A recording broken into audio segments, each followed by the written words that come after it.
The protagonist was known as a hero, the hero who saved the world from the demon lord, who had stained half the world with blood, the dragon slayer, Aiden Albared.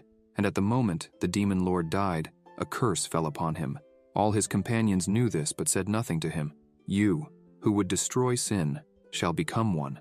This is a legend that was only passed down in the imperial court. His companion said there was no other choice.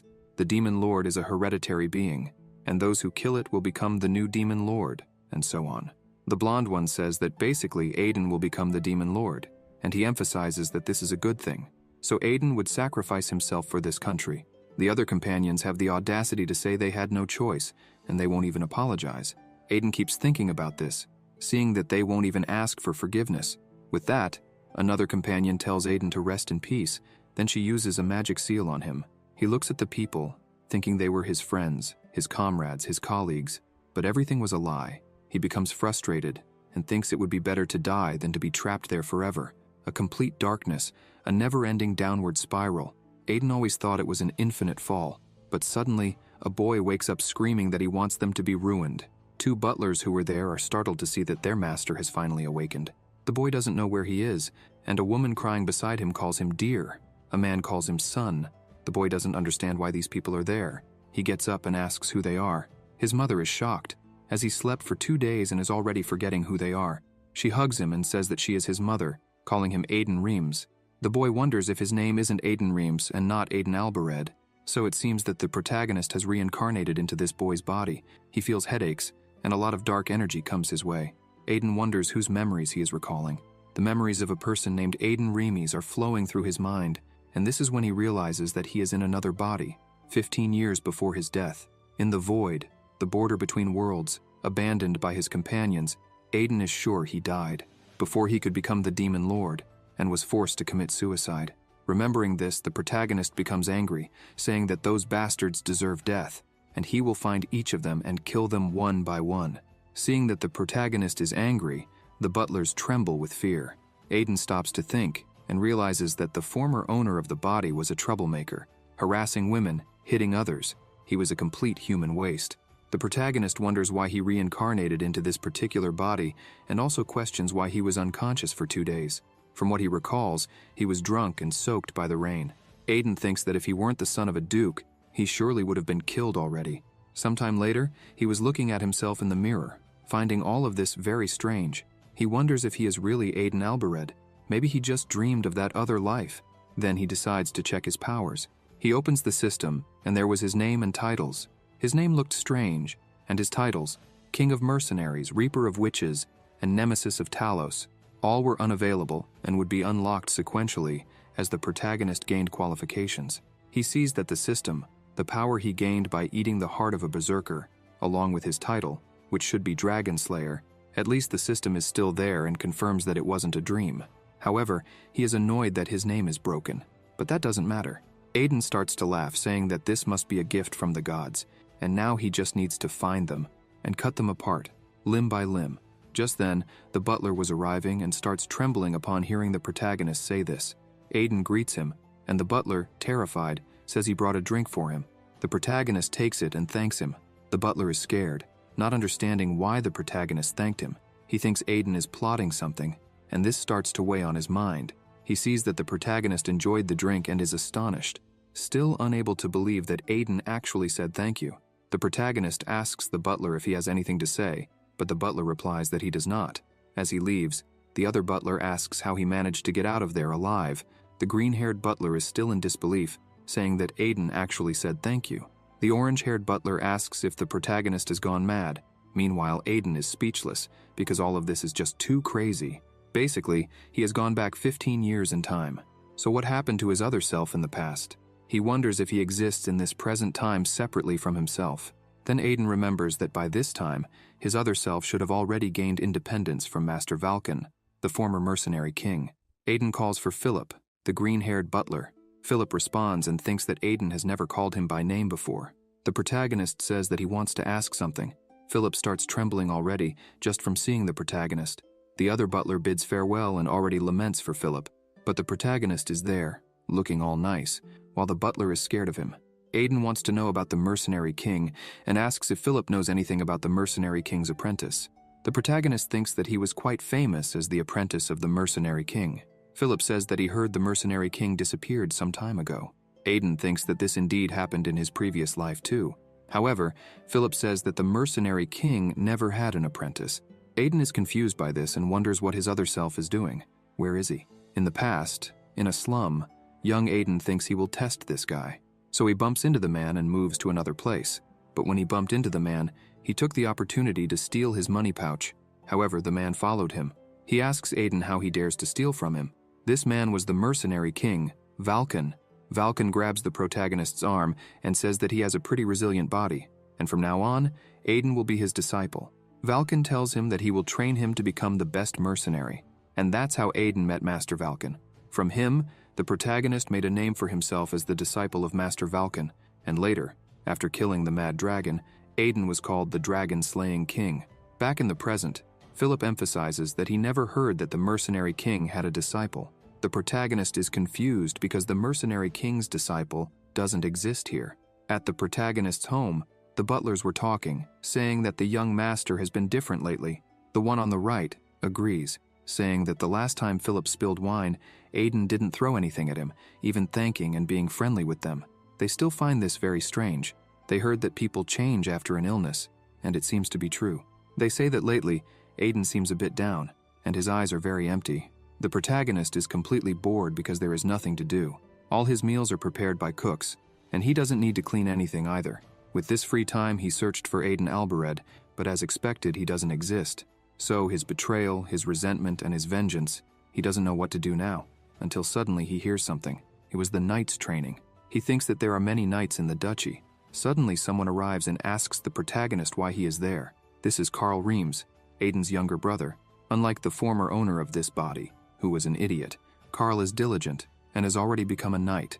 Despite being the second son, he even has succession rights. Carl asks again why Aiden is there, and not out drinking, as usual. The protagonist thinks that Carl is severely disrespecting his older brother because clearly Carl thinks he is pathetic. Since he often sees Aiden playing and drinking all day, Aiden can see the disdain and sense of superiority on his face. So the protagonist responds to Carl, saying that he's just watching because he's bored. Carl says that the knight's training is not a spectacle and asks Aiden to leave if he's not going to fight. The protagonist thinks that until now, he hasn't held a sword since all this happened. So he agrees. Carl asks what Aiden said, and he responds that he's going to fight. In the training field, a knight bows and introduces himself as Bazan of the Rimes Knights. The protagonist greets him as well. The other knights talk among themselves about it. The one on the left asks if they shouldn't stop this, while the one on the right says that Bazan probably doesn't want to get fired, so he'll know that he has to lose on purpose. Bazan is sweating, thinking that he's in a tough spot because he has to fight against young Master Aiden. He wonders how he's going to lose naturally to someone so weak. Aiden had even lost a fight to a neighbor's dog. The protagonist sees Bazan trembling all over and realizes that he must be thinking about how to lose on purpose. However, the protagonist wants to warm up after so long without fighting, so he decides to provoke Bazan. Aiden tells him to do his best, because if a knight apprentice loses to a weakling, he's practically useless. With that, he tells Bazan that if he loses, Aiden will have to remove him from the order. Seeing this, Carl thinks that Aiden has finally lost control, since he's never held a sword and now wants to fight seriously with a knight. Bazan prepares himself, and with determination in his eyes, he advances. They exchange blows, and the protagonist already feels pain due to his very weak body, but for some reason, he's excited by it. The fight continues, and the other knights think Bazan has gone crazy. He's going all out against the young master. However, the fight is balanced, and the other knights can't believe it. Carl looks at the protagonist and sees that he's holding his own in the fight and wonders how he's doing it. Bazan doesn't understand how the protagonist is still standing because he was sure Aiden wouldn't have a chance, but even so, his sword can't reach him. The fight continues, and Aiden finds it refreshing. His blood is heating up, and he likes this feeling since it's been a long time since he last felt it. The other knights can't believe that Bazan is being pushed back. Carl wonders how Aiden is gaining an advantage against a knight, when not long ago Aiden was getting beaten up by a dog. As the fight goes on, Bazan sees that Aiden is changing his fighting style, as if he had been holding back all this time, and this starts to scare him. The protagonist prepares himself and thinks that he had forgotten this feeling after living lazily for so long. And even though this body is weak, without any muscle, the one in control is Aiden Albared, the dragon-slaying king who killed the mad dragon. The protagonist strikes, unbalancing Bazan, and quickly follows up with another blow. Now Bazan has a sword at his neck. Aiden asks him if he will surrender.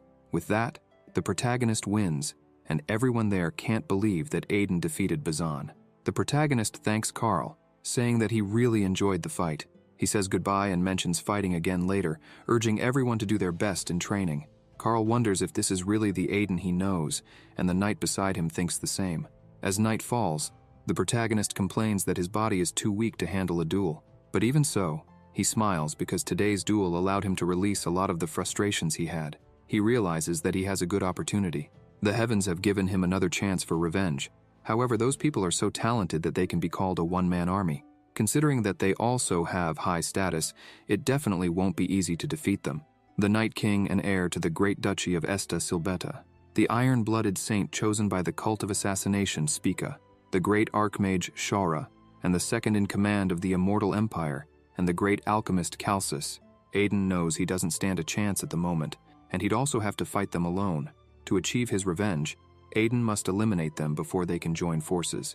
The moment they join hands, the country of the past will face difficult times. He has to do all of this before the coalition to subdue the Dark Mages forms in 5 years, and to do that, he needs to start by dismantling and repairing this cursed body, because in this state he can't even defeat a goblin.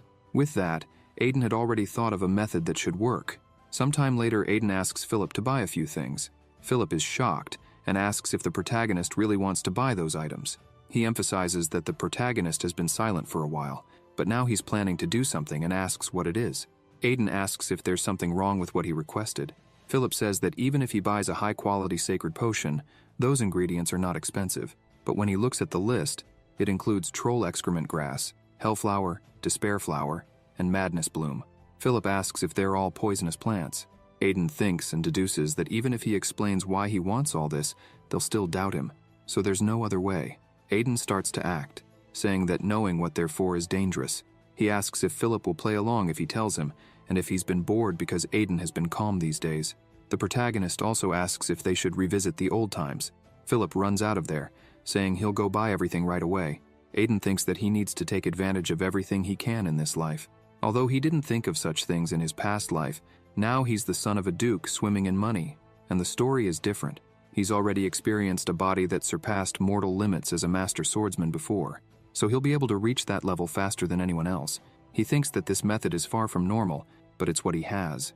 A month and a half later, the protagonist was training, and now he's huge. He asks Philip for the mana potion. Philip arrives and hands it to him. Aiden drinks it, and thinks that by pushing his body to its limits through training, and then restoring it with mana potions, this is the break and then heal method. A single potion costs roughly the same as a commoner's life, but being the son of a wealthy duke makes this method possible. And his secret weapon? Aiden asks Philip where the items he requested are. Philip responds that they're all in the room. Philip really wants to ask what the protagonist plans to do with all those ingredients, but remembers the last time and decides not to. In his room, the protagonist sees that the despair flower and hellflower are really there, and is surprised that Philip actually bought all those poisonous plants. He says he never imagined he'd use this method, but here he is, planning it. The protagonist gets angry, remembering that this theory was created by Calcis and Shora. Aiden explains that while the poison wreaks havoc, the body will desperately use everything it can to survive, unlocking its hidden potential. He could easily die from this, but he bought a high-quality sacred potion for it, so maybe everything will be fine. The protagonist swallows the flower and says he's already beaten death once, so to hell with it. Then he takes the sacred potion to make sure nothing goes wrong. The poison's effect kicks in immediately, making him feel sick. He groans on the floor, feeling intense pain. But that's not all. He'll have to do this 100 more times. With that, the protagonist can already feel his mana flow more smoothly, until suddenly a voice speaks to him, asking if he's having fun and calling him the dragon-slaying king.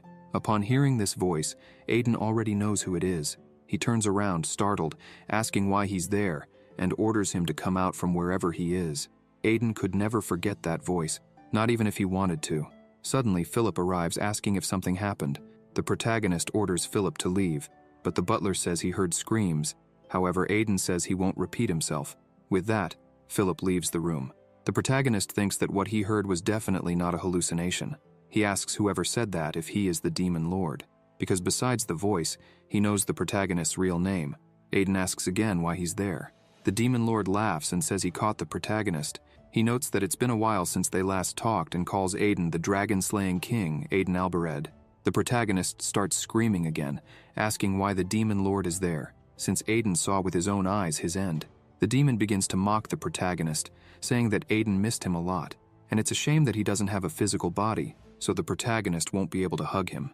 Aiden sighs and asks how the demon is talking to him if it doesn't have a body. The demon asks if he's already forgotten. In the end, when the protagonist died, he died while becoming the demon lord.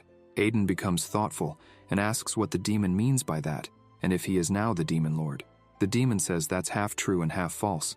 At the moment of the demon's death, he transferred his soul into the protagonist's body. Originally, he planned to take over his body and resurrect, but with the protagonist's suicide, his plan was ruined. Aiden laughs at the demon.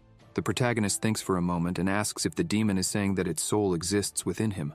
The demon responds that it's something like that. Aiden begins to think about how to kill this soul inside him, and the demon is already shocked. Aiden wonders if pouring sacred power over his body would resolve it, or if the only way to do it is by dying together. The demon tries to speak to the protagonist, asking him to wait a moment. He says that he's changed, and is no longer the same as in the past. The protagonist asks how he's changed. After all, the demon is still a being that loves madness and chaos, but the demon explains that the madness and chaos Aiden witnessed weren't originally his, but were due to the connection with the demon god, and that connection was severed when Aiden was trapped in the void.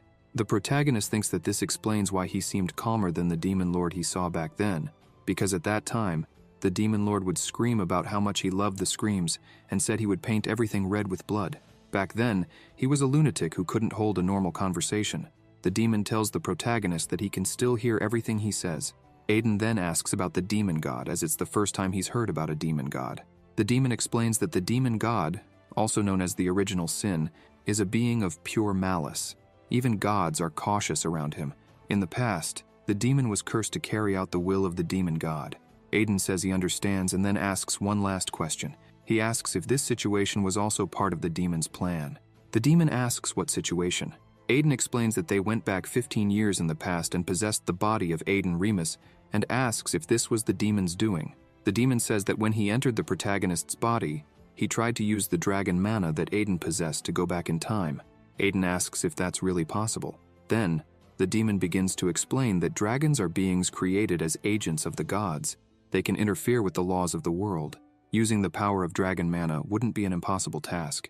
Aiden asks why he didn't use that to escape the void instead of going back in time. However, the demon changes the subject and says he's tired and will rest a bit. The protagonist shouts at him not to dare leave, but he's already gone. Another month has passed. Since then, the demon would talk to the protagonist occasionally. For Aiden, discovering that the demon is inside his body was disturbing, but at the same time, it was comforting to have someone who remembers his past. Now, Aiden is capable of cutting a scarecrow in half, even with a wooden sword, and his training method is very effective. He says that now this scarecrow won't be enough anymore, until he notices something. The knights were training there as well. The protagonist gets a psychotic look on his face and says he's going to use the knights as training dummies. The demon remarks that the protagonist fits more with the side of evil than with the side of heroes. Aiden tells him to shut up. While training with the poisonous herbs, the protagonist discovered that this sacred potion causes pain to the demon. So he shouts at the demon that he's going to drink the entire bottle of potion. The demon says that no one could play the role of hero better than Aiden. The protagonist laughs and tells him to be careful, but suddenly, the protagonist sees a knight. He says this guy looks familiar and tries to remember where he saw him. Suddenly, the instructor calls the knight low and says he's falling way behind the other apprentices. Low says he'll do better. With that, the protagonist realizes who he is. He's the free knight, Low. Aiden sees that Low is quite different from his previous life. He used to pretend to be a knight, even though he was a mercenary, earning the nickname of the Free Knight. Aiden remembers that Low had a flawed personality. Low tells Aiden to get out of the way, but Aiden says he can handle it on his own. Even so, the protagonist owed his life to Low multiple times. There were some S-rank mercenaries, including Aiden, but Low ended up dying while fighting together against the Mad Dragon. The protagonist thought he would see Low's face in hell. Aiden feels that he has truly returned to the past now. He then approaches the knights, and the instructor asks what the young master is doing. Aiden speaks to Low, who asks if Aiden is talking to him. With that, the protagonist gets into his mind, saying that the proper thing to do when a superior speaks is to state your name and rank. Love apologizes and introduces himself, saying he's a knight apprentice. He thinks that he was already having trouble concentrating, and now Aiden has come to bother him. The protagonist asks if Lova just thought about why he's bothering him. Lo tries to deny it, but wonders why Aiden is acting like this all of a sudden. He was about to give up on being a knight anyway, and thinks maybe he should quit now. Meanwhile, the protagonist is delighted, saying it's very exciting to see Lovie squirm. For the first time, he's happy to be in this foolish body. With that, the protagonist orders Lova to meet him at the training field tonight. Then he approaches and whispers something in Loa's ear. Lo looks at the protagonist, confused, and the protagonist smiles. Lo tries to ask Aiden something, but then gives up. Aiden thinks that if they've met like this, it must be fate, and considering the debt Aiden owes to Lo, the protagonist will give him a small gift now. Night falls. The protagonist waits for Lovie at the training field. He hears a noise and asks if it's Loa. Lo arrives, trembling, and asks how the young master knows his secret. He starts crying and asks if it's true, if Aiden can really heal his arm. In the protagonist's past life, he and Lova were friends. Back then, Love had already lost his arm. He says he keeps thinking about it to this day. If his right arm were fine, he could have become a knight. And that desperate wish Love left unfulfilled in his previous life, Aiden will repay the last debt he owes to Lo with this. Back in the present, Lo asks the young master if he really can fix his arm. He remembers when Aiden said he knew his arm was getting stiff, even though he had never told anyone about it. And yet, Aiden knew his secret. Aiden explains that Lo's arm is suffering from mana separation syndrome. Lo is shocked and thinks that mana separation syndrome refers to all the deficiencies that occur in the mana channels. So that's why his arm is stiffening, but there's a big problem. Lova asks if mana separation syndrome isn't incurable. Aiden confirms and says that people do say it's incurable. Lo is shocked and points out that Aiden said earlier it could be cured. The protagonist thinks that it's not impossible, it's just that they don't know how to cure it yet. The cure for this will be discovered in about 10 years. He says he knows the cure and is more than willing to treat Lo's arm. However, nothing in this world comes for free, so the protagonist will make a contract. Lo takes the contract, but when he looks at it, he's shocked. It states that the first condition is for Lo to fight with Aiden every day. The second condition is for Lo to swear to do anything Aiden commands. Lo asks if this is a slavery contract, which the protagonist confirms, even asking if Lo didn't like it. Lo isn't sure if he can trust the protagonist, as he just said it was incurable, but now he's saying he can cure it. However, he thinks that adding one more issue to his already troubled life won't change much. So, he agrees. The protagonist is happy. He never imagined he would one day make Love his slave. The protagonist finds this moment exhilarating, and as a bonus for treating his arm, the protagonist is going to take an item as well. Seeing the protagonist acting like a psychopath, Love thinks that perhaps he has sold his soul to the devil. The demon comments that the protagonist really is on the dark side. Aiden orders him to be quiet. A few days later, in the small town of Marilyn, inside the carriage, Lo asks Aiden if this is really the right place. No matter how he thinks about it, that place seems strange. The protagonist asks if Lo is doubting him. Suddenly, the carriage stops, and the driver announces that they've arrived. Aiden heads to a location and asks Lova to follow him. Lo is already worried, wondering if there really is a way to heal his arm in such a place. They walk until they reach a pharmacy. There's a sign saying that it's not a clinic and asking people to stop coming there. It also warns that they don't make medicine or drugs there. Loa sees this as a sign that everything is going to go wrong. Aiden recalls that this was the place where Lo came in the past to cure his illness. Supposedly, there was someone there researching a cure for mana separation syndrome, but in the end, it didn't work out for Lo. The protagonist opens the door and enters. Lo asks if anyone is there. It seems the owner isn't present. He looks at a large painting and calls the protagonist over, asking what he thinks the painting depicts. Aiden explains that it's the Philosopher's Stone, a superstition that mages and alchemists believe in. This stone is an imaginary object that interferes in the domain of the gods, something that supposedly can bring the dead back to life. Aiden finds it absurd, but considering that he himself has transcended the divine realms of death and time, maybe it's not impossible. Suddenly, from a dark doorway, someone says that this is a story that most ordinary people wouldn't know. This person remarks that the protagonist is well informed. Aiden says he's heard a few things here and there, but it was actually Calcis and Shaura who talked about it. The woman says it's been a while since she's had someone interesting visit. However, as the sign outside says, she doesn't do business. Aiden asks Lova to wait outside for a moment. After he leaves, the protagonist says he'll get straight to the point. He calls her Cassie. She finds it interesting that he knows her name. He explains that his knight is currently suffering from mana separation syndrome, and he knows that she's interested in this disease. He calls her the Beastkin alchemist, Cassie. This impresses her even more because few know that she is a Catwoman. She asks how much he knows. He walks up to her and says that, like her, his knight also suffers from mana separation syndrome. She is shocked and wonders how he knows this. The protagonist says he knows that her symptoms are more severe than usual, and that without those herb leaves, her condition would worsen. Aiden thinks that Loa's condition is limited to his arm, but Cassie's is different. Her disease has affected all her organs, leaving her gravely ill. Cassie sighs and admits that he knows a lot about her. However, there is one thing he's mistaken about. She says it's true that she's researching a cure, but she hasn't found the method yet.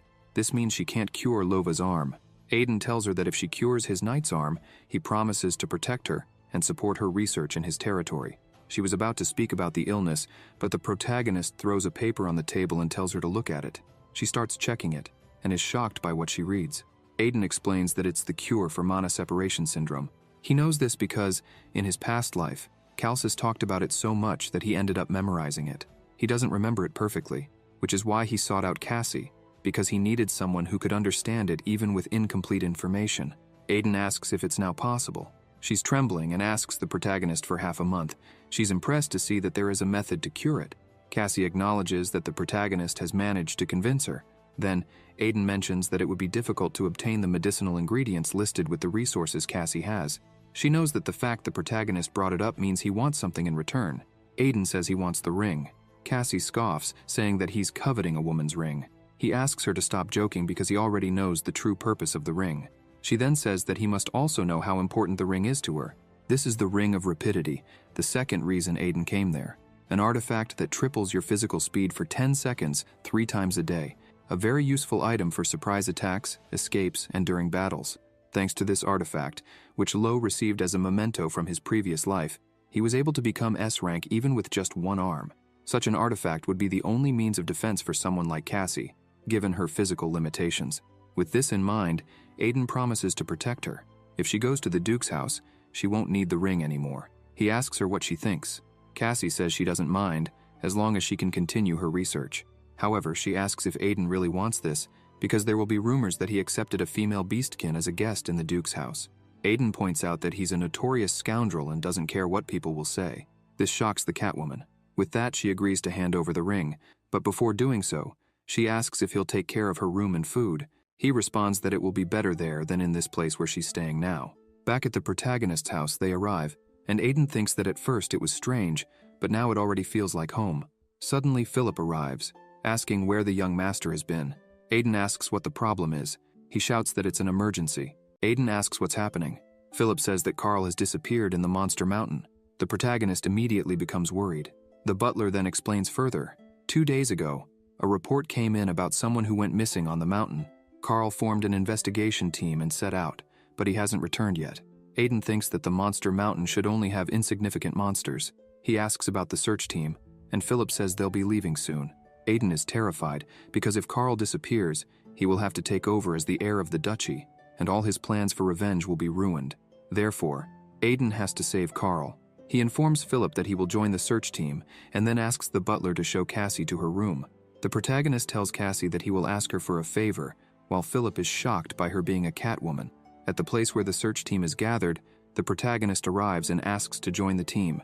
His father is there and asks if he's serious. Aiden says yes, but his father won't let him go. He starts shouting, asking why not.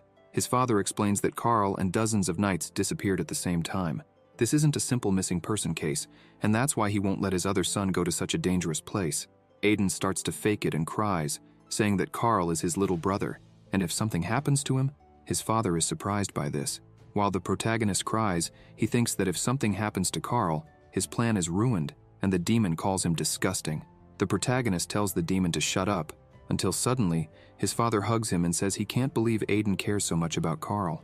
With that, he lets the protagonist go with the search team but tells him to be careful. The father instructs another guard to take care of Aiden. The guard agrees and says he will. At the Monster Mountain, the guard says everything is as he thought. This guard is named Spile, and he is the vice captain. He explains that it seems Carl and the others were attacked and their tracks vanished from there. Aiden finds a blade on the ground and realizes it's a blade that goblins use. He thinks that many strange things are happening there. Carl and the knights being overpowered by mere goblins, and these low-intelligence goblins erasing their tracks. There's only one explanation: the Goblin King, the Hobgoblin. They possess intelligence and strength on a different level than common goblins. If it's them, all of this is possible. Aiden explains to Spiele that hobgoblins are present. Spiele is frightened and says that even for him, hobgoblins are difficult to handle. He suggests that they prepare first and then return, but Aiden says there's no more time now, and if they delay any longer, everyone will be killed. So he asks to bring a search dog. Spiele says they already have search dogs on the case, but it seems the scent has been completely erased. The protagonist asks to bring the dog to him. When the dog arrives, Aiden takes a vial and gives it to the dog to drink. Spiele wonders what the protagonist is doing with the dog, but suddenly the dog picks up a scent, starts barking, and points in a direction. Aiden explains that it was a potion to enhance the dog's sense of smell, and he thinks to himself that he's glad he asked Cassie to make it before setting out on the search. It had been very useful in a search mission in his previous life. The dog begins to follow the scent, and everyone follows. Later that night, they all find a goblin village. They see Carl and the knights locked in a cell, but fortunately they are all alive. Aiden sighs in relief that they didn't arrive too late. However, something is wrong. There are 3 hobgoblins in the village, and Aiden doesn't understand how there can be 3 leaders in one village. Spiele tells the knights that this is more serious than he thought, so he asks everyone to prepare to give it their all, as their opponents are hobgoblins, which are challenging even for experienced knights. He then tells the protagonist to rescue the hostages and escape with them, while he and the others fight to buy time. Aiden thinks it's unbelievable that there are 3 leaders, but he decides not to interfere, believing that all these knights should be able to handle them.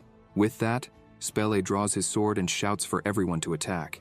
The goblins already sense the attack, and Spiele is furious that they kidnapped Carl. He comes flying down from above, shouting that he will exterminate all the goblins.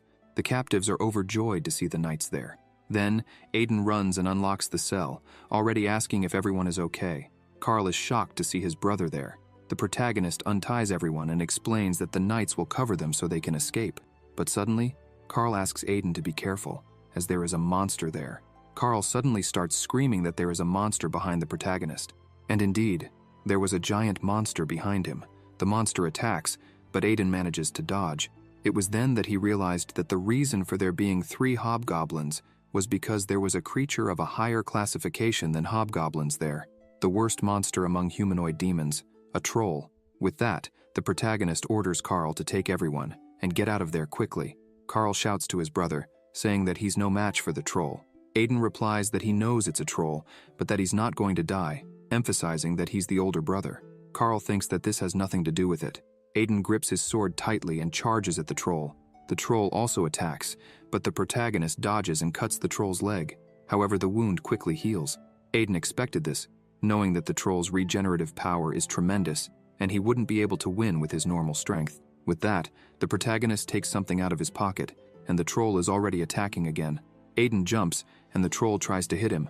Spiele shouts for Aiden to run and leave the troll to him, but Spiele thinks that if hobgoblins are already tough, then a troll would be nearly impossible. The troll throws a punch, but Aiden manages to dodge. Then, he takes out the ring he asked Cassie for. It was just a precaution, but now is the time to use it. With that, he activates the ring. Speed ring. Time remaining, 10 seconds. In this life, the protagonist hasn't reached this stage yet, but with this ring, it's possible. With 8 seconds left, the protagonist starts slashing the troll. He keeps slashing, and the next thing he needs is the sword aura stage. With 1 second remaining, Aiden cuts off the Goblin King's head using the sword aura. Spiele finishes off the monsters on his side and shouts for everyone to go help young Master Aiden.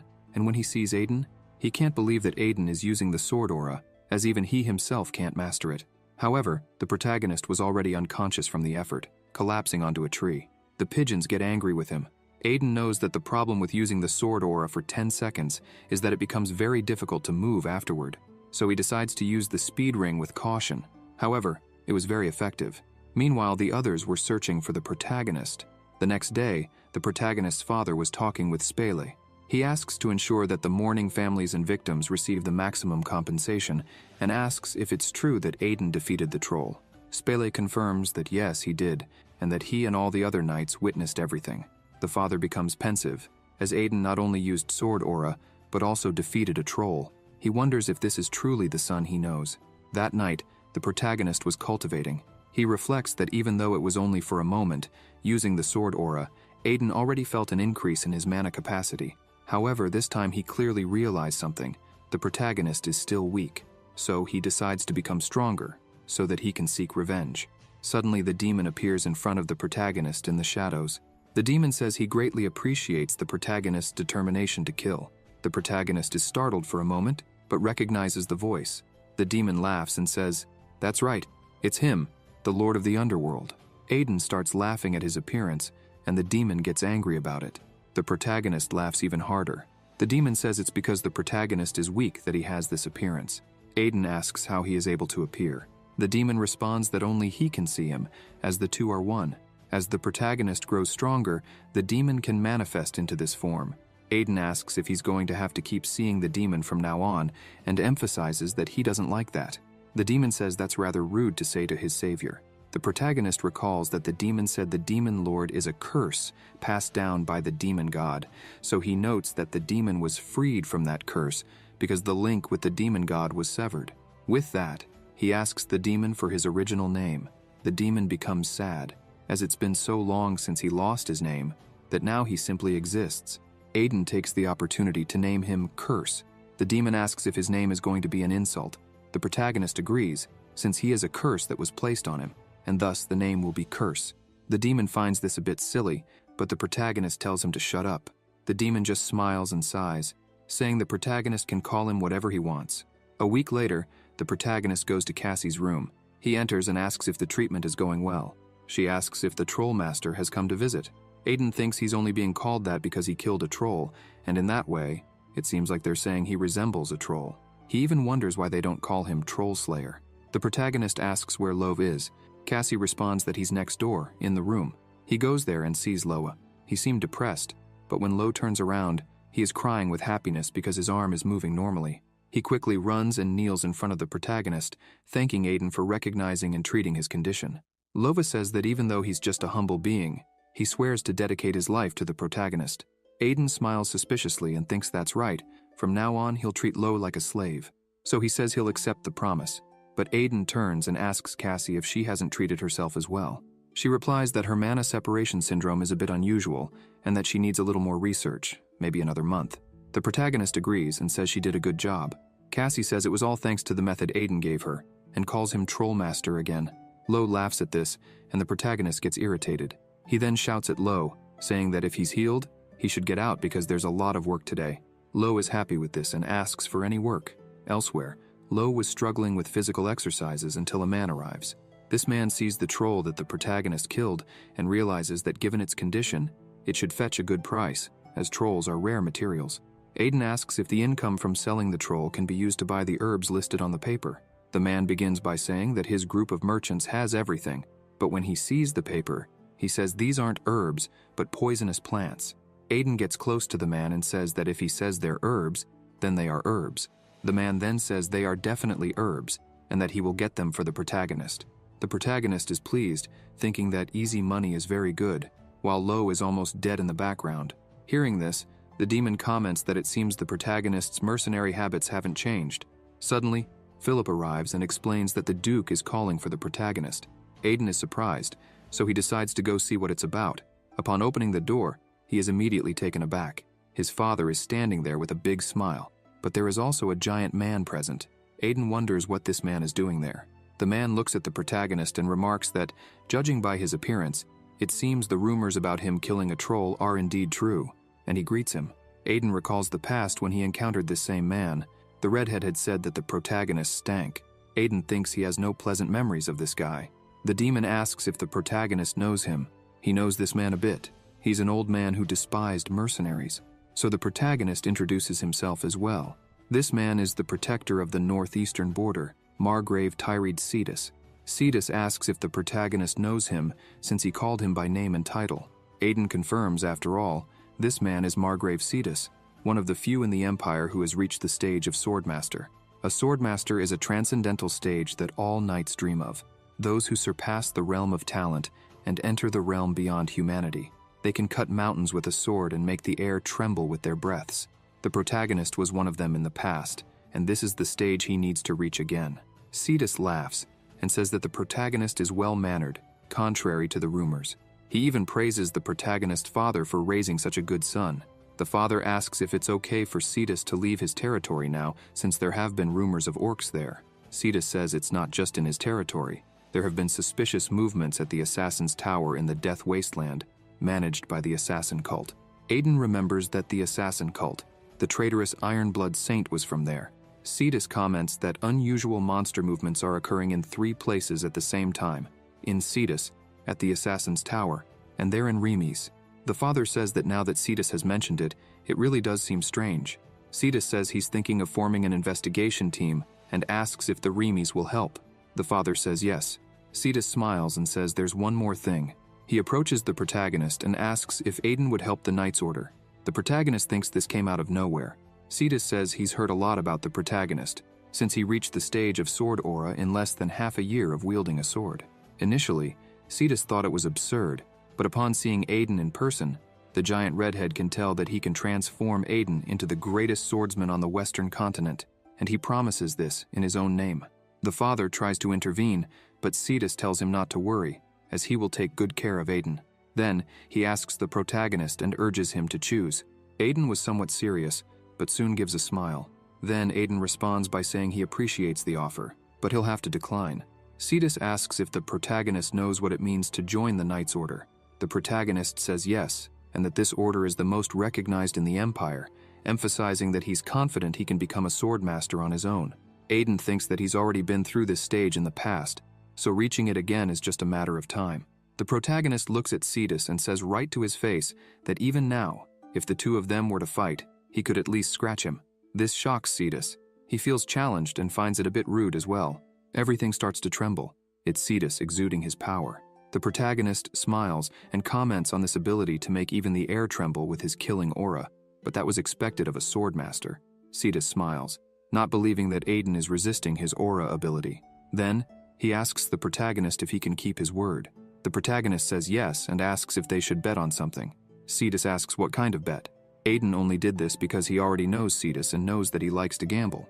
Then, the protagonist says that if he can't land a single scratch on Cetus, he will join the Knight's Order. But if the protagonist wins, Cetus will have to give him his sword. Cetus thinks for a moment, stops the pressure, laughs, and calls the protagonist audacious, saying that he is coveting his family's heirloom. He also speaks to the father, but the father couldn't take it and fainted. Cetus accepts the bet. The demon asks the protagonist if he was aiming for the sword from the beginning, and the protagonist confirms this because he will need it when the opportunity arises. This sword is one of the legendary swords, Beelzebub. The demon remarks once again that Aiden is truly on the side of the demons. On the training field, Cetus and Aiden were getting ready. The protagonist asks if Cetus is planning to use a sword meant to kill ogres or goblins. Cetus responds that he doesn't know if the protagonist is a goblin or an ogre, but regardless of who the opponent is, a knight's duty is to give his best. Aiden thinks that this damned courtesy never changes, whether in the past or the present. There are 2 conditions for the match: no using sword aura, and Cetus cannot move his right foot. This might seem unfair, but for a swordmaster it's hardly a disadvantage. If the protagonist attacks without thinking, he'll be knocked out immediately. Cetus says there's already a large audience, so they should begin. The protagonist agrees and quickly advances. Cetus sees this and easily blocks the attack, even finding time to comment that the protagonist is accustomed to real combat. Aiden affirms that he knew Cetus would block, and thinks that this was expected. The protagonist continues to attack, and Cetus only blocks. Cetus notices that the protagonist's fighting style is that of mercenaries, and warns him that when Aiden joins the Knight's Order, this will have to be corrected. The demon observes that the relationship between them isn't good. Hearing these things, the protagonist becomes furious and attacks with more intensity, using the Mercenary King's technique. Cetus was saying that he wouldn't lose to a simple attack, but the sword curved and almost hit him. Now, the protagonist was taking the fight more seriously. The other knights were impressed by all of this. The father sees that his son is fighting well against Cetus, and even though Cetus is stationary, he is still a swordmaster. However, Cetus decides to take the fight more seriously too. He manages to block the attacks and wonders what kind of technique this is. It's chaotic, but it hits vital points with precision. Cetus then becomes pleased and says that he indeed has to take the protagonist to the Knight's Order. Suddenly he attacks, but Aiden manages to dodge. The protagonist even wonders if that was just Cetus swinging his sword. The demon comments that if the protagonist had tried to block it, he would have certainly been cut in half. Aiden backs away. and Cetus comments that the protagonist is using an interesting sword technique, saying that if that's all he has, he won't be able to hit him. Aiden says he's still standing, so he'll continue.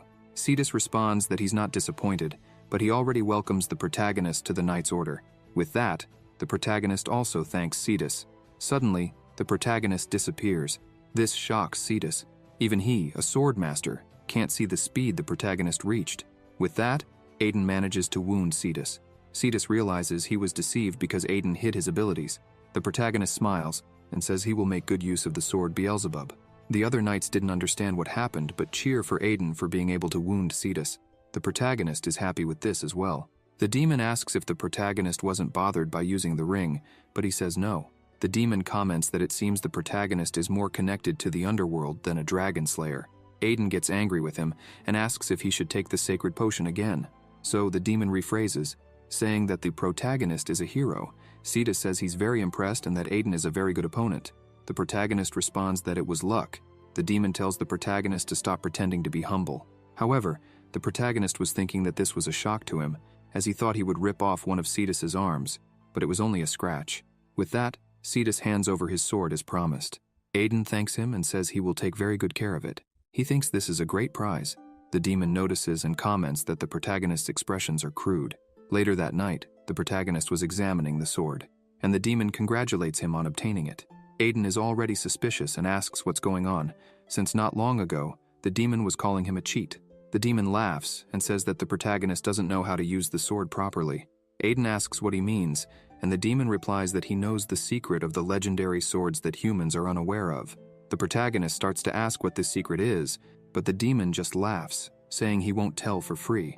He suggests that if Aiden swears to serve him as king and never drink sacred potions again for the rest of his life, he'll reveal it. However, the protagonist places his finger on the blade, cuts it, and lets the blood drip onto the blade. With that, he makes a blood pact with the sword. The demon asks how he knew, and Aiden responds that the demon lord's subordinates used black swords, so he deduced that this was the case. Beelzebub is one of the 72 legendary swords. The 72 swords appear as simple, sturdy blades on the surface, but in reality, they were created from the bodies of demon lords who once ruled the ancient underworld. It was only revealed much later that they were cursed swords. Each sword carries the power of a different demon lord, and one of the 3 conditions to awaken its hidden power is to feed it blood and form a blood pact. The demon finds this frustrating because he could have gained an advantage this time. The protagonist says he would never serve him as king and already tells the demon to prepare to take a sacred potion every day. With that, the demon apologizes and calls the protagonist his lord, but the protagonist still doesn't know the second condition to awaken the sword. The next day, Fried was in his office. He asks Aiden if he's really going to join Cetus's search party. The protagonist confirms. Fried says he knows Aiden is strong, but this search is dangerous since the place is incomparable to the Demon Mountain. It's hard for the father to let his son go. Aiden says he will be with Cetus there. Cetus confirms this and asks Fried not to worry, assuring him that he will make sure Aiden stays safe no matter what happens. Fried sighs and says that this isn't a picnic, and Aiden confirms that he knows this. However, this investigation is for the safety of Remus's territory, so if it's for the territory, Aiden also wants to go. Cetus approaches them and asks Fried to let Aiden go. Fried is still a bit hesitant. The protagonist thinks Cetus is being nice, as in the protagonist's previous life, he was useless. The demon already understands that the protagonist is trying to join the search to be able to awaken the sword Beelzebub. The protagonist thinks that the second condition to awaken the sword is to absorb a large amount of vital force by defeating monsters and gaining vital energy, which the protagonist finds delightful. The demon already feels sorry for the monsters that will encounter the protagonist. In the Pierran Mountains, there was a lot of noise and commotion. Monsters of all kinds were running through the forest, seemingly fleeing from something stronger. The protagonist and Cetus are arriving in Attila. Aiden thinks that this is the fortress of Attila, built to keep the demonic beasts of the Pierran Mountains at bay. He sees that the facilities and soldiers are all in disarray, and at this rate, it seems they would struggle even with a single horde of goblins. The protagonist wonders how they are keeping the monsters out. Suddenly a man arrives and welcomes them.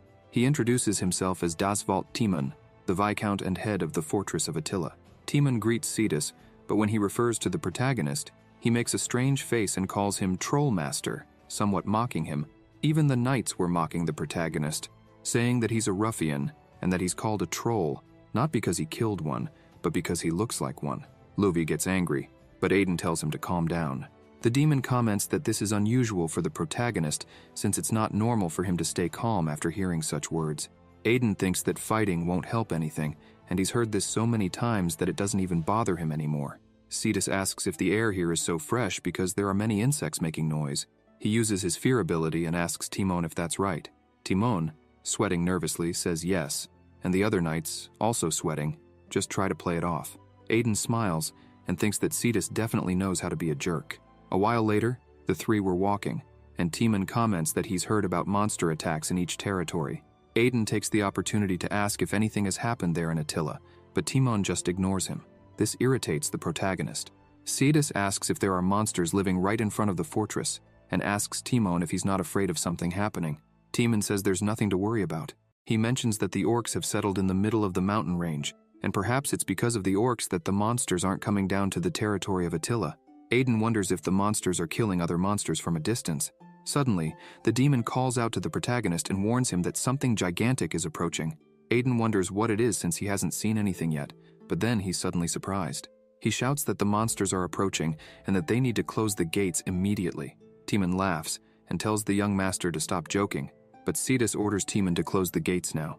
The ground starts to shake, and Cetus sees that it's a horde of monsters. Various monsters are approaching the territory. The knights begin to panic, wondering what they should do. Even the Viscount doesn't know what to do. Then Cetus instructs them to close the gate. With that, they run and close the gate, but as they were closing it, a wolf runs and slips through, attacking a knight. The knight sees death approaching, but Aiden arrives in seconds and decapitates the wolf. The knight falls to the ground, terrified. As for the protagonist, he looks at the sword and thinks that it's still not enough, but even so, it's very good at draining vital energy. The other knights wonder if that ruffian just used sword aura, then realize that the rumors of him killing a troll were true. The demon mocks the protagonist, calling him the Troll Master. Aiden tells him to shut up, but the demon asks why the protagonist is always rude to him. The protagonist responds that everything the demon says is annoying. Suddenly, the guard approaches Aiden and bows, thanking him for saving him. The protagonist feels embarrassed and tells the guard to grab a weapon and protect the wall. Love arrives and asks if Aiden is okay, but the protagonist just asks Love to watch the gate. There, a massive number of monsters were gathered. The protagonist smiles and says that from now on, they will all be snacks for his sword. Lo doesn't understand what the protagonist is talking about. Aiden looks at his sword and asks if it wants to devour the monsters until he snaps out of it and wonders why he's saying that.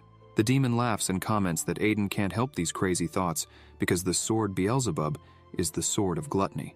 It triggers the gluttonous instincts of its wielder. The demon says he enjoyed hearing the protagonist's true thoughts. Aiden feels embarrassed and thinks he needs to be more careful. He remembers why he's there, to awaken Beelzebub. So he decides that he's going to gracefully devour all this vital energy. From above, Cetus informs the protagonist that he's going out and will return after clearing some monsters. Aiden shouts, saying that he'll take care of it, and asks Cetus to rest for a bit. However, Cetus flies off. The protagonist is shocked by this. Cetus advances on the monsters, wondering if he should clear everything at once or not. The knights are impressed by Cetus's power, and the protagonist becomes worried, begging Cetus to leave at least half for him. However, Cetus makes a few slashes here and there, and only the bodies of the monsters remain. He laughs, saying that it's been a while since he's used his strength properly. Aiden wonders why he even came here if he didn't do anything. Timon thanks the two of them, saying that thanks to them, the damage was almost non-existent. The demon calls out to the protagonist, and Aiden asks if the demon is going to mock him again. But that wasn't it. The demon explains that what he was talking about wasn't the horde of monsters. Aiden asks what that means, and the demon replies that the gigantic thing he mentioned wasn't the horde of monsters. The protagonist then starts to become alert until something appears. A huge fireball comes flying toward them. Aiden shouts for everyone to get out of the way. The fireball continues to approach. An explosion occurs, throwing some knights backward. One of them screams, asking what was happening. Cetus is impressed, saying that this fire spell is of a massive scale, and asks if there was a mage attacking them. The protagonist says it's not a mage. The demon asks him if he knows what creature that is. Aiden says that a fire spell and the Pierin Mountains could only mean the creature from his past life. The protagonist emphasizes that, because of that creature, he barely made it back from the heavens in his previous life. How could he forget something like that? The demon tells him to stop being ridiculous, as he and the heavens don't go together. Aiden begins to respond, but then he hears the sound of bells. One of the warriors starts trembling, asking why they were all gathered together. The monster army was right in front of them. Timon yells and asks how the wasteland trolls and the Piran Mountain orcs could join forces like this, since they always fought each other. Cetus begins to take the lead and says he'll be right back. The protagonist says it's too much for him to handle alone. Cetus looks at him, irritated, and asks what he means by too much for him. Aiden asks him to look more closely behind the horde of monsters. A larger monster holding a staff was there. Cetus is startled and asks what that was, as that monster has firepower and a form comparable to that of a swordmaster. He asks Timon and Aiden to evacuate the entire place, releasing his aura. He says that even he could only buy them some time. Aiden says there's still another way. Cetus asks how the protagonist intends to deal with a creature that even he finds challenging. The protagonist asks Loa to lead the soldiers and keep those creatures as far away as possible. Without wasting time, he advances to lead the soldiers. Cetus asks what Aiden is planning, as a high troll is a difficult opponent even for a swordmaster. The protagonist wouldn't be able to handle it. Aiden says he already knows that, and that from the moment the high troll created an army, the difficulty of dealing with him tripled. He emphasizes that even if Cetus faces them, if he does it alone, he wouldn't last long. However, there is a way for everyone to survive. The protagonist says they don't have much time, so he'll explain as quickly as possible. He begins to explain the entire situation, leaving Timon and Cetus surprised. Timon yells that this idea is ridiculous because if Cetus leaves now, that place would be destroyed in less than 30 minutes. While they were talking, the high troll attacks once again, and the fireball hits the wall. Annoyed, Cetus asks the protagonist if he realizes how absurd the entire plan he proposed is. Aiden replies that he does, but this is the only way out they have. He emphasizes that they don't have much time, and asks the two to trust him. Cetus remembers the protagonist saying that if they fought now, at least with some scratches, he would make it out, and for everyone's sake, he wanted to help. He smiles and says that was expected, and that's why he would fully trust the protagonist. However, he says that if Aiden fails, he will have to join his order of knights. The protagonist smiles, thinking that this was expected from someone obsessed with bets, and agrees with what Cetus said. Cetus gains momentum and leaps far away. The demon asks if there's only one high troll in that world, and how the protagonist could be sure it's the same one he encountered in his past life. Aiden asks the demon if he imagines how much the orcs and trolls hate each other. The only creature in the world that could subjugate the orcs and command them is this creature. This is thanks to using an extremely vicious method. The monsters continue attacking, and the warriors try to face them, but they were struggling greatly. Lova keeps advancing at speed, and with just one strike, cuts off the head of one of the monsters.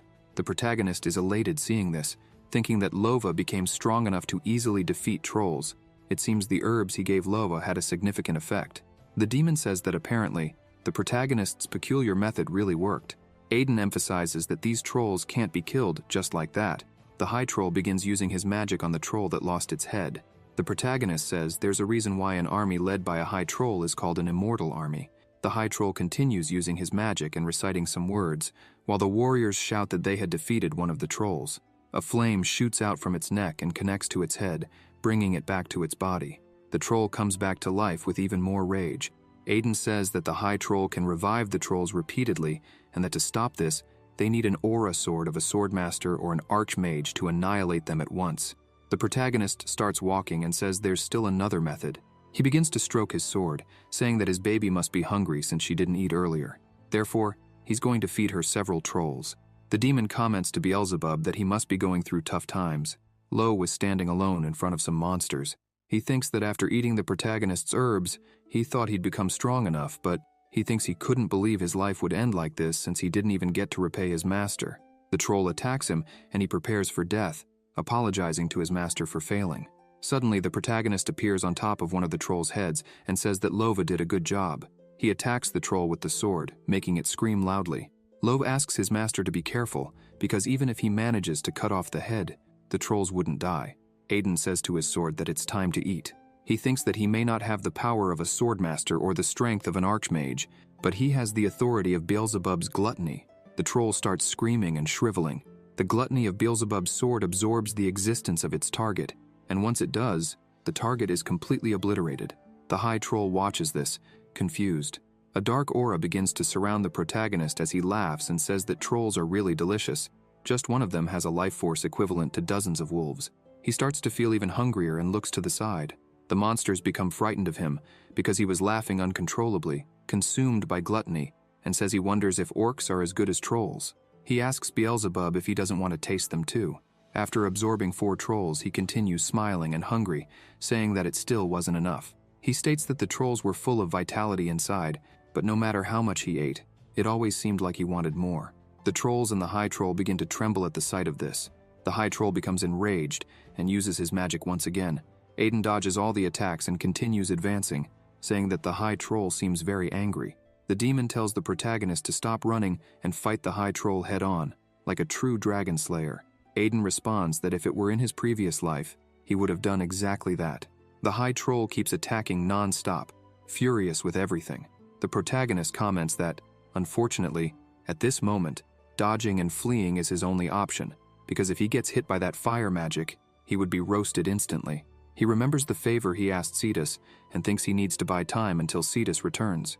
An axe comes flying at him, and the demon warns him that an attack was coming. The protagonist looks and manages to dodge, saying that these orcs are annoying. The demon asks why the protagonist wasn't absorbing the orcs from the beginning, since even if they aren't as good as trolls, they still have a good life force in their bodies. Smiling, the protagonist replies that he has other plans for the orcs. He says that if Cetus manages to arrive at the right time, not killing the orcs will be more beneficial for them. Aiden says that until that time comes, he just has to... Suddenly, a giant fireball appears in front of him. He looks at it and comments that the High Troll never gets tired of using that. The High Troll continues using his magic non-stop, burning everything in front of him. He notices that he hadn't hit the protagonist and looks up, seeing Aiden very high up. The protagonist says that the High Troll is burning everything, friend or foe, and doesn't care about anything anymore. Without speed analysis, he comments that he would have become barbecue a long time ago. The demon says that the protagonist can't fly or walk in the air, so he asks how he plans to dodge the next attack. Aiden becomes worried and shouts that the demon was right. The flames were already approaching him and he starts yelling, saying that he couldn't die in such a stupid way. With great speed, Cetus approaches, using his aura blade, and cuts through the High Troll's attack, telling Aiden that he managed to hold the battle very well. The protagonist laughs, commenting that Cetus managed to extinguish that fire. He thinks that a swordmaster is really very fast because he traveled such a great distance in such a short time. The protagonist looks and sees that next to Cetus, there was someone else, and he thinks that everything went very well. The High Troll looks and wonders how that guy was there. The orcs start looking at him, and the protagonist shouts at the disgusting troll, saying that the course of the battle just changed. The demon shouts at the protagonist, telling him to pay more attention because he was very high up and was falling. He starts screaming, saying that if he falls like that after using all his strength, it could be fatal. An orc catches him in the air and takes him to the ground. The protagonist thanks him. The orcs start crying and trembling. The warriors are confused because that orc just saved the protagonist. The leader of the orcs apologizes for not protecting everyone, raises his hand, and shouts that now the orc army would avenge the trolls who humiliated them. With their leader in front of them, the orcs begin to fight bravely against the trolls. The soldiers are even more confused, asking what was happening there, as suddenly the orcs were fighting the trolls. The demon tells the protagonist that everything happened exactly as he predicted. Aiden says that's exactly why the High Troll had managed to control the orcs. They used the orcs' loyalty to their tribe and their chief against them, taking the chief and the children as hostages to control them. But if those hostages were freed, everything would change. The protagonist says that the enemy of your enemy is your friend, and that's why he didn't recklessly absorb the orcs. The High Troll, seeing all this change in his army, starts trembling with rage. He says that his plan is falling apart. He notices someone coming toward him and uses his magic to defend himself from Cetus, who thinks that the High Troll used magic to protect himself. He really is at the same level as a swordmaster. Cetus thinks that the protagonist was right from the beginning, because if he had fought alone against everyone, he wouldn't have had the slightest chance. However, the leader of the orcs advances and takes advantage of the High Troll's lowered guard, attacking him without hesitation. Cetus realizes that now the situation has changed because there are 2 swordmasters.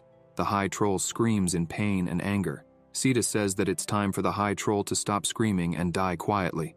The High Troll begins to say that he can't die in such a meaningless way. He would never forgive the humans who killed his parents. Fire starts coming out of his eyes and nose, leaving the orc leader and Cetus confused as the flow of mana became strange. The High Troll begins to expand, saying that he would explode all the mana in his body and take everyone there with him.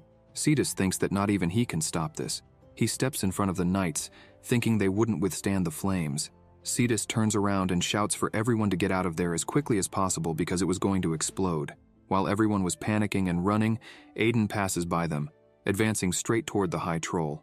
Cetus shouts for him to come back because he would die, but the protagonist doesn't listen and continues advancing. What no one knew was that his hunger was immense. He starts laughing and leaps, aiming Beelzebub at the troll's belly. He shouts that the final blow would be his. A colossal explosion occurs, engulfing everything around it. Beelzebub begins to penetrate the High Troll's belly, which starts to explode. Still hungry, the protagonist tells Beelzebub that it's time for the main course. The entire explosion begins to be swallowed by gluttony. The High Troll starts screaming. Lovie and Cetus are worried about what's happening, shouting the protagonist's name. Cetus wonders what's going on, how Aiden is going to stop such a massive mana explosion. He questions whether the protagonist really had a plan, as Aiden absorbs all that mana and vitality and notices something strange. He says that the life force and mana are much greater than he imagined, and maybe he can't absorb it all. The High Troll continues screaming and releasing everything he had. The protagonist asks Beelzebub to hold on a little longer while the sword absorbs it all. Aiden shouts, calling the demon, saying he needs help. An intense light begins and the demon appears there, irritated, asking how the protagonist has the nerve to use him for something like this. The demon says that if Aiden promises not to take sacred potions for a week, he will help. The protagonist shouts that he accepts the deal and orders the demon to act quickly because Beelzebub has already absorbed enough life force and is in the final condition to awaken the sword. The demon touches the sword, and Aiden says he needs to infuse demonic energy to awaken the corrupted lord that is sleeping in the sword. The demon begins to use his energy and asks the Lord of Gluttony, Beelzebub, to awaken. The chains inside the sword begin to move, the eyes open, and he says it's been a long time since he felt this. He declares that it is the will of the Lord of Gluttony, who sought to destroy even the heavens. Who dared to wake him up? In front of the protagonist, the two face each other. Aiden says that this was expected of a former ruler of the underworld. His presence is terrifying. The protagonist comments that if he were an ordinary human, he would be mentally dominated in seconds and used as a puppet. However, he has something that even this Beelzebub fears.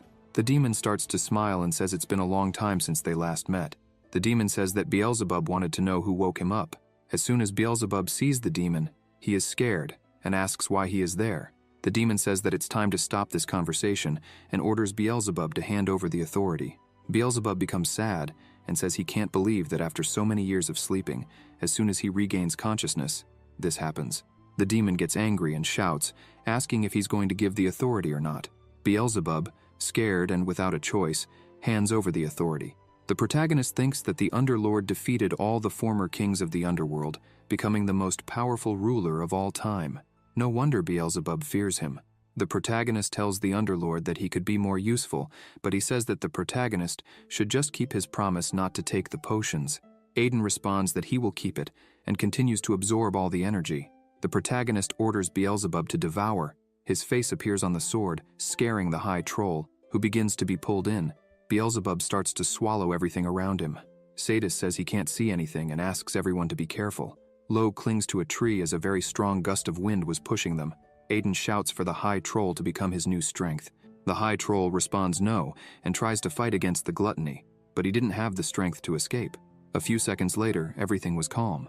Cetus comments that the wind stopped suddenly and asks where the High Troll went. Loa, scared, asks if it's over and if they are safe. Aiden, exhausted, wonders if that was the true power of the Lord of Gluttony's authority, all this life force and mana. Suddenly he feels like vomiting and says he ended up eating too much. The Underlord comments that it's his fault for trying to eat everything he sees. Underlord emphasizes that no matter how powerful an ability is, if overused, it becomes a poison. He tells Aiden that, as sad as it may be, he will need to let go of some things. Despite feeling sick, the protagonist refuses and says he will absorb everything, no matter what it is. As he runs his hand across the ground, he notices something and asks what it is. Underlord says it's a phoenix. The protagonist says he now understands why the High Troll was using so much firepower. He wonders if the phoenix was consumed by the High Troll and fell into a coma. He touches the egg and remarks that this species is as rare as a dragon. How did it end up here? He pauses to think, and his mouth begins to water. He asks if by eating it he could also use firepower. Underlord asks if Aiden wasn't just about to vomit from overeating. Gluttony overtakes him again, and he admits it's true. but using firepower is another story. Underlord comments that looking at Aiden like this, he realizes how dangerous human recklessness and greed can be. He bends down and thanks for the meal. Suddenly, Cetus arrives, smiling, and slaps the protagonist on the back, saying that in the end, he really did it. However, the protagonist was so full that the slap was enough to make him start vomiting. Cetus asks if he's okay. Underlord remarks that this happened because of the protagonist's greed. Cetus looks closer and sees the phoenix there. He asks what such a rare creature is doing here.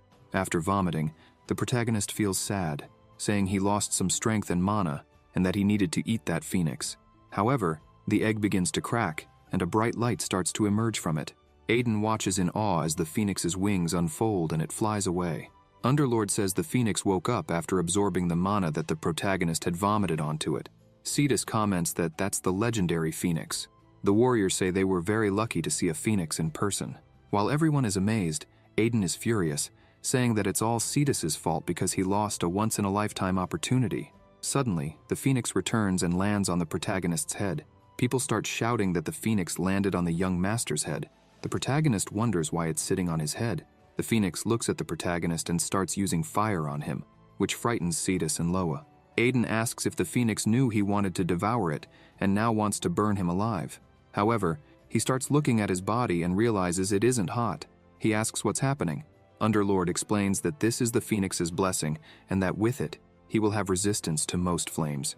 This is happening because it was revived with the mana that the protagonist vomited onto it. He says that the phoenix probably sees him as a savior. Aiden begins to smile and thinks that this will be very useful against Shora.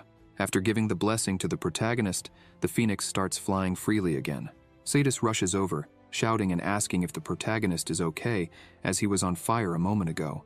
However, the protagonist is focused on the feather that had fallen from the phoenix.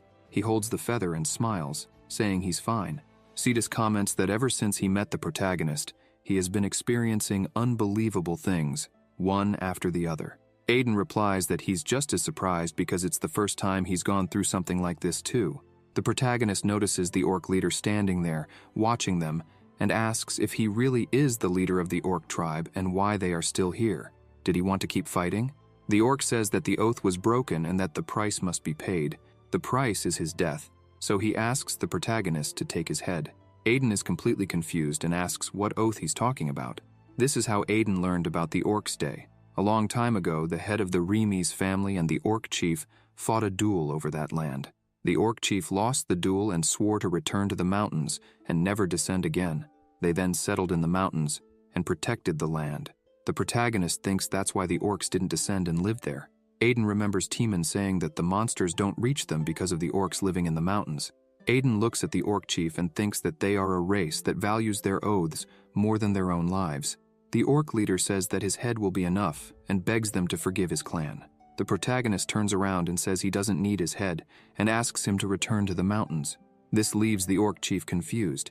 He gets angry, shouting that the oath was made by the ancestors and that he needs to pay the price for breaking it. He keeps shouting, which irritates the protagonist to the point of asking if he should really cut off this noisy orc's head. However, they helped protect the territory, so he needs to be patient. Aiden has an idea and starts laughing, telling the orc chief to pay with something other than his head. The orc wonders what the protagonist is talking about. The next day, Cetus comments that he's not sure what he's seeing. The protagonist asks if that's a compliment and thanks him. One of the warriors was carrying a sandbag, thinking it was extremely heavy and wondering how those guys could carry it so easily. Cetus says that orcs and humans working together is something fantastic. Aiden mentions that normally, it would take them months to rebuild things, but with the help of the orcs, they could finish in a single week. The protagonist emphasizes that the best part is that this way, the orcs protect their leader's life, and they get free labor. Everyone ends up happy. Cetus sighs and says he expected that kind of idea because he never really understood Aiden's thoughts. He notes that whenever he talks to the protagonist, it feels like he's talking to a dragon that's lived for hundreds of years. While they were talking, Cetus mentions that maybe they should leave this matter to the Tower of Assassination, since even the wasteland monsters appeared. This has gone beyond their control. Aiden replies that he understands. He starts laughing maniacally and thinks that he already got what he wanted, so it's no longer his problem. He was only there to awaken Beelzebub, and as a bonus, he got a phoenix's blessing. Now he just needs to return quietly and train more. However, his plan didn't work out. As he was leaving, everyone organized a party for him. thanking him for saving the territory. Everyone was saying that the High Troll was defeated by Aiden's sword, and on top of that, he could control the Phoenix. Another man in the crowd exaggerated further, saying that he could control the Phoenix and the orcs with just a finger. As he walked among them, irritated, he wondered where all this distortion came from, not to mention that he hated this superficial ceremony. Underlord comments that the flower crown looks great on the protagonist, and also notes that, apparently, the people weren't being superficial. They genuinely thought Aiden was a hero. The protagonist feels a bit embarrassed and asks why being a hero is such a big problem, since he wouldn't make any money by being a hero. Underlord says that with those words, the protagonist sounds more like a mercenary than a knight. Aiden responds that, either way, he really planned to train in silence this time, in Cassie's research laboratory. The protagonist was asking if there was really no way to fix this.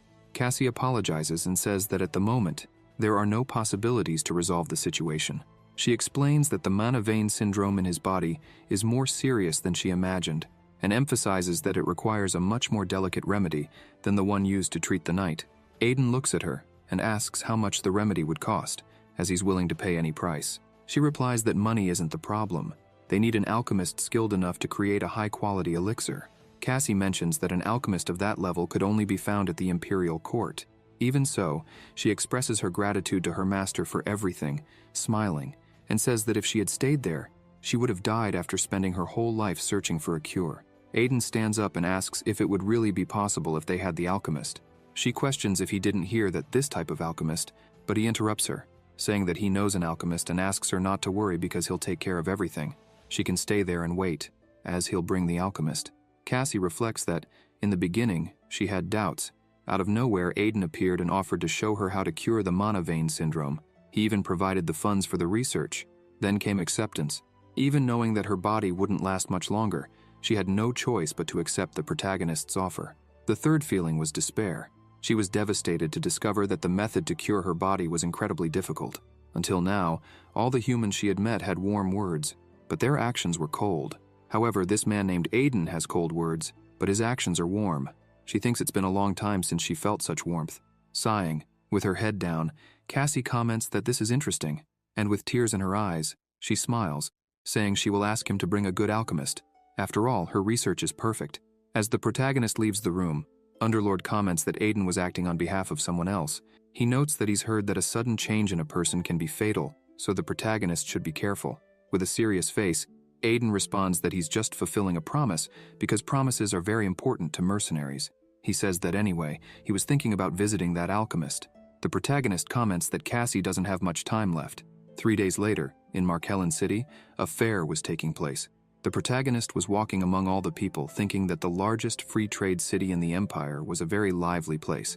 Underlord asks what the protagonist meant by, was a city. He says it's a warm city, where you can feel that everyone is working hard. The protagonist explains that the city was completely destroyed by an attack from a mad dragon, but he thinks he's the only one who feels strange about this situation. Underlord asks where the alchemist the protagonist mentioned earlier is. Aiden responds that he'll find the way, and tells Underlord to shut up. Underlord comments that the protagonist is being quite unrefined. In the outskirts of the city, near the slums, a group of people was cornering someone in an alley. One of the men was threatening the cornered person, saying he wanted the production ready that day. The man, trembling with fear, tried to explain that no matter how hard he worked, he could only make one per week. He insists that if he's forced to make double of these high-quality elixirs, suddenly one of the men punches the wall, shouting that it's his problem, and if he doesn't bring everything they asked for by tomorrow, he'd better be very careful. Joseph crouches down in fear while the man threatens him, saying his throat might end up getting damaged. Suddenly, the protagonist appears shouting, "Fraud, extortion, threats. For those suffering from these, we offer solutions." Their leader asks who that guy is, and orders Karen to deal with it. Karen approaches the protagonist and asks who he is and what he's doing there. Aiden asks Karen if he really doesn't know who he is. Karen tells the protagonist to stop this and leave, but Aiden looks at Joseph and asks if he's suffering from fraud, extortion, or any threats. Karen gets annoyed at being ignored and starts attacking the protagonist, shouting how dare he ignore him like that. Screams are heard, and a few seconds later, Karen is lying on the ground after the protagonist punches him and throws him hard against the wall. The other two are frightened by this, asking who the protagonist is. With a serious face, Aiden tells Karen to step back because he couldn't protect his client. While the protagonist is looking at Karen, another man comes attacking him, shouting how he dares to mess with his people like that. Aiden dodges all the attacks and starts laughing, pulling down the man's pants. The protagonist asks what he's doing with such pretty panties. The man gets completely enraged and curses the protagonist, calling him a bastard and saying he looks like a troll. As soon as Underlord hears this, he says that now that man is dead. The protagonist becomes extremely angry and asks what the man just said. The man shouts, asking if the protagonist thinks he can mess with Cerberus, the biggest predator in that city, and get away with it. With one strike, the protagonist breaks his sword in half, leaving the man trembling with fear. He asks who the protagonist is and how he's using sword aura. Aiden looks him in the face and says his eyes will need some fixing. After finishing the guy off, the protagonist comments that he was still lucky because comparing him to a troll was reason enough to be dead. Underlord says that the protagonist was the first person to use Beelzebub in that way. Their leader is completely shocked to see that the protagonist uses sword aura. He asks what a swordmaster is doing here in the slum. Aiden approaches and asks Joseph if he needs help. The protagonist says he offers his services at a very fair price. Joseph looks at this and wonders why a swordsman awakened by sword aura is offering to help him for such a low price. He wonders what the protagonist will want after this. Joseph looks at Aiden and wonders if he can really trust that person. After much hesitation, he thinks he has no other choice. Crying, he begs for help. Joseph was a renowned Chinese alchemist in the underworld of Markellan City. His daughter had been kidnapped by the Cerberus Guild, a criminal organization. Even though he tried to stop them, he couldn't do anything. The guild demanded that he make 1 pill a week, saying that this way he and his daughter would be fine. Their leader said it was a good deal, considering he was in a dangerous place. In the protagonist's past life, Joseph had provided these pills to them for years, but when he found out his daughter was already dead, he sought out the protagonist for revenge and soon joined her in the afterlife. Aiden thinks that was in his past life. Now they still have time to save Ellis. Joseph starts screaming, desperate, that he'll do whatever the protagonist asks. He just wants to save his daughter.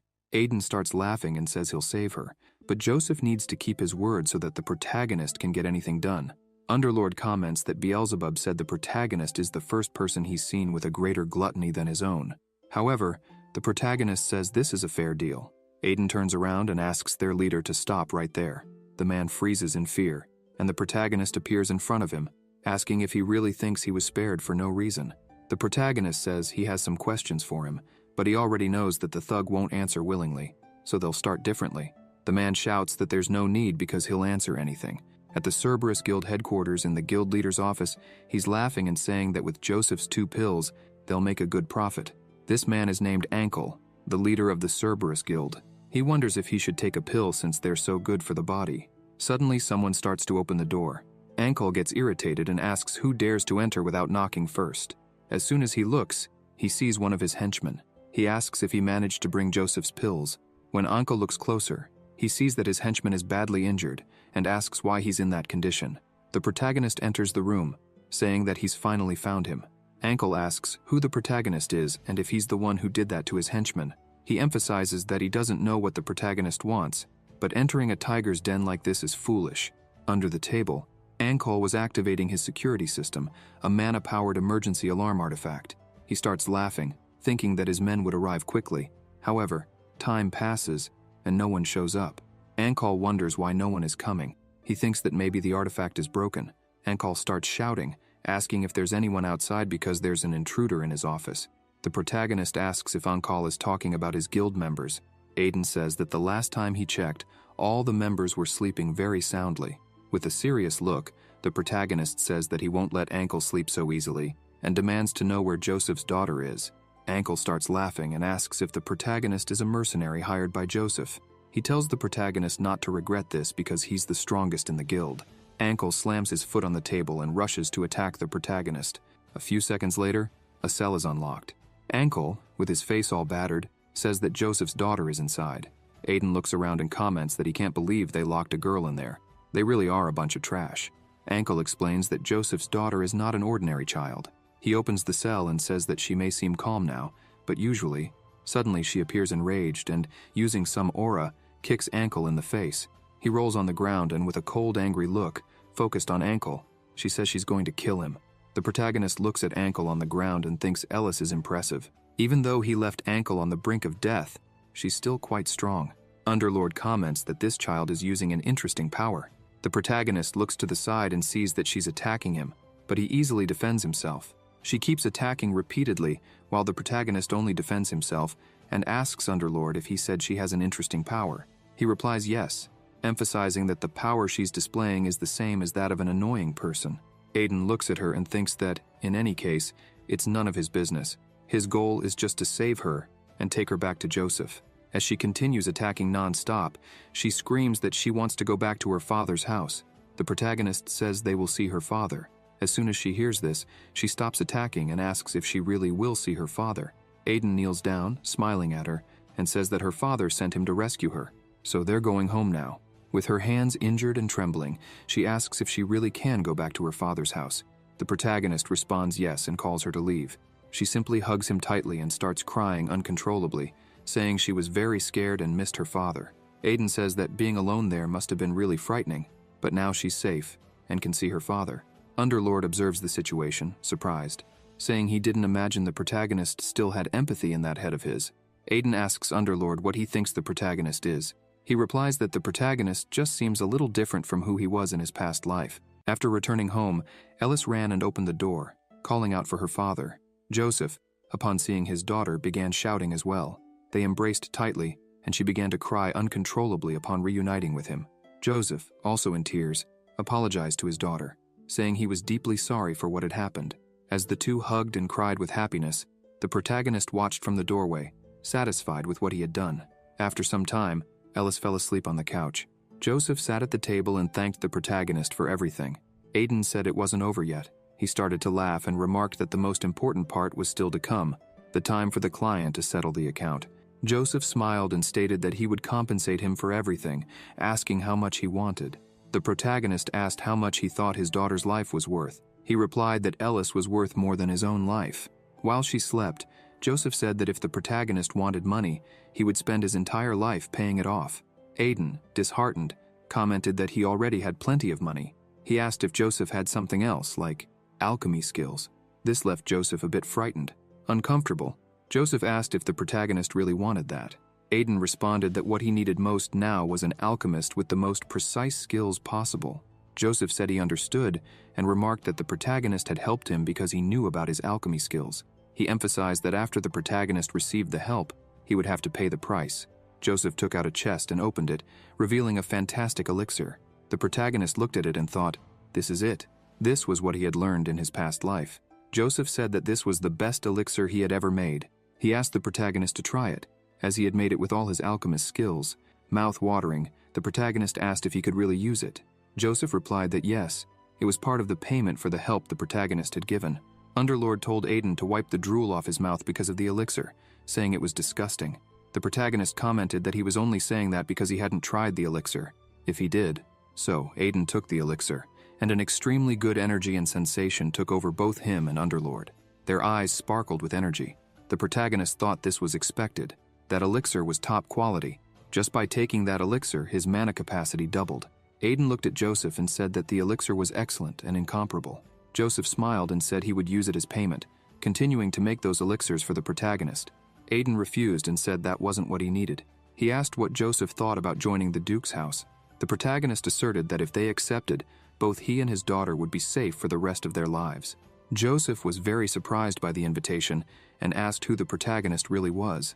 Aiden apologized for not introducing himself earlier. He looked at Joseph and introduced himself as the eldest son of the ducal family Rems. His name was Aiden Remus. Joseph began shouting as soon as he heard the protagonist's name and asked if by any chance he was the troll prince everyone had been talking about lately. Aiden was slightly irritated, thinking that once again this story of the troll prince had come up. Underlord commented that it seemed the protagonist was famous even in those parts. Joseph asked what would bring a young master of the Duke's house to a place like that. The protagonist replied that he needed to deal with an emergency. Aiden emphasized once more, saying that if Joseph helped him resolve this problem, the duchy would protect his family for the rest of their lives. Joseph said it was a great offer and asked what the problem was that needed solving. He asked to start discussing this urgent matter the protagonist had mentioned. After all the conversation, they went to Cassie's research laboratory. Upon arriving there, Joseph began examining Cassie and said that this was the most severe case of mana separation syndrome he had ever seen. He emphasized that if it weren't for the strong physique of the feral race, Cassie would likely have already left this world. Joseph took a look at the research and said that if they made the medicine according to all of that, she would certainly be cured. However, the main problem was the ingredients for the medicine. Aiden stated that they could obtain all the ingredients through the Duke's house. Joseph replied that those were not simple ingredients. They were truly impossible to acquire. He took out a piece of paper and explained that, from what he could see, mana separation syndrome was a disease where the mana channels froze. According to what he saw, they needed potent fire attribute mana to treat the frozen mana channels. But Aiden asked how they could obtain potent fire attribute mana. Cassie responded that she knew of 2 ways. The first was the heart of a fire dragon, the other, a phoenix feather, but she couldn't imagine where they would find such rare creatures. The protagonist reached into his pocket and asked if this would suffice. He showed a phoenix feather. The two were completely shocked and asked why he had that. Joseph asked how he got a phoenix feather, a creature they had only heard of in legends. He replied that the phoenix dropped it, and he picked it up. Joseph calmly took the feather and said that it was more than enough. With that feather, they would be able to make the medicine, and it would take 2 days. While they were talking, Cassie watched from a distance. Crying with emotion and with a smile on her face, she began to have hope. Suddenly, someone knocked on the door, calling for the protagonist. Philip opened the door, and the protagonist asked if there was a problem. He said that Duke Fried was looking for him. Aiden became nervous, thinking that this time he had disappeared without telling anyone. He went to his father's office. Fried said that he heard that this time Aiden went to the city of Miklan. The protagonist confirmed, emphasizing that it was for business. He apologized, saying that he should have informed him before leaving. Fried replied that he didn't call him there to scold him. Aiden was surprised by this and asked why he was called then. Smiling, his father showed a letter, saying that the invitation to the imperial banquet had arrived. They were celebrating the upcoming birthday of the crown prince. Fried said that this time he wanted the protagonist to go. Aiden was shocked and asked why he should attend the imperial banquet. He questioned why Carl couldn't do it, since he was used to these events and representing the family. The protagonist thought that he still had a lot to do. Fried smiled and said that was true, but Carl refused, saying he was busy with the duties of the Knight's Order. His father added that besides that reason, many people wanted to see the protagonist. Aiden sighed and said that he was also very busy, but then the protagonist paused to think for a moment and asked his father if this year was the imperial year 450. Fried confirmed, emphasizing that the protagonist needed to be at that banquet, whether he liked it or not. Suddenly, Aiden began to smile and agreed with his father, saying that he would go. Fried was surprised by this sudden change. The protagonist said that if his brother Carl was busy, he had no choice and would have to do it. However, he asked his father to consider it as a brief appearance. Fried was very happy and said that his son had made a good decision, asking him to be very careful on his journey. As the protagonist walked alone, Underlord commented that he wouldn't go to a place like that without a good reason and asked what the real motive was that suddenly made the protagonist agree to attend the imperial banquet. He replied that a major event occurs at the imperial banquet in the imperial year of 450, the attack of the Black Mages on the imperial banquet, and in the midst of it all is the queen of the Black Mages, the Silver Witch. He said that he needed to bring this woman to his side at all costs. Underlord asked why he wanted that, given that he despised Black Mages. Aiden explained that, unlike the radical heretical group of Black Mages, Chaos, she was the leader of the moderate faction, Fire of Florence. Although the protagonist defeated her in his previous life, in this new life, they might have a different ending. Aiden begins to remember the night when everything happened. She was lying on the ground, defeated, and he was looking at her. The witch called out to him, smiling, and said that if they had met in a different way, they could have become very close. Seeing her on the ground, he thinks it's a shame that he couldn't correct the corrupted dark magic or restore the will of Florence. The protagonist sets out on the road to the banquet. Inside the carriage, he asks why they need so many people just to attend a birthday party at the Imperial Palace. Lova explains that the size of the escort represents the power of the family. It's inevitable for the sake of the Duke's reputation. He asks the protagonist why they had to make that detour, or if there was a specific reason for stopping in that village. Aiden says he just wanted to take a quieter route. That was what the protagonist said, but in reality, he wanted to get more first-rate elixirs from Joseph.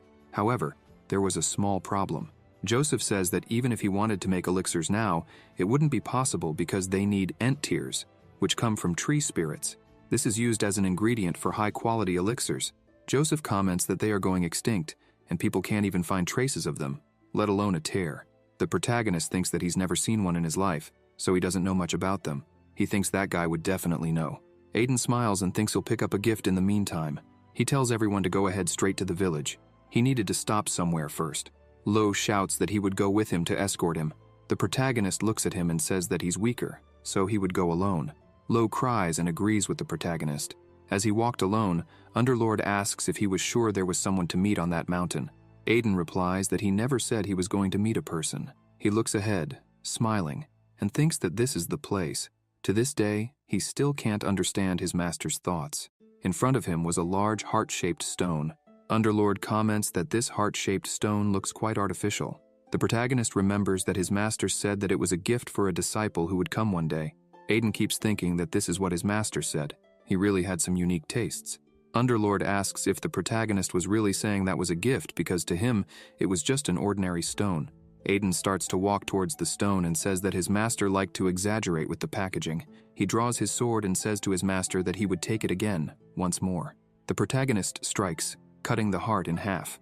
Underlord is confused, asking why he was doing that right after saying it was a gift from his master. Aiden says that was just the wrapping paper. As soon as the stone is cut, a secret passage appears, leaving Underlord impressed. He comments that it's a dungeon, and asks if it was really supposed to be a gift. The protagonist says that his master was always an eccentric person. Aiden emphasizes that his master always used to say things like, "Since you're disciples of the mercenary king, you must learn through pain," or, "You only get stronger by overcoming near-death experiences." The protagonist comments that, on top of all that, this wasn't just any dungeon. Several monsters begin to appear there, and Underlord asks if the protagonist and his master didn't get along so well in the past life. Aiden says that he already mentioned his master was a different person. When he entered without knowing anything in his past life, he really thought his master was trying to kill him. However, in this life, he couldn't be more grateful than he is now. Many monsters start to appear, and their leader shouts when he sees the protagonist. Underlord says that the one flying is a lich, a foolish being created when a dark mage transforms into an undead. Aiden comments that it's one of the most difficult opponents to deal with if you don't know how to fight it. The protagonist says that this lich caused him a lot of trouble in his previous life. The lich calls the protagonist a fool, saying that he entered there without fear and without preparation, and because of that, he would become an undead just like the others. Aiden charges forward like lightning, bypassing all the monsters and going straight for the lich, who is completely caught off guard by this. The protagonist thinks that if he defeats the lich, the rest of the undead he summoned will also disappear. Moreover, the protagonist recalls that he had defeated countless high-level liches in his past life, so this mediocre lich wouldn't make the slightest difference to him. The protagonist attacks, and the lich begins to disintegrate, saying that he would leave without witnessing the rebirth of the Black Mage Kingdom. All the undead in the place start to disappear as well. As the lich dies, the protagonist notices something shining and wonders what it could be. Underlord asks if that pendant is the gift his master left. Aiden replies that no, it's something he's never seen before. He takes the pendant in his hand and comments that the pattern on it looks strangely familiar. He then decides to keep it. Underlord tells Aiden to also take the lich's bone dust. The protagonist is confused and asks why. Underlord says that since the protagonist is going to hunt Ents, the lich's bone dust is something that drives them crazy. The protagonist bends down to pick it up, thinking that he didn't want to keep following Underlord's advice, but he had no other choice since he knew nothing about Ents. Suspicious, Aiden says that if Underlord is making him gather all this for some strange reason, he'd better be prepared. Underlord tells the protagonist to stop whining and trust him for now. He asks once again where this supposed gift is. Aiden asks him to wait a little longer. Underlord comments that the protagonist was reluctant a moment ago, but now he's collecting all the bone dust. He says it's good to keep useful things. After gathering all the bone dust, the protagonist heads to a staircase. Underlord is surprised to see that there was a hidden room in the dungeon. The protagonist explains that it's actually a second hidden dungeon. He emphasizes that as crazy as his master might have been, he still wasn't stupid enough to throw them into a dungeon with just a lich. Underlord comments that it's already crazy enough to throw them against a lich alone. After walking a bit, the protagonist says they've finally arrived. In front of a strange tree, something was emanating a great amount of energy. As they approach, Underlord says that it's... Aiden interrupts, telling Underlord that he had already seen that in his past life too. Underlord asserts that there's no way to forget that cursed shield, because if it weren't for it, he would never have lost that fight. The protagonist comments that it's been a long time since he's seen the spiritual shield of the lamenting spirit. Aiden begins to approach, and says that the item was imbued with the spirit of lamentation poisoned by madness, and that madness used to poison the user too, which is why he had great difficulty with the shield in his past life. He slowly approaches and touches the shield, saying that it won't be a problem the second time around. All the energy begins to envelop the protagonist's arm, and he says that one of the reasons he liked that shield, the shield starts to disappear completely, and the protagonist comments that, unlike other items, this one can sleep as a bracelet. Moreover, he emphasizes that you can simply take off the bracelet, which is quite convenient. He looks at the bracelet and hears some screams, saying that he even missed those screams of madness. Aiden comments that because it's a familiar item, it reminds him of the time when he was the Dragon Slayer King. Underlord asks if he really missed it, emphasizing that the protagonist is as crazy as his master. The protagonist tells him to shut up and says it's time to leave, asking if he needs to call him. Aiden says that he knows he is watching everything, emphasizing that he would like to make a deal, so he asks him to show himself. Suddenly, a rabbit wearing a hat appears, saying that he had been waiting for the protagonist to call him. The rabbit comments that it seems like Aiden needs to make a deal. He introduces himself as Rabbits and says it's a pleasure to meet the protagonist, mentioning that he's a spiritual merchant from the friendly Spirit Emporium. Rabbits tells Aiden that if there's anything he wants, he just needs to ask. Potions, weapons, food, and anything else. He emphasizes that there's nothing their spirits don't have. Spiritual merchant, spirits of commerce with strong monetary desires. The Spirit Emporium was created when these spiritual merchants gathered, with the hat merchants as the central figure. The protagonist thinks that usually when someone clears a dungeon, the Emporium sends a spirit to negotiate for the dungeon's byproducts. But Rabbits asks if Aiden wants to trade that shield on his arm. The rabbit says he could buy it for a not-so-bad price. The protagonist says he won't sell it, leaving the rabbit shocked. Rabbits asks what kind of deal he wants to make if he's not going to sell the shield. Aiden responds that he wants to obtain some information. He says he would like to know where the Ents live on that continent. Rabbits comments that it seems like the only thing the protagonist wants is information, but he warns that information on where the Ents are located is very expensive. Rabbit says that even with a discount, information about a small Ent village would still cost 2,000 gold coins. Aiden replies that he doesn't want to pay that amount. Instead, he'll pay 4,000 gold coins, which drives the rabbit crazy with happiness. Underlord asks if the protagonist is going mad because he doubled the price for no reason. Underlord questions if, in the previous life, the protagonist owed something to this rabbit. The protagonist smiles and responds that he's just doing what he was taught. Underlord asks what exactly he was taught. Aiden begins to laugh and says that he has a skill for squeezing spiritual merchants, a technique his master taught him. He explains that this is exactly how he squeezed this same rabbit in his previous life, and that's why Rabbits would let him shine again. The protagonist tells Rabbits to hurry up and give him the location of the Ents and the 4,000 gold coins. The rabbit is confused, asking if the protagonist isn't buying the information for 4,000 gold coins, but rather asking for the information and an additional 4,000 gold coins. Rabbits asks if the protagonist lost his mind when he fought the Lich. Aiden replies that he's not crazy, but rather proposing a trade. He explains that he wants to exchange something behind him. Rabbits gets irritated, asking how a human could even do that. The protagonist looks at him and says that if he doesn't want to, that's fine, but he should know that the protagonist would destroy it right then and there. The protagonist remembers the moment he asked his master if he really planned to sell that to the spirits. His master replied yes, because that was his scheme to make money, something no one knew about. Looking at a blue energy, he said that it was the real reason why the spirits came to the dungeons. It was the dungeon core. Aiden was surprised and commented that no one would want that even for free, asking why the spirits were so eager to get their hands on it.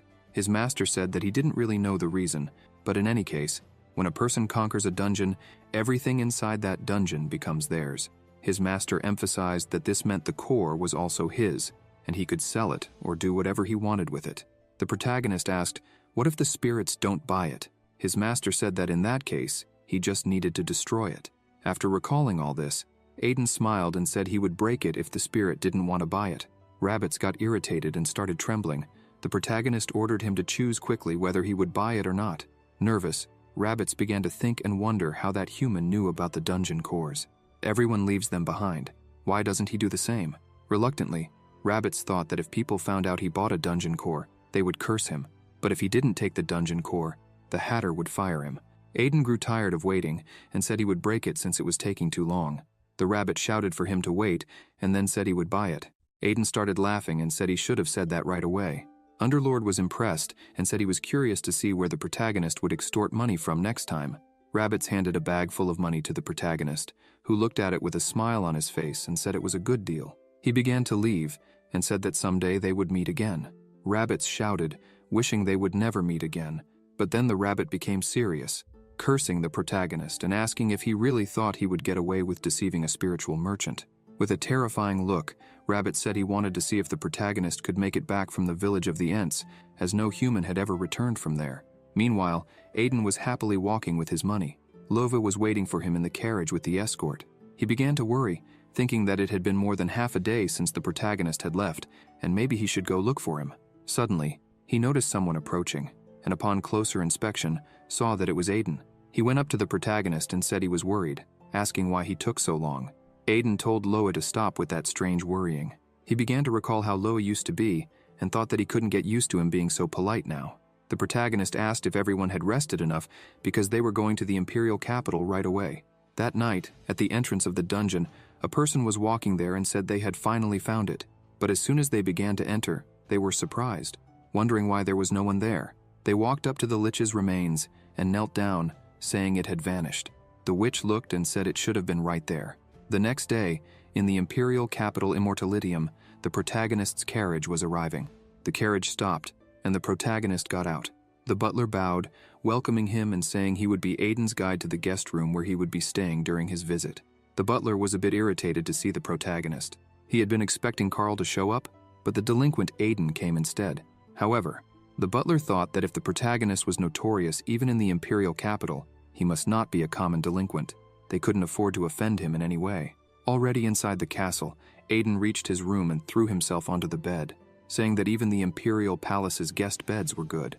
Suddenly he stopped, and thought that that night the dark mages would cause chaos there. He remembered that in his past life, many people got hurt and even died there. Underlord asks why the protagonist doesn't just go and warn everyone that there will be an attack today. Upon hearing this, Aiden says that this is a great opportunity, and he can't let it pass by so easily. Underlord asks if he doesn't care if people get hurt or die there. The protagonist asks if Underlord thinks he's a demon. Aiden emphasizes that in his past life, he was the hero who saved the entire world. Night falls, and the protagonist says he has a plan. While people are greeting each other and continuing the event, the protagonist starts to walk among them, and everyone stops and begins to look at him. The crowd starts to speak ill of him, saying he's a delinquent because he caught a troll. However, they comment that it was stolen, that he took someone else's achievement. Aiden walks through the crowd, recalling this from his past life, and thinks that it's been a while since he was treated like this. It seems that all people are the same, whether they are nobles or mercenaries. As he walks, he thinks he doesn't care about the others, because there are only 3 people here that he needs to see. From a distance, he sees a man off to the side. This man is drinking and commenting that palace drinks really are different. If he could import this kind of drink to the magic tower, it would be perfect. Suddenly, the protagonist approaches, calling him Mage Gustav, noting that it's a pleasure to meet him. This man is Gustav Dora, head of the mages of Anguis, the city-state of mages. He asks if the protagonist knows him. Aiden replies yes, asking if he isn't a mage from the magic tower of Anguis. The protagonist comments that when it comes to Anguis, Gustav is one of the best. Gustav turns his face and says that if he wants to make peace with the country of the magic tower, he's talking to the wrong person. Aiden explains that it's not about that he's on good terms with the bosses of the magic tower. The protagonist mentions that he read the book Gustav wrote and says he found it interesting.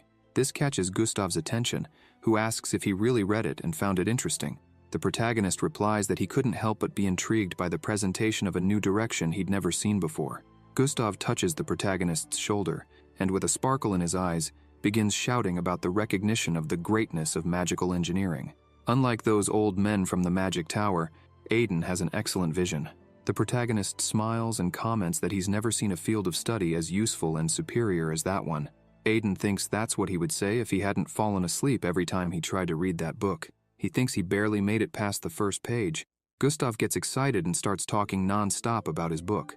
Underlord begins to get irritated and begs the protagonist to make that guy shut up. However, the protagonist asks Underlord to pretend he has no ears and stay strong. Underlord asks why they need someone obsessed with magical engineering, which isn't even real magic. The protagonist explains that this magical engineering might be disregarded and considered useless now, but later it will become one of the indispensable technologies for the whole world. Underlord understands and comments that this Gustav must be a pretty famous person. The protagonist confirms, saying that he is indeed a famous person, noting that he caused a huge and unprecedented incident in history, known as the Mad Terrorist of the Magic Tower, Gustav Dora. Underlord gets confused again and asks how he became famous as a terrorist if he's known for engineering. Aiden explains that he will probably cause an accident during an experiment soon, have his mana sealed, and be expelled from the country of the Magic Tower. After that, he will attack the Magic Tower with magical engineering weapons that he developed on his own. That's how this person almost annihilated the country of the Magic Tower. The protagonist comments that the salvation of the Magic Tower was the great mage Shara. Aiden adds that thanks to this story of almost annihilating the country of the Magic Tower, magical engineering gained recognition. While the two were talking, someone was watching from a distance, slightly irritated by the situation. Gustav commented that it was the first time he had such a deep conversation about magical engineering and wondered if he got carried away and talked too much. Aiden reassured him, emphasizing that he really enjoyed the conversation, which even helped him expand his knowledge. He mentioned that he would like to have an even deeper conversation the next time they meet. Suddenly, someone angrily shouted the protagonist's name. As soon as Aiden turned to see who was calling him, he was a bit confused because the face was familiar, but he couldn't remember who it was. The man shouted, saying that the protagonist was a thief who had stolen the Cetus family relic and would not be forgiven. Aiden looked closely at the man and asked if they knew each other. Gustav asked the protagonist if something had happened between him and Prince Tion. Aiden replied that no, today was the first time they had met. Suddenly, the protagonist paused to think for a moment and remembered that Tion mentioned the name Cetus. He realized that's why Tion's face seemed familiar. Tion was the eldest son of Marquis Tirid Cetus. Aiden smiled and said it was a pleasure to meet Tion. The protagonist commented that he was wondering where they had seen each other before, but realized that Tion looked a lot like his father. However, Tion interrupted the protagonist, telling him to shut up and calling him a fraud. Tion asked Aiden how he dared deceive his father and steal the entire family's inheritance. The protagonist wondered why he was being called a fraud. The people around began to comment and ask each other if the protagonist had really stolen the inheritance. One of the nobles paid more attention and noticed the protagonist's sword, commenting that it seemed Aiden had indeed defeated the troll on his own. Aiden asked Tion to wait a moment because there was some misunderstanding. He said he had won it in a fair bet. Tion, angry, asked what fair bet that was, saying he had heard a lot about the protagonist's antics. Tion asked if Aiden really expected him to believe that someone like him could wield his father's sword and still win a bet. Aiden started to get irritated and said that Tion was going too far. Underlord commented that this was surprising and asked if the protagonist knew what patience meant. Aiden asked Underlord if he was suggesting that the protagonist should hit Tion right there, in front of everyone. Tion then challenged the protagonist to prove he wasn't a fraud, since he thought the conversation was going too far. Tion proposed that if the protagonist won a duel against him, then he would kneel and apologize. However, if the protagonist lost, he would have to kneel and return the Cetus family inheritance. Aiden thought that Tion was getting ruder and was just as stubborn as his father. The protagonist began to laugh and asked if Tion was really suggesting a duel at the Crown Prince's birthday banquet. He wondered what might happen if the prince found out. Suddenly, the prince came walking over and commented that it would be fun to have a duel on his birthday. The two of them looked at him, and the guards announced the entrance of the esteemed Crown Prince of the Empire. Everyone there bowed their heads in respect to the prince, called the Little Son. He went straight to the two who were arguing. Tion bowed his head, greeting the Empire's little son. The prince smiled and commented that he had overheard a very interesting conversation there. Tion, frightened, apologized and said they would accept any punishment for the disturbance. Aiden was very nervous, thinking that Tion should thank the prince for saving him. The protagonist also bowed his head, apologizing. The prince asked them to lift their heads, saying there was no need for apologies. He smiled and said he would like to see the two of them duel right there. Both were surprised by this. The prince commented that Tion was known for his exceptional martial skills and that Aiden had been making quite a name for himself with his recent exploits. He emphasized that if both of them fought and displayed their skills, it would be the best birthday present he could receive. Aiden thinks about how Prince Mars was famous in his past life. He was considered the best candidate to become the emperor, but there was one small problem. He was a battle maniac. The protagonist realizes that he can't refuse Mars's suggestion and wonders what he should do now. Tion starts to smile and eagerly accepts the duel. He thinks that his father never acknowledged him, but recognized the protagonist, saying that Aiden was a genius destined to surpass him. Tion believes that he doesn't know what trick the protagonist used on his father, but he is determined to expose Aiden in front of everyone and reclaim the family inheritance. In doing so, he would be recognized by his father. Tion looks at the protagonist, smiling, thinking that he is trembling with fear. He feels it's well-deserved, as Aiden had dishonored the Cetus family. Underlord notices that the protagonist doesn't seem normal and asks if he's really okay. With a mocking expression, Aiden says that he truly doesn't like to fight, but if the Crown Prince is asking, he won't refuse. The protagonist thinks that he might feel a little bad for the Marquis, but he can't refuse this, so he'll take the opportunity to teach this kid some good manners. Underlord comments that the protagonist doesn't seem well, considering he's about to fight a child. The demon asks if the protagonist is still human. The people make space for the duel, and in the middle of everyone are the two opponents. Mars says that for everyone's safety, sword aura and the use of artifacts are prohibited. He emphasizes that he's quite curious to see what kind of duel they will display. Tion greets the prince, promising to have an honorable duel. He says he will prove right there that all the rumors spreading about Aiden are false. Smirking, the protagonist asks if they could start fighting already. This drives Tion mad with anger. He leaps, shouting that the protagonist's trick is the problem. The protagonist remains standing in the same spot as Tion attacks, thinking how ridiculous it is that this amateur fighter defeated his father. Tion believes he'll have to apologize to the prince because he plans to end it all with a single strike.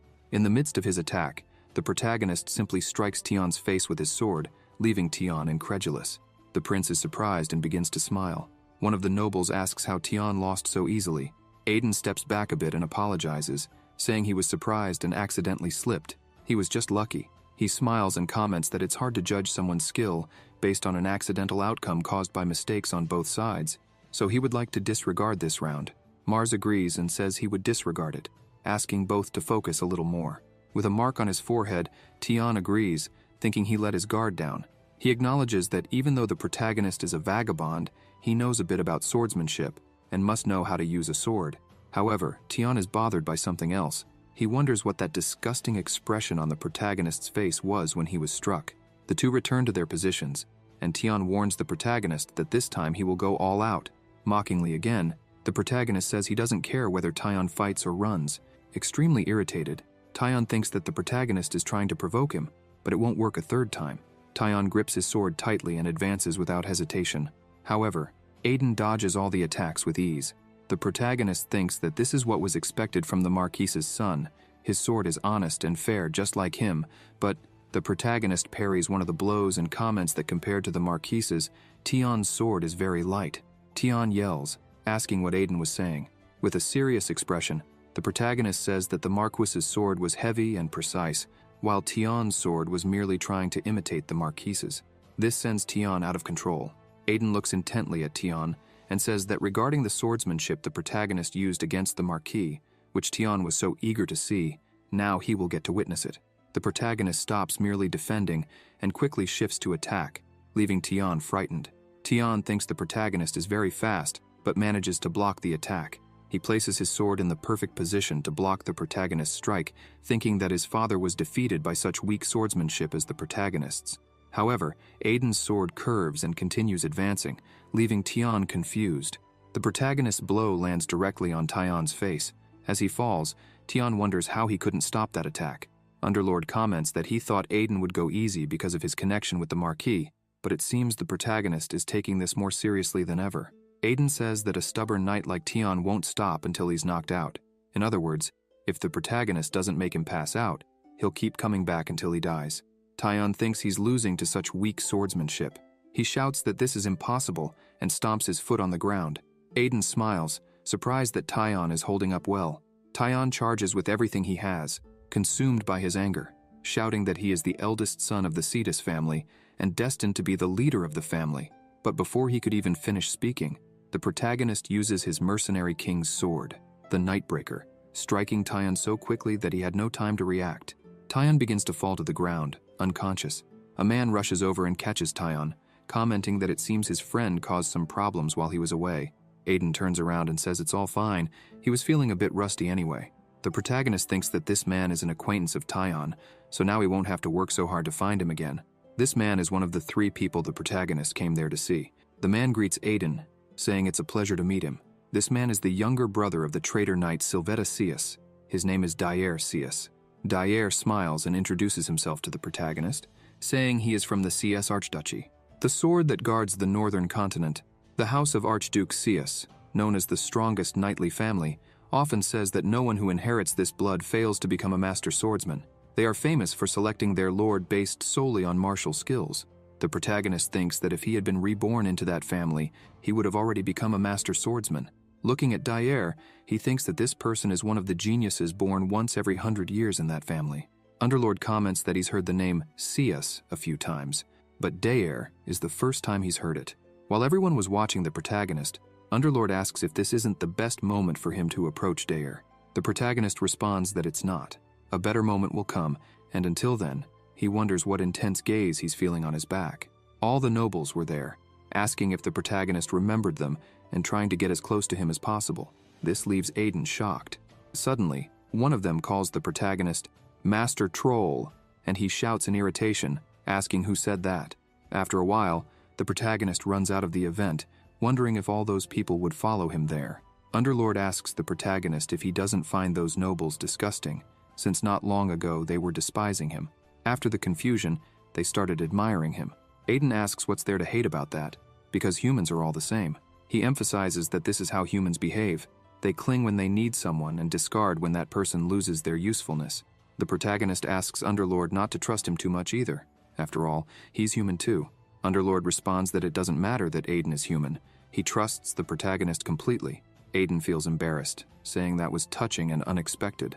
Underlord comments that the protagonist is more of a troll than a human, so he trusted him 100%.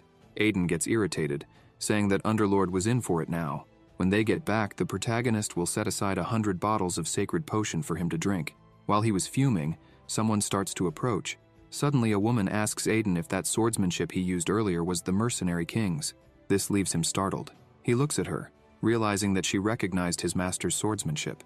The protagonist starts to smile, sensing an energy in her. Aiden thinks this is exactly what he expected from the last person he needed to meet. She approaches, and he asks if she has seen that swordsmanship before. She replies that she hasn't seen it, but she's heard of it. The mercenary king's swordsmanship that makes any defense useless. She says that if he had been a knight, he would have been one of great honor. Aiden remembers his master and thinks that he himself couldn't have been a knight. His master would have told her to throw that so-called honor in the trash if he wasn't making money. However, he smiles and tells her that he probably would have been. The protagonist asks if she doesn't find these banquets boring because he hated these formal events. He thinks that no matter how much she changes her appearance, how could he forget her presence after having fought her hundreds of times? Aiden says, "You don't like them either, do you, Nisita Florence?" She remains silent for a moment. She transforms and says that if he already knew, then she wanted to ask him something. She asks him how he awakened that sword. The protagonist smiles and says he got a little help from a friend, but he had already figured she would come after him if she saw the sword Beelzebul. Nisita says that the protagonist is trying to change the subject, so she will ask again. The protagonist is surprised because she began releasing a lot of energy, and he asks where the demonic energy flowing from her body is coming from. Aiden feels pressured by this murderous aura. He wonders if she was referring to Underlord when she mentioned the demonic energy. He's surprised that she can sense it. Even so, Aiden thinks he doesn't want to talk about that now. Although they were on the verge of killing each other in their past life, he wants to try something different this time. He tells her that he's on her side. Niseta says he talks as if he knows something about her. The protagonist starts to say that she is the leader of the moderate faction of dark mages, Florence's Fire, the Silver Witch, from a lineage in the Kingdom of Dark Mages, the Kingdom of Florence. He says that on top of all that, she is the head of the intelligence organization, White Moon. He asks if that's enough. She gets irritated and yells, asking how he knows so much. The protagonist notices that her murderous aura has lessened. He says they don't have much time. Something is about to start soon. Niseta tells him to stop dodging the subject and give her an answer. However, she begins to sense something strong. A huge magic circle appears in front of them. She says that's necromancy, summoning undead, noting that she didn't expect them to escalate things to this level. The protagonist says that these guys always follow the same pattern, both in the past and now. Aiden looks at her and says that magic won't stop until the caster is dead. He tells Niseta that she has many questions, but he wants to deal with this first. Smiling, he asks if she's here to capture the heretic dark mage group, Chaos. Niseta stares at the protagonist, thinking that he even knows she was here to capture the Chaos group. Who is this person? She agrees and says they'll continue the conversation later, then disappears in front of him. Aiden thinks he'll let her handle that part, and looking at the undead, he thinks he needs to take care of this. The undead start to invade the banquet hall. The soldiers begin to organize, forming lines to contain the attack. Tion grabs his sword and starts attacking them all, throwing several undead away. He yells for everyone not to be afraid because they were just the weakest undead. Underlord is impressed, saying that even Tion has reached the advanced aura stage of the sword. The protagonist says that being at that level is quite rare. This means Tion is extremely strong, but he chose the wrong opponent. Aiden says that even with all that strength, Tion lives thinking he's losing because of his incredibly skilled friend. Suddenly, a zombie troll appears, and the soldiers scream, asking when reinforcements would arrive. Tion looks at the troll and freezes, thinking that it's too dangerous. He would have to wait for reinforcements. However, Dyer passes by him without hesitation and pierces the monster with his spear completely. Underlord remarks that Dyer is just one step away from becoming a swordmaster. The protagonist agrees, saying that Dyer is at the stage just before the Master Swordsman barrier, a semi-master. Aiden thinks that while Tion is strong enough, having his closest friend and rival be Dyer is unfair. Underlord asks if the protagonist is just going to stand there instead of helping them. Aiden replies that they can handle it on their own. He adds that, besides, he needs to confirm something. Underlord asks what that something might be. While they were fighting outside, a knight in black armor was approaching. Tion mentions that he feels an incredibly dense energy coming from somewhere. The knight keeps getting closer.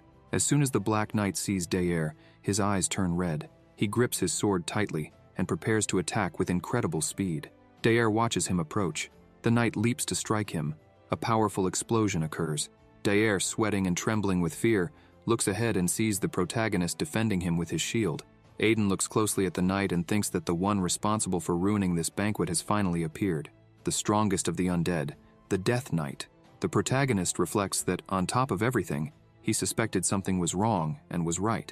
Even though the Death Knight is the strongest of the undead, Dyer, as a semi-master, should be capable of handling this knight.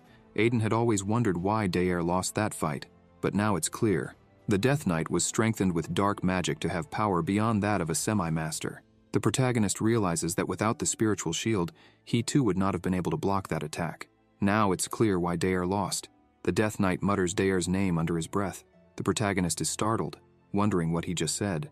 Suddenly, the knight attacks the protagonist forcefully, saying that he doesn't need the other insects. Aiden defends himself while thinking that this was it from the beginning. He should have realized something was off.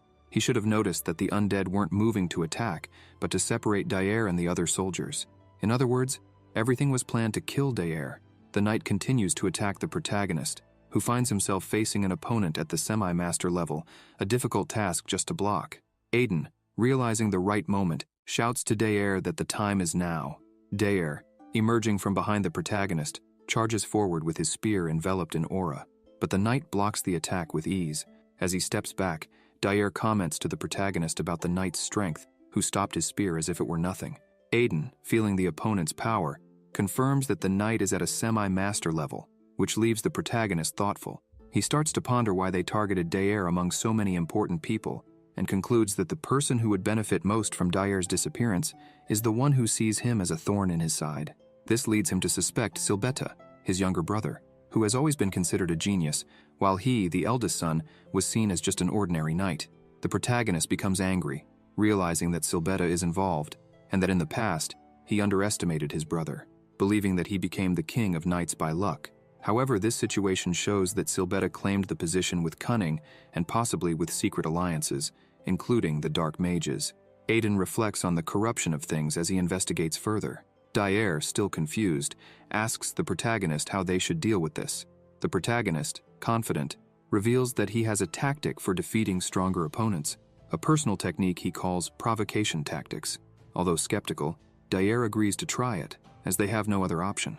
Underlord, observing the situation, questions the protagonist, asking when he has ever not provoked his opponents. Aiden responds that the fact that Underlord mentions it confirms the effectiveness of the technique, and that giving it a name brings legitimacy. The knight, determined to kill Dyer, prepares a new attack, but is once again blocked by the protagonist. While the protagonist reflects on Silbetta's betrayal, he decides that this time things won't go as his brother plans. The knight, frustrated by the protagonist's constant interruptions, attacks furiously, but is surprised by a sudden advance from Dyer. Aiden smiles, admiring the seriousness of the semi-master, who dodges the attack. Dyer, distracted by not feeling the impact of his spear, is almost struck by the knight, but the protagonist blocks the blow at the last moment, causing a great explosion. Trembling with rage, the knight realizes that his attacks are constantly being thwarted, and Aiden begins to provoke him even more, saying that it's easy to defend against his attacks. The protagonist's plan starts to work. The knight, enraged, focuses his attacks on him, ignoring Daer. The fight continues, with the knight attacking the protagonist and him blocking, while Daer attacks the knight, who defends. However, the knight is unable to land any significant blows, and the marks of the battle spread across the area. Daer, exhausted, comments that while the protagonist managed to stop all the attacks, he himself couldn't hit the knight. Already tired, Daer notices that the protagonist continues to laugh, which leads him to ask if he's okay. Underlord, noticing something strange, questions if Aiden is being possessed by Beelzebul again, but he denies it. Aiden, fully conscious, reassures the others, saying that he's not incapable of counterattacking, but that he doesn't want to. This leaves Underlord curious about the protagonist's motives.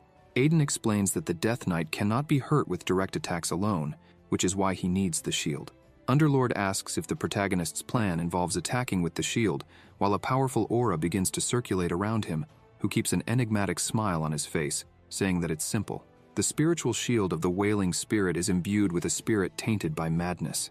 The more someone uses this shield, the more it fills with madness, and the user becomes stronger in proportion to how much they are infected by this madness. The protagonist raises his sword and advances, hitting the knight with terrifying force and speed. He says that in his current state, he can surpass even a semi-master. Daer is impressed, thinking that the protagonist was hiding his true strength. He had already suspected that the protagonist was a strong person due to the fight they just had, but he never imagined that Aiden was at the same level as him, a semi-master. However, Daer looks at the protagonist once more and realizes that he is not just a simple semi-master. He is strong enough to dominate even the Death Knight. With an expression of madness, he turns to the Death Knight, thinking that the madness made him slightly miss his attack. Underlord comments that every piece of equipment the protagonist uses seems to match Beelzebul, and that's not normal. Overcome by madness, the protagonist prepares to attack again, saying that the stronger the item, the more likely it is to have some flaws. Underlord asks what nonsense he's talking about. As items resemble their owners, Aiden says that due to the prolonged use, the madness is becoming difficult to control, and he emphasizes that he needs to end this quickly. The protagonist activates his agility ring. The knight advances to strike the protagonist, who is standing still. He attacks, causing a huge cloud of dust due to the force of his blow. The knight tells the protagonist to die, but he soon notices something coming from another direction. The speed is so great that it hits the knight before he can see what it was, leaving him scared because he couldn't see the protagonist moving. Aiden appears in front of the knight, smiling, and says that he's right there, calling the knight a slow piece of trash. The knight tries to attack, but the protagonist cuts him once again with incomparable speed. Daer watches the fight from a distance, unable to believe that the protagonist has become even faster than before. He thinks that, at this moment, Aiden is so strong that if he joined the fight, he would only get in the way of the two. Smiling, the protagonist tells the knight to wait just a little longer, because soon he will send the Death Knight's master to join him. The King of Knights will die. With numerous attacks and moving like lightning, Aiden dominates the fight, not giving the knight any chance. The knight realizes that he is dying, and that the mission is about to fail. So he gathers his last drop of energy and rushes as fast as he can toward Daer, who can only scream, unable to react. The knight was on the verge of fulfilling his mission, shouting that he would never fail. The protagonist notices that the knight is moving to attack, and thinks that must be. However, the knight ignores the fight with the protagonist, realizing that he can't win. Aiden observes this, wondering where the knight is going. As soon as he realizes what's happening, he becomes alarmed. Daer, defenseless and cornered by the knight, is about to be killed. Suddenly, the protagonist begins to feel intense pain, thinking that the effects of the ring are starting to manifest. He realizes that if this continues, everything will go according to Silbetta's plans. Daer is helpless and can only watch the knight.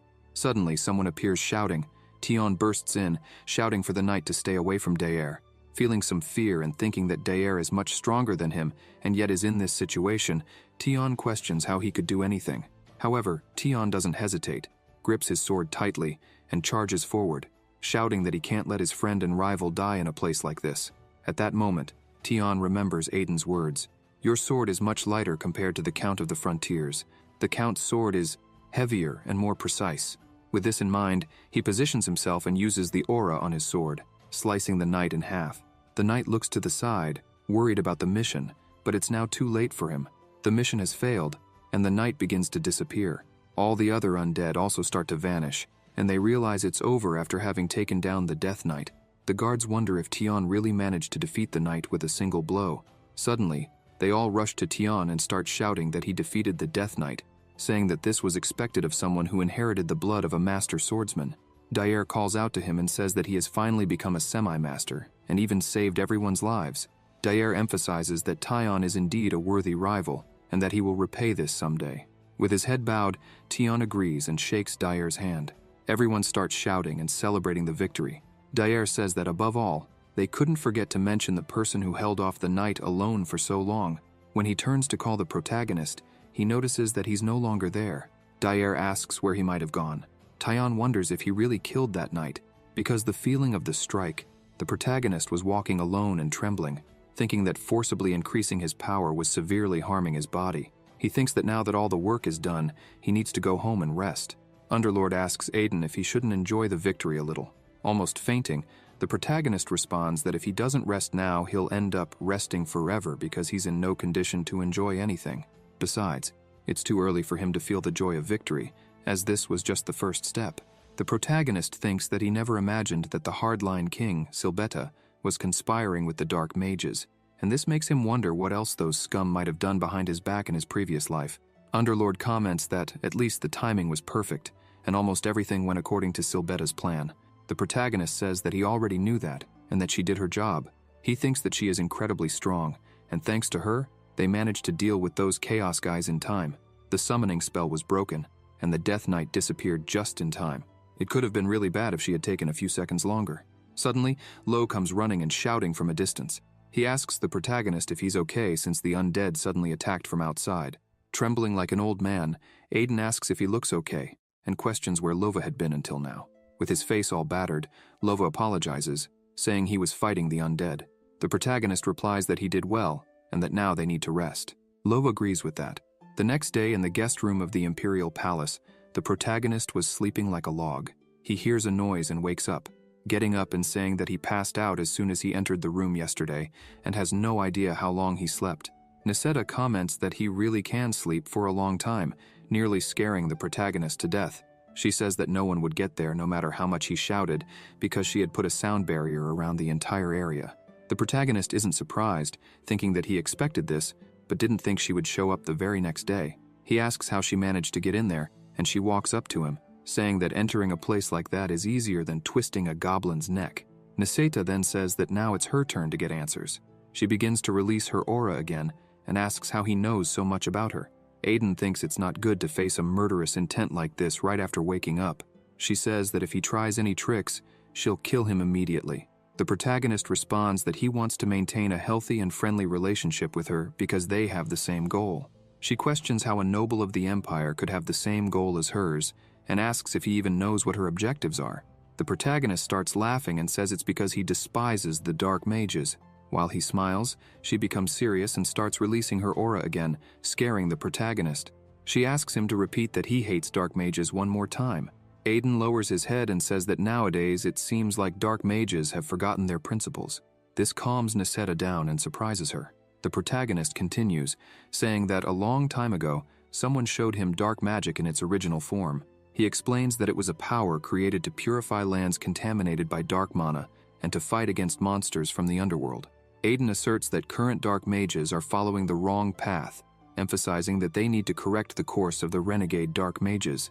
He stands up, saying that he doesn't like the renegade dark mages, especially those chaos bastards who attacked the palace yesterday. He extends his hand to her, smiling, and asks if that's not enough for them to maintain a friendly relationship.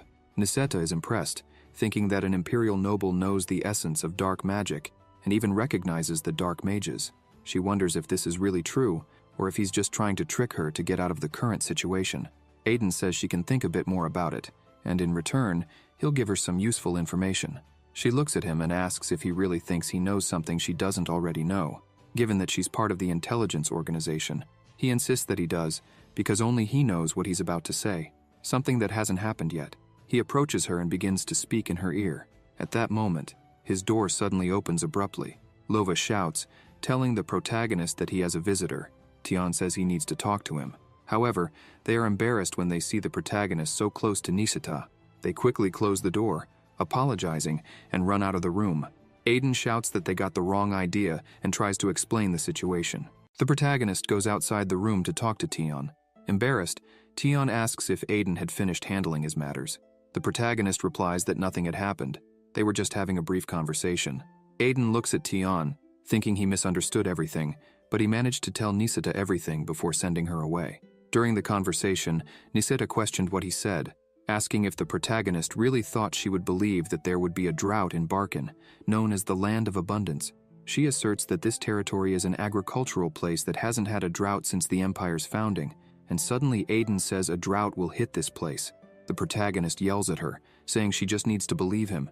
Within 3 months there will be a drought there. However, he needs to hurry and get Tion, because if this continues, he might end up involved in another strange misunderstanding. Niseta sulks and asks if the protagonist really thinks there's anything that can be misunderstood, considering he is known for being a delinquent. As he pushes her out, the protagonist shouts for her to trust him, and that they would talk again later. Before leaving, Niseta looks at him and says it better not be a lie, as she knows very well how to find him. He starts to feel chills, thinking the drought would happen, but he was nervous. The protagonist thinks that once this happens, Niseta will have no choice but to believe him. Returning to the hallway, the protagonist asks Tion what he wanted, which leaves Tion a little surprised and embarrassed. The protagonist asks if he wanted another duel, and Tion begins to tremble. He says it's hard for him to admit, but the protagonist is the rightful owner of that sword, emphasizing that his father had already said the protagonist is worthy of possessing it. Aiden is puzzled, wondering if Tion came just to state the obvious. The protagonist asks if that's all Tion wanted to say. Cold sweat on his brow and a bit reluctant, Tion lowers himself, thanking the protagonist. Aiden is taken aback, wondering if this is the same stubborn Tion from the night before. Tion says that if it weren't for the protagonist, he would have lost his closest friend, and for that, he is truly grateful. Still with his head bowed, Tion mentions that everyone is saying he defeated the Death Knight and protected the Imperial family, but he already knows that the protagonist knows the truth. Tion asserts that the Death Knight disappeared before he could cut him down. He highlights that at that moment, he clearly saw the way to break through the Swordmaster's barrier that the protagonist had taught him. Aiden sighs, happy about this, thinking Tion would have the same stubborn personality as his father, but realizes he was wrong, even though Tion's last attack was very similar to Cetus's. Tion looks seriously at the protagonist and says that for these reasons, he recognizes him as his rival, just like Daer. Tion declares that the protagonist is the second person he recognizes as a rival, so he should feel happy about that. With a smile on his face, Tion tells Aiden that someday he will surpass the protagonist and reclaim the family inheritance, so the protagonist should not let his guard down. Aiden thinks he was right from the start, because Tion is just like his father. Tion asks if they could be a bit closer, casually talking. The protagonist responds that they already are, and the two start laughing. A few days later, Aiden was returning to his home. Lova comments that they should soon reach the Remus territory. The protagonist asks how his injuries were. With tears in his eyes, Lova says that thanks to the holy potions Aiden gave him, all the wounds have healed, and for that he is very grateful. The protagonist remarks that for these reasons, Lova should be nice to him. Aiden feels very happy, thinking the Imperial family is quite generous. They gave him so much money for helping to protect the palace that he could buy several mansions. Thanks to this, he bought some things he needed and some gifts for his parents and colleagues. He thinks that he bought things that are more or less suitable for other people, but he should have bought gifts for the children personally. He worries, wondering if Ellis will like it. He looks at the gift and thinks that she will like it. A few hours later, they finally arrive at the Marilyn Remes territory. As they pass through the main street, all the people were there to greet him and celebrate his return. They shouted, congratulating the protagonist for protecting the Imperial Palace from the undead. Inside the carriage, he feels a bit embarrassed, thinking that the rumors have already reached here. Underlord comments that he has heard that rumors among humans spread faster than the wind. Aiden thinks that no matter how many times he sees these welcome ceremonies, he can never get used to them. Suddenly, he notices something and shouts, asking what that was he was seeing. With strong and shiny arms, a beautiful statue of the protagonist was made. He gets irritated and embarrassed, thinking what the heck that was. Underlord mocks him, saying that he has seen that face somewhere before. Lova comments that this was a gift from the Duke for the protagonist's achievement in stopping the superior troll. Incredulous, Aiden asks if it was really his father who did that. Lova praises the statue, saying that it looks beautiful, with that strong and firm chest, prominent biceps, and defined external obliques. Underlord, on the other hand, says that he feels sick hearing this and has the urge to vomit. The protagonist shouts for him not to vomit on him, while Lova, frightened, asks the protagonist to calm down. After passing through the whole city, they finally arrive at the Rimes ducal house. Aiden comments that he will stop by his father's office, while Lo should distribute the gifts. Walking through the corridors, irritated, Aiden thinks that his father is going too far by erecting such a horrible thing with his face on it, without even consulting him. As he passes one of the butler wishes him a good day, and Aiden notices that everyone had a strange expression. He wonders why this is, and whether it could be his fault for making everyone uncomfortable. The protagonist gets even more irritated, convinced that it's that statue's fault, which makes him look even stranger. Upon arriving at his father's office, Aiden knocks on the door and opens it, smiling, saying that he's already back. As soon as he enters the room, his father, with a tone of sadness, says that he is sorry. Aiden feels awkward, thinking that his father didn't need to act like this, as now he feels like a villain. He tries to play it off, saying that the statue is impressive. With his head down, his father explains that he tried to stop it because it was the people his son had brought, but it was beyond his power. Aiden starts to worry, and asks what his father means by that. The father replies that the family he brought was taken by inquisitors sent by the Order of the Sacred Fire. This leaves the protagonist stunned. He thinks that this can't be true and remembers Ellis's happiness. The Duke explains that the inquisitors said they would take the family because they were fugitives from the Order, and when he was informed of this, he refused immediately, as they were protected by the Duke. However, his father says that Joseph stated that he would go to the Order voluntarily, and with that, the Duke could do nothing more. The protagonist, irritated, slams the table and asks if the two were escorted to the headquarters of the Order of the Sacred Fire, and his father confirms it. Without saying a word, and even more irritated, the protagonist turns and begins to leave the room. His father, noticing his irritation, calls out to him and starts shouting that they should never get involved with the three great orders, because if he does something against them, not only he, but the whole family will pay the price. Aiden smiles and tells his father not to worry, as he just wants to see the faces of the two one last time, nothing more. The Duke agrees but asks him to be very careful. The protagonist slams the door shut as he leaves, leaving his father worried. Outside, the protagonist stood there, completely irritated. Underlord comments that he feels the protagonist is different, inside and out. The protagonist responds that if he had said everything he felt, his father wouldn't have let him leave the house. Hatred, along with anger, begins to take over Aiden, and he says that no matter who it is, whether it's one of the three great powers or not, no one has the right to take his protégés without his permission. He starts to lose control, and with a serious expression, he declares that if they do anything to one of them, he will destroy the Order completely until nothing is left. The three great churches on the continent are the Order of the Sacred Fire, the Order of the Just God, and the Order of Sacred Slaughter. These places represent and symbolize their respective gods, and even the Empire cannot easily interfere with their decisions. Those chosen by the gods to symbolize such orders are called saints. They serve as intermediaries who manifest the will and power of the gods on earth, bridging the gap between divinity and humanity. As he travels, he thinks that the situation with the Order of the Sacred Fire is different now. Unlike the other churches, the Order of the Sacred Fire hasn't had a saint for several decades. He believes that a religious order that loses its saint is on the path to decline. Over the decades, the Order of the Sacred Fire has gradually lost its power, and now has less than a fifth of its original size.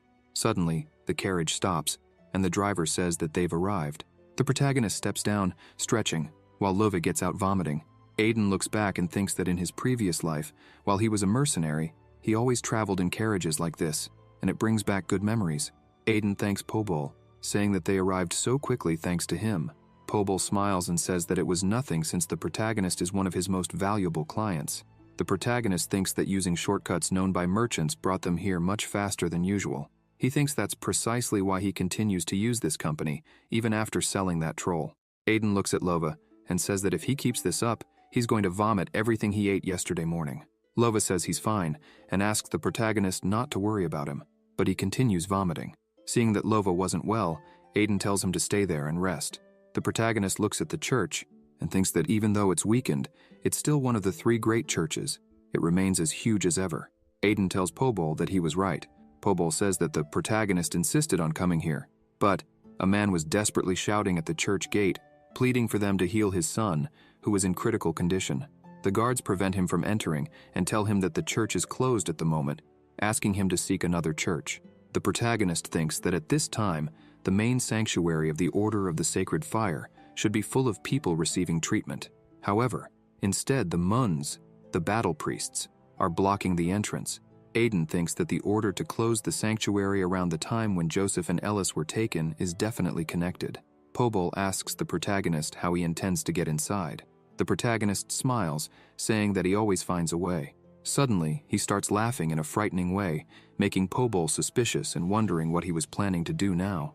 A few minutes later, at the entrance to the sanctuary of the Order of the Sacred Fire, one of the guards notices someone approaching.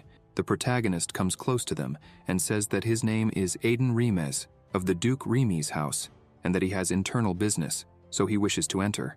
One of the guards apologizes and says that the sanctuary is closed to outside visitors, and no matter who the protagonist is, he will not be allowed to enter. Aiden becomes serious and says that he needs to enter. The guard replies that he cannot enter, and the protagonist says that unfortunately, he will have to enter anyway. The guard continues to say that it's not permitted. The protagonist orders them to open the gate.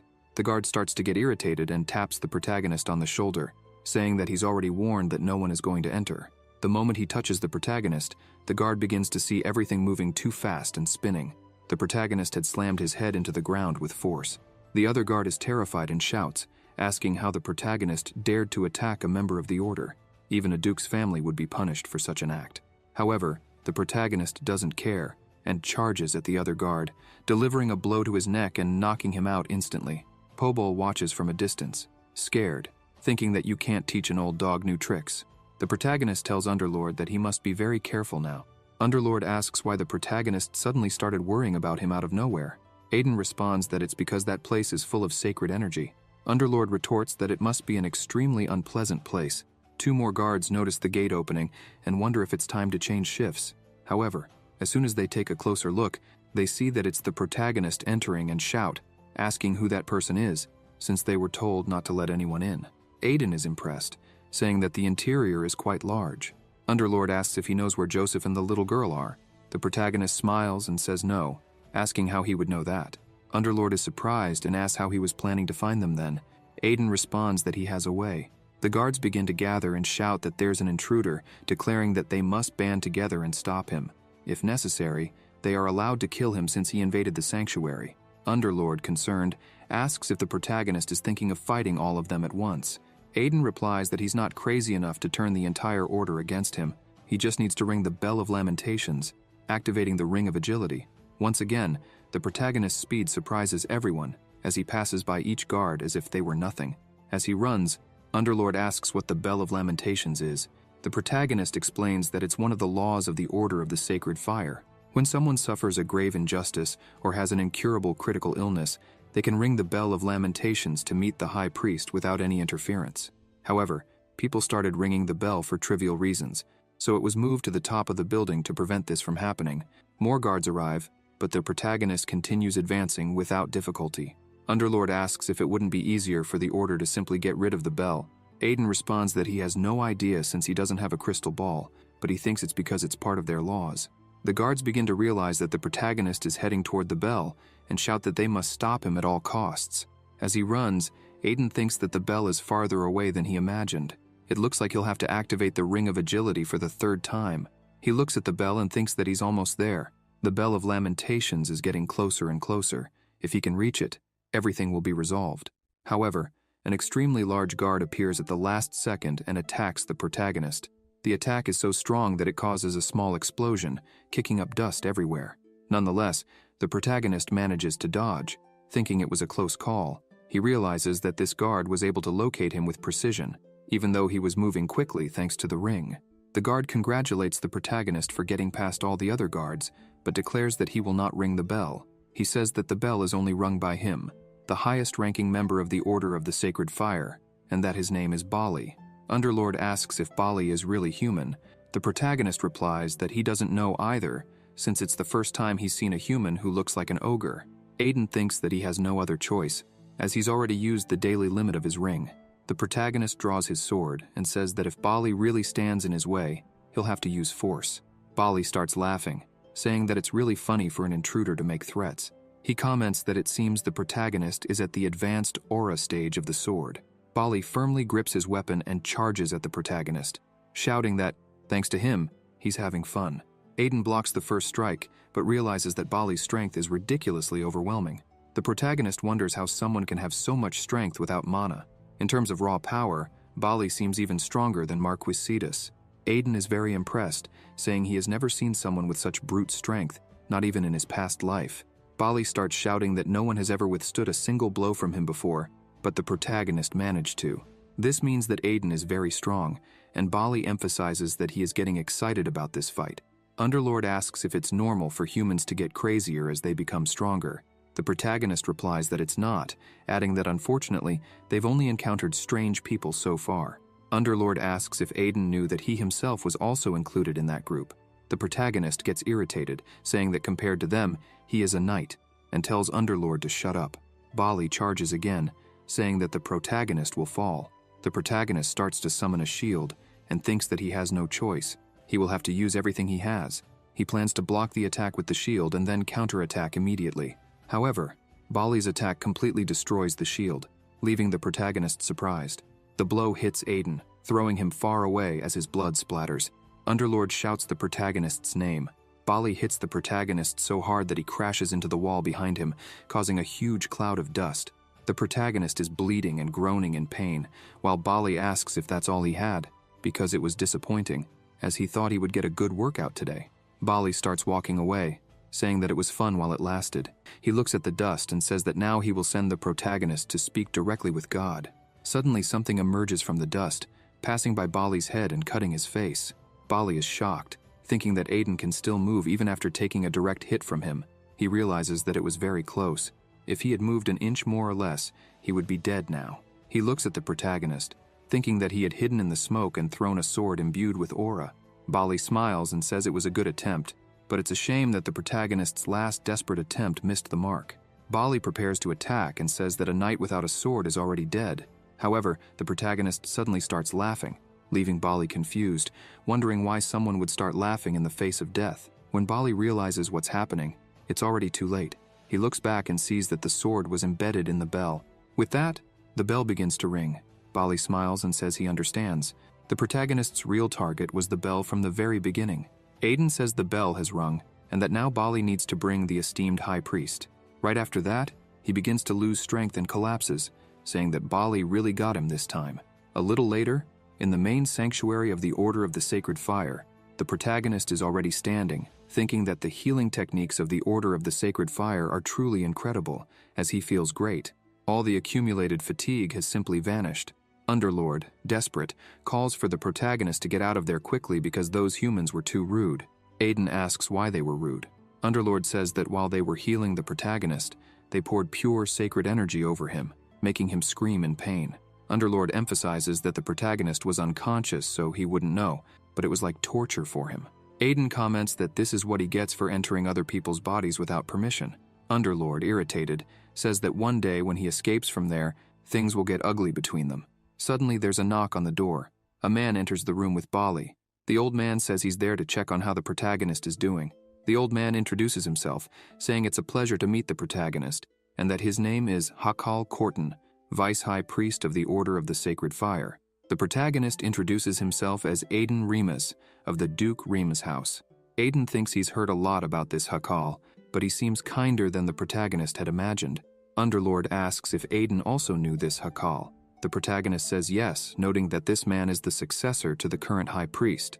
Aiden comments that this will be the last High Priest, because he will be the one responsible for bringing down the Order of the Sacred Fire through corruption. The protagonist thinks that Hakal is an extraordinary guy, because ruining a sacred order with hundreds of years of tradition in an instant is no small feat. However, the protagonist feels a bit disappointed with what he sees, as he was curious to know what this man would be like, but he seems more decent than the protagonist imagined. Aiden apologizes for invading the church in that manner. Hakal asks him not to worry since he managed to ring the Bell of Lamentations. The protagonist has become a guest of the Order of the Sacred Fire. Still smiling, Hakal says that, on top of everything, Priest Bali was very eager to see the protagonist again. Bali bows down and says hello to the protagonist, expressing his happiness at seeing him again. Aiden feels a bit startled, thinking that this is the same strong man from before. He says hello, mentioning that it's great to see him once more. Bali comments that it's a shame about what happened to the protagonist's shield and says that the Order has many great shields. He could choose any of them. Aiden replies that it's fine because his shield is special and regenerates on its own. Bali is impressed by this, saying that it's quite interesting. Underlord comments that this is expected since, due to its connection with the spiritual realm, the shield heals itself. The protagonist thinks that his shield shouldn't have broken with a single blow. It probably hadn't fully recovered from the fight against the Death Knight. He looks at the bracelet on his arm, thinking that it would take 4 days for his shield to be perfect again, so he needs to be extremely careful. Aiden says that since he rang the bell, he would like to speak with the High Priest. He thinks he needs to speak with the current High Priest soon and look for Joseph and Ellis. Hakal smiles and says that, according to their law, the protagonist must meet with the High Priest. However, unfortunately, it's difficult to find the High Priest right now, so the highest authority at the moment will receive the protagonist in place of the High Priest. Aiden wonders why he can't see the High Priest. He questions this because the Order has shut itself off, and now, even with the bell rung, he can't meet the High Priest. The protagonist thinks that there's only one answer to this. Something serious must have happened to the High Priest. The three begin to walk down the corridor. As he walks, the protagonist thinks that for a moment, he thought he could speak with the current High Priest, Kurtle. Underlord asks if he had any connection with this Kurtle. The protagonist replies that in his past life, he owed a great debt to Kurtle because he helped him when his life was in great danger. Aiden comments that, in addition, Kurtle is a person with a mindset that he can't quite understand. He remembers Kurtle asking why they needed something in return for saving lives, emphasizing that they helped those who needed the touch of the sacred fire. The protagonist says that if it were him, he would have definitely taken full advantage before saving them. Underlord says that the more he sees the protagonist, the more he thinks the protagonist resembles Tolos, a monster from the underworld. Aiden replies that as soon as they get out of there, he's going to fill Underlord with sacred potions. Underlord asks how the protagonist can threaten him like that inside a sacred church. The demon here seems to be the protagonist himself. They arrive at a room, and Hakal says that this is the highest authority of the Order of the Sacred Fire. The protagonist wonders who could be the proxy for the High Priest and someone superior to the Vice High Priest. The doors open, and the protagonist thinks that no matter who it is, he will take Joseph and his daughter back home. As the doors open, Hakal bows, saying that they have brought the person who rang the bell. When he looks inside, he sees a girl eating cookies. The protagonist is completely speechless. Joseph shouts, asking why the protagonist is there. Ellis shouts his name and waves, happy to see him again. Aiden asks why they are there. Bali bows, saluting the sacred entity of the Order, the Maiden of the Sacred Fire, representative of God, Saint Ellis. Aiden is completely speechless and extremely shocked by all of this. He begins to shout, asking how she could be a saint. Joseph and the protagonist sit at the table, and with anger, the protagonist demands that Joseph explain. Joseph says he will explain everything, but first wants to reintroduce himself. He says that he is Joseph, a former member of the Society of the Seven Stars, and that he now serves the Master of the Sacred Fire. The protagonist stands up, even more shocked, slamming the table and shouting how Joseph could be a member of the Society of the Seven Stars.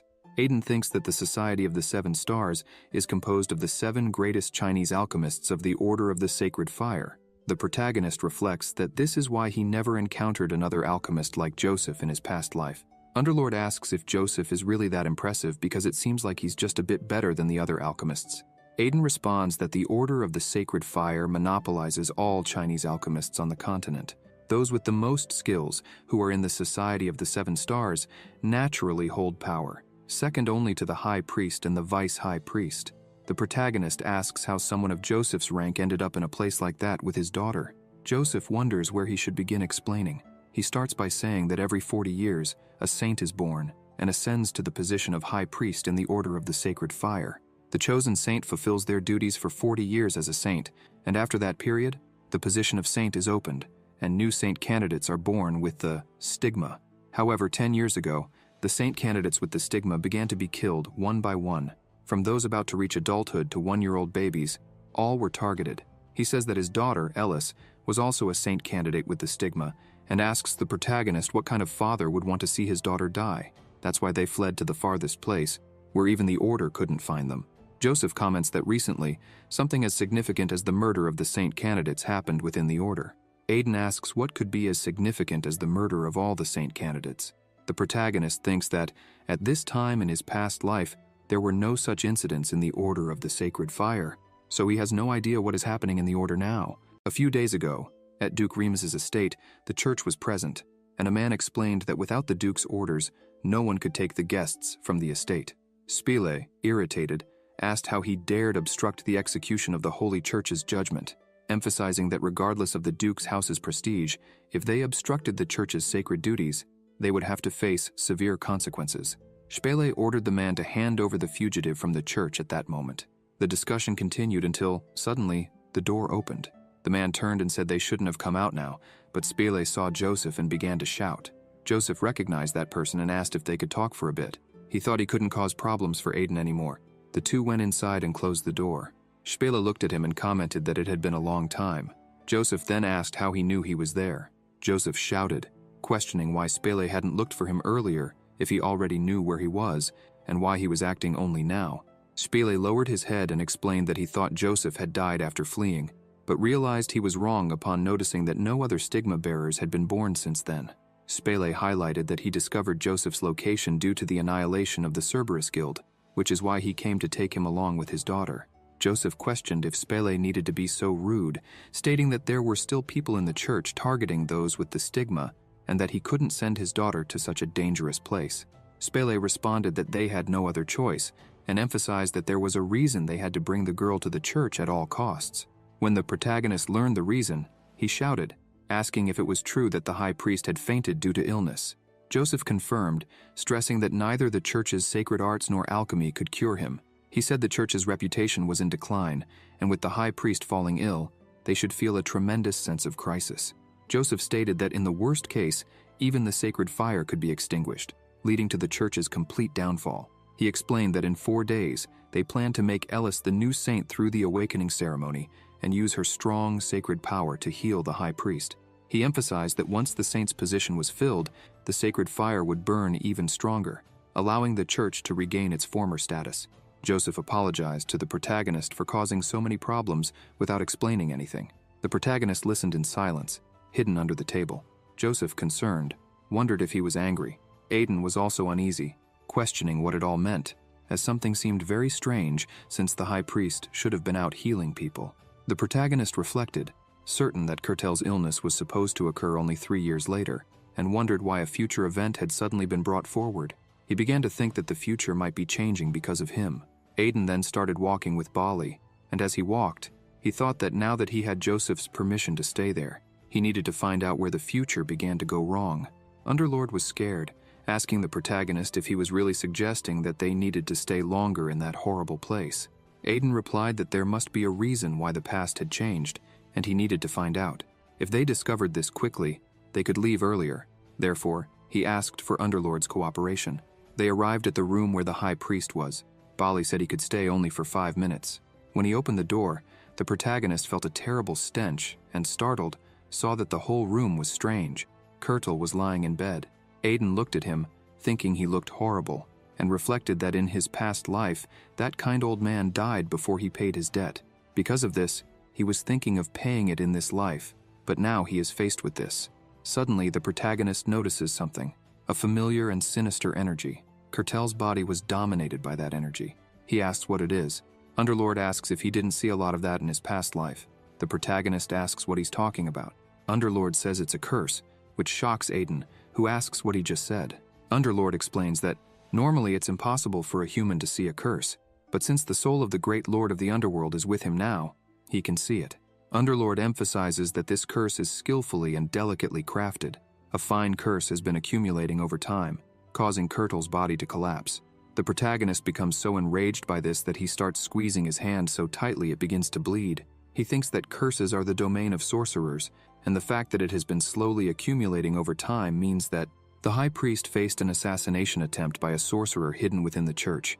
The protagonist is overwhelmed with anger and hatred, thinking that this means that, even in his previous life, it wasn't an illness. He asks Underlord how he could break it.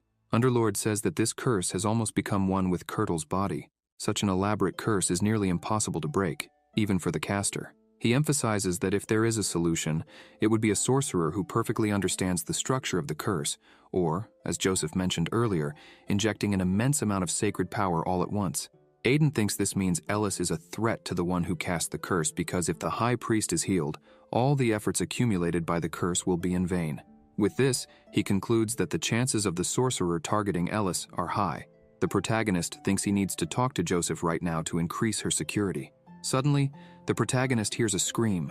He turns, startled, and thinks that the voice is Ellis's. He looks toward where she was and starts running, wondering if the sorcerers had already made their move. He keeps running, thinking about her. He looks at a woman inside, a little scared. The protagonist arrives and shouts, asking if she's okay. The protagonist is confused, looking around, thinking it didn't seem like an intruder or an attack. Joseph goes to his daughter, who was trembling with fear, and asks if she's okay. Aiden asks the woman what happened. The woman says she didn't do anything strange, she just extinguished the candles to replace them, and then Ellis screamed. The protagonist thinks that she screamed when the candles were extinguished, and remembering this, he recalls that she always slept with the lights on at the Duke's mansion. Apparently, she still hasn't recovered from the trauma of being imprisoned underground. The protagonist approaches them and asks Joseph to have everyone leave for a moment. Once everyone leaves the room, Ellis is still trembling with her eyes closed. She was crying a lot, thinking that it was dark and that she was scared. She begs for help, saying she doesn't want to die. Suddenly, she hears a voice saying, "No one can hurt you now, Ellis." Still scared, she opens her eyes and sees a hand extended toward her. She looks at the protagonist and sees him saying, "No one will touch my protégés, not even the Lord of the Underworld, so don't worry, Ellis." She looks at him and says the protagonist's name. She gets up quickly and hugs him, crying. She starts to cry a lot while the protagonist watches her. The lamp is lit again, and the two sit on the bed. Aiden looks at her and asks if she's feeling better now. With her head down, she says yes. She calls him, wanting to say something. Aiden asks her if she wants to say something. She asks if it's really right for her to become a saint because Ellis says that all the saints she sees in books are strong, brave, and wonderful. She asks if a coward like her can really become a saint. She says she's not good or special and remembers Cassie, saying she just wanted to go back to Aiden's house and play. The protagonist reaches out to her and flicks her forehead. She looks at him with tears in her eyes. He observes her and says that she's overthinking because of small things she saw and heard. He emphasizes that she knows nothing about being a saint. Ellis asks if he knows something. Smiling, he replies that he does and asks who she thinks he is. He starts laughing a lot and says that in the past, he and the saint were fry. He stops talking, remembering her saying, "I'm sorry, Aiden Albareo." Ellis, enchanted, asks, "Free what?" and if they were friends. He places his hand on her head. They look at each other, and Aiden says that saints don't need to be strong and brave. After all, they are human too. He tells her that if she wants to get angry, she can, and if she wants to cry, she can cry too. Smiling, he says she can also visit his home whenever she wants. She feels happy. She gets all excited about the earlier story and calls the protagonist brother, asking what he meant earlier by "we're friends," and if they were close. A bit embarrassed, he says it's not exactly like that they were just good friends. She asks if they were really just friends and nothing more. Aiden replies that they were. Ellis then asks why they are no longer friends. The protagonist has no answer to that. After a long interrogation by Ellis, he opens the door and leaves her room, exhausted. He thinks he almost got himself into trouble, saying that it was more tiring than a training session. Underlord was also shaken. He says that hearing all that is almost like taking a sacred potion. Joseph arrives, concerned, asking if Ellis is okay now. The protagonist responds that she is and says Joseph can stay with her now. Joseph thanks him for that and says he will stay with her for a while. As Joseph enters, the protagonist looks suspiciously at Hakal and asks what he is doing there. Hakal smiles, saying he heard they had a little problem and that the protagonist was handling it very well. He extends his hand to the protagonist, saying that he saved the saint, the future of their order, so he wanted to thank the protagonist personally. The protagonist shakes his hand with a smile, saying it was nothing. Their hands meet and shake. At that moment, Underlord senses something. He calls the protagonist by his old name, Aiden Albireo. The protagonist is confused, wondering what that was, as he heard someone call his name. Underlord says that this human is a dark wizard. The protagonist becomes irritated and asks what he just said, and if this man is really a dark wizard.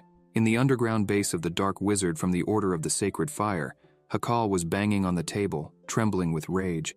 He says that damn child was ruining everything. He comments that he should have pursued and finished off the one who escaped with the sacred mark.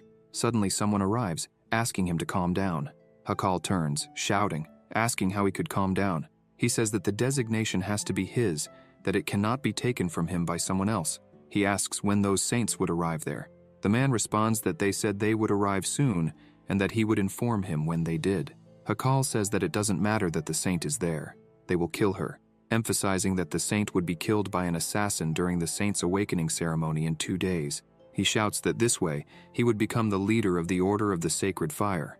While he was saying this, the protagonist was hiding nearby. He thinks that he already suspected the Order had a dark wizard, but he didn't think it would be someone so high-ranking, and not alone either.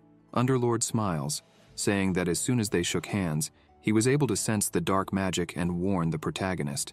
He emphasizes that he can also feel that it is very powerful magic. The protagonist thinks that besides these two, there must be others in that order, but there is still something strange.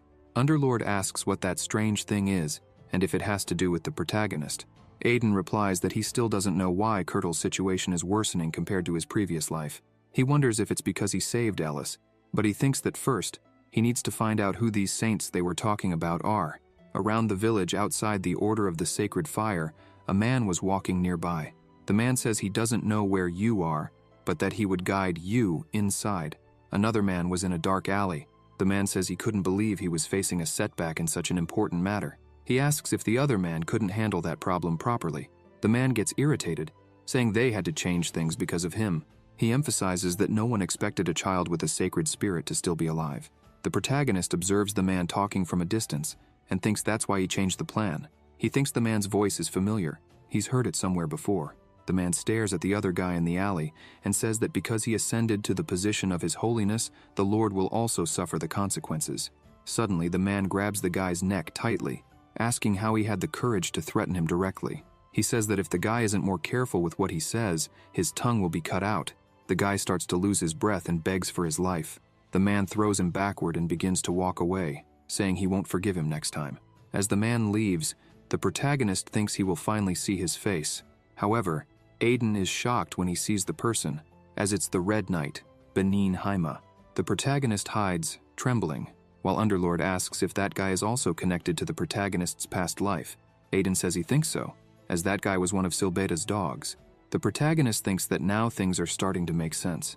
He gets angry, cursing Silbeta as he recalls what he always said, that dark wizards were messing with the world and that he would kill them all in honor of the knights, as that is the duty of the Grand Duchy's chivalry. The protagonist starts trembling even more, thinking that the chivalry was rotten from the beginning. He says that today he sees many faces that disgust him. Underlord asks how they helped Hakal become the leader. The protagonist responds that it might be because of the right of succession, as for a powerful family like Sias, they don't rely only on the military but also on crucial support forces. With Dyer severely injured at the scene of the attack, Silbeta naturally intended to secure the first line of succession. However, things may have changed since the protagonist saved Dyer. Even so, Aiden becomes even more agitated, saying that Silbeta is a treacherous scumbag. Suddenly, the protagonist notices something approaching. Benign appears very quickly, shouting that there was a rat, and without hesitation, attacks the protagonist. Aiden dodges the attack, thinking that this was expected. Benin's swordsmanship remains as violent as ever. The protagonist wonders if Benin had noticed him from the start. The guy approaches Benin and asks why he's making such noisy attacks in the middle of the night. Benin looks at him angrily and says he can't say anything since he didn't even notice a rat was following him. Benin orders the guy to get out of his way as quickly as possible.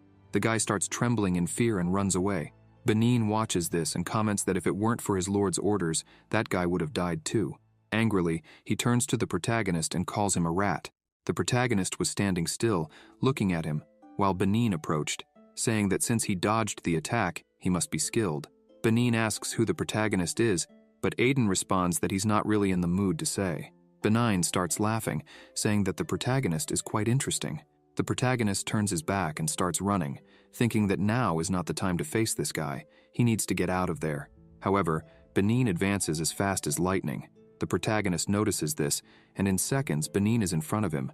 Benin begins to use his power in his sword, laughing, and says that people who talk too much aren't very fun. He asks how long the protagonist will last. He starts attacking the protagonist relentlessly, while Aiden only defends the attacks. Benin doesn't stop laughing, as if he's playing with prey.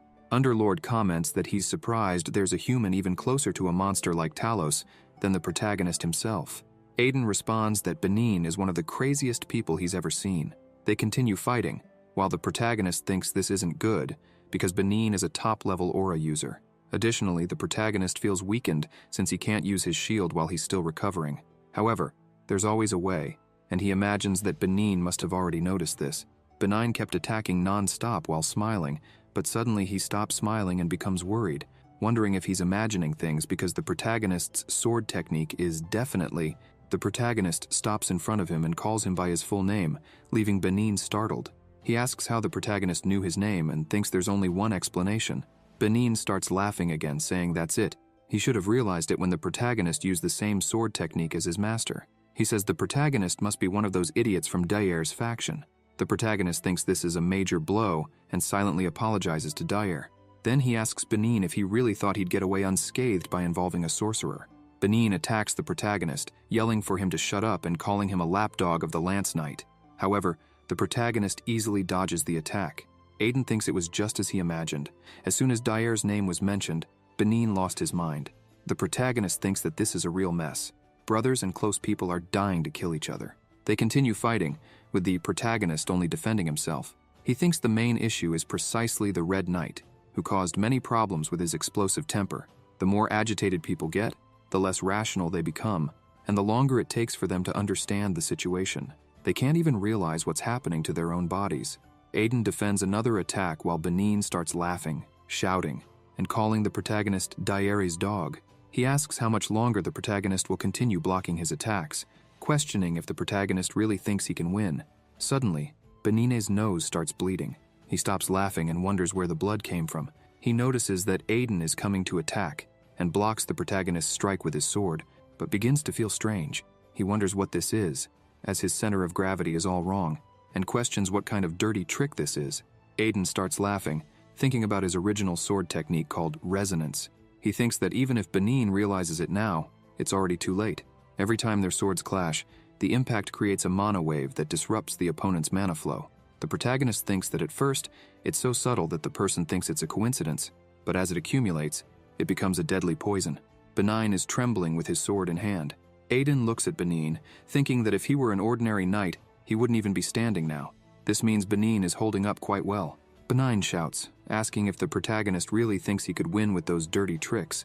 He tells the protagonist to stop stalling and fight. Aiden says he's not in the mood, and asks why Benin doesn't come at him. Benin shouts that the protagonist should be the one to start fighting, calling him Dair's servant. Aiden tells Benin to shut up, saying that Silbeta's dog is barking too much at night, and people want to sleep. Benin gets even more irritated, asking how the protagonist dares to speak his master's name. He charges at the protagonist, screaming that his death won't be quick. However, Aiden just stands there, mocking, saying that he's scared to death and that he can't do anything else. He taunts Benin, telling Silbeta's dog to attack already, and throws a vial at his face, but Benin blocks it, shouting that the protagonist is using dirty tricks, just like him. The vial begins to release a cloud of smoke that engulfs the entire street. Benin starts shouting, cursing, and saying that the protagonist only used dirty tricks and didn't have the courage to show himself. As the smoke begins to dissipate, Benin looks around and becomes furious, saying that idiot ran away. He starts yelling that the protagonist was a damn lapdog of Dair. Meanwhile, the protagonist was getting farther and farther away. Underlord asks why he was running away without dealing with that guy. Aiden explains that at his current level, it's almost impossible to defeat a top-level aura user without the shield. Therefore, the best strategy is to prevent him from following with resonance. He thinks it was a great idea to ask Cassie for a special smoke bomb. She kept questioning him about it, but he thinks it was good to have taken it, though now he'll have to listen to her complaints about strange requests again. He starts running, thinking he can't just let that sorcerer who escaped earlier get away. The sorcerer was running as fast as he could to return to the church. While running, he thinks he needs to get back quickly and warn the vice high priest Hakal that someone from the church knows about them. However, the protagonist had already caught up with the sorcerer. Aiden jumps and says they were always the problem. Chaos. The sorcerer turns around, terrified. The protagonist's aura was already coming toward him. With no time to react, he can only watch the attack with tear-filled eyes. The next morning, in the underground cave of the church, Hakal was once again at his desk, irritated. He shouts, asking what the hell had happened. He thinks that the person who went to fetch the knight from Sias didn't return, and the night hasn't arrived yet either. Hakal starts trembling, wondering if he was betrayed or if someone had reached them. He thinks it doesn't matter now. He needs to stop the Saints' Awakening ceremony, which is happening today. He thinks he needs to do it at all costs. Hakal thinks there's no more time, that there's no other way. He starts laughing, thinking he knows the perfect piece for the role of a suspicious person, so he needs to use him. At the entrance to the altar of the Order of the Sacred Fire, on the day of the Saints' Awakening ceremony, some guards were stationed. The protagonist was accompanying them while Joseph held on to Ellis, crying and shouting that his daughter would be the new saint. She begged her father to stop crying because she was embarrassed. Aiden approaches them and asks if she remembers what he had told her. She starts smiling with happiness and says yes. Smiling and happy, she repeats what he said. Take as much as you can from those entities called gods who have caused us so much suffering. Joseph looks at him and asks what he's been teaching his daughter. Aiden responds that it's a way not to live with losses. A bit embarrassed, he asks them to proceed with the ritual. Ellis begins to enter, all happy and enchanted by it. Joseph keeps shouting after her, trying to go in with her, but one of the guards holds him back, yelling that he cannot enter, no matter what. He should just sit and wait. However, he continues crying and shouting, asking for her to be healthy and not to get sick. The protagonist observes this, thinking that from afar, it might seem like he'll never see her again. Suddenly, Hakal arrives and asks the protagonist to talk for a bit. The two move to a more private corner. Once there, the protagonist asks why he was called. Hakal says it's nothing much, he just wanted to give him a gift. He emphasizes that it's nothing too important, but he'd like the protagonist to accept it. Upon opening the box, a potion appears, glowing. Hakal says it's one of the few high-quality potions left in their order. He mentions that it has now become a precious and difficult-to-make item. Hakal explains that if they were to give it to the protagonist officially, it could cause confusion. So he thought it best to deliver it in secret, and asks the protagonist to come to a private place with him. Aiden, happy, asks if he can really accept it. Hakal smiles and says yes, emphasizing that the protagonist had protected the saint, the future of their order. Aiden takes his gift, and even knowing it's wrong, drinks it. As soon as the protagonist consumes the potion, Hakal starts laughing. Suddenly, the protagonist begins to feel strange and asks what's happening. The protagonist's eyes begin to change color. Smiling, Hakal thinks to himself that the protagonist is an idiot because that potion has a mental obedience and brainwashing effect. Now, even a master swordsman would obey him. Hakal touches the protagonist's shoulder and says that this is an order. The protagonist responds, "Yes, master." Hakal moves closer to his ear and orders him to use the back doors he prepared. He instructs the protagonist to eliminate the girl who is undergoing the Saints' Awakening ceremony. Meanwhile, Ellis was walking toward the light. As she looked at everything, she was amazed. Above her head was a ball of fire. She looks at it and remembers the priest saying that she had to enter the ball of fire to find God. She recalls that he said it wouldn't be hot, but she wonders what she would do if it was hot when she went in. She keeps looking at it, feeling scared. She remembers the protagonist smiling and saying that it was the gods who would be scared of her. He emphasized that after all the suffering she had endured, the gods were in debt to her, so she should reach them and demand a huge compensation for the damages. She slowly begins to climb the stairs, thinking there's no need to be afraid. Then, she runs and jumps into the ball of fire, telling the gods to hurry up and pay their debts to her. As she is enveloped by the fire and all its energy, Aiden appears behind her with his sword in hand, his gaze empty and fixed on her. Meanwhile, at the entrance of the Order of the Sacred Fire, everyone was waiting for Ellis to come out, and as expected, Joseph was in tears. Hakal smiles, thinking that the story of an intruder who invaded the church and killed the saint is perfect to tell. He starts smiling, thinking that he will finally become the master of the order. Suddenly, several men begin to arrive. Everyone looks back. Bali shouts, ordering everyone to stay still. A small army of men was behind him. Hakal looks at them all and asks what brought them there and what was going on. He goes up to Bali, irritated, and asks if he didn't know that the sacred ceremony was in progress and how he dared to enter so disrespectfully. Bali looks at him and says they already knew the ceremony was in progress, but he came there because there was something more important to be done. Bali shouts that among the people there was a heretic who had dabbled in the darkness, and that's why he, Father Bali, was there. Hakal is shocked by this, wondering what he just said and how could he. The others are surprised. A woman comments that darkness means black magic, and a young man asks if there was a dark wizard there. Hakal points at him, shouting and asking what nonsense Bali was talking about. Hakal asserts that no one there would use dark magic, and asks what kind of joke this was, and who had sent Bali. Suddenly, everyone makes way, and the old Bravo walks through the middle of them, saying that he was the one who sent them there. Hakal is completely shocked, thinking that voice belonged to him. The others are astonished, thinking it couldn't be possible, as Lord Kurtal, known as the Old Brabo, was there. Hakal wonders how they managed to break the curse, and if there was someone other than the saint with divine powers, or if there was a traitor among the dark wizards. Kurtal looks at Hakal and says it's over. The old man corrects himself and says he meant dark wizard Hakal. Hakal becomes irritated by this, and everyone starts asking if he really was a dark wizard and if he had been lying all this time. Hearing all this, Hakal just trembles in the midst of them. He becomes furious, thinking about how they dared to interfere with his plans. He starts laughing, thinking they're still away. Hakal looks at Kurtal and asks why he's accusing him of being a dark wizard, questioning if the old man had gone crazy. Hakal says that all this time, he had been taking care of the old man. He shouts that this must be a misunderstanding and claims that the only dark wizard there is Lord Remy's. He says he heard the protagonist say that he would kill the saint. He continues shouting that they need to find the protagonist before something happens. While Hakal was putting on his show, the protagonist steps out with his sword in hand, silently and alone. Hakal thinks to himself that the protagonist is there. He turns, shouting in disbelief that Lord Remus is present. He asks what happened to the saint. With a serious expression, the protagonist asks if he really wants to know about the saint. Suddenly, the protagonist starts smiling and rests his sword on his shoulders, saying that the awakening ceremony is going very well. Hakal is shocked by this, wondering if the spell was broken, but he doesn't understand how the protagonist managed to do it on his own. In the guest room of the Order of the Sacred Fire, before the fight against the Red Knight, the protagonist says that he knows Niseta was watching everything. He tells her that he would like to say something. The owl that was in the tree looks at him and begins to fly. She lands on the window, asking what had happened. He asks if she didn't see. As Chaos was trying to manipulate things, he smiles, saying that he is their enemy and that he would take care of everything, but he wanted to ask for a small favor. Niseta asks what kind of help he wanted.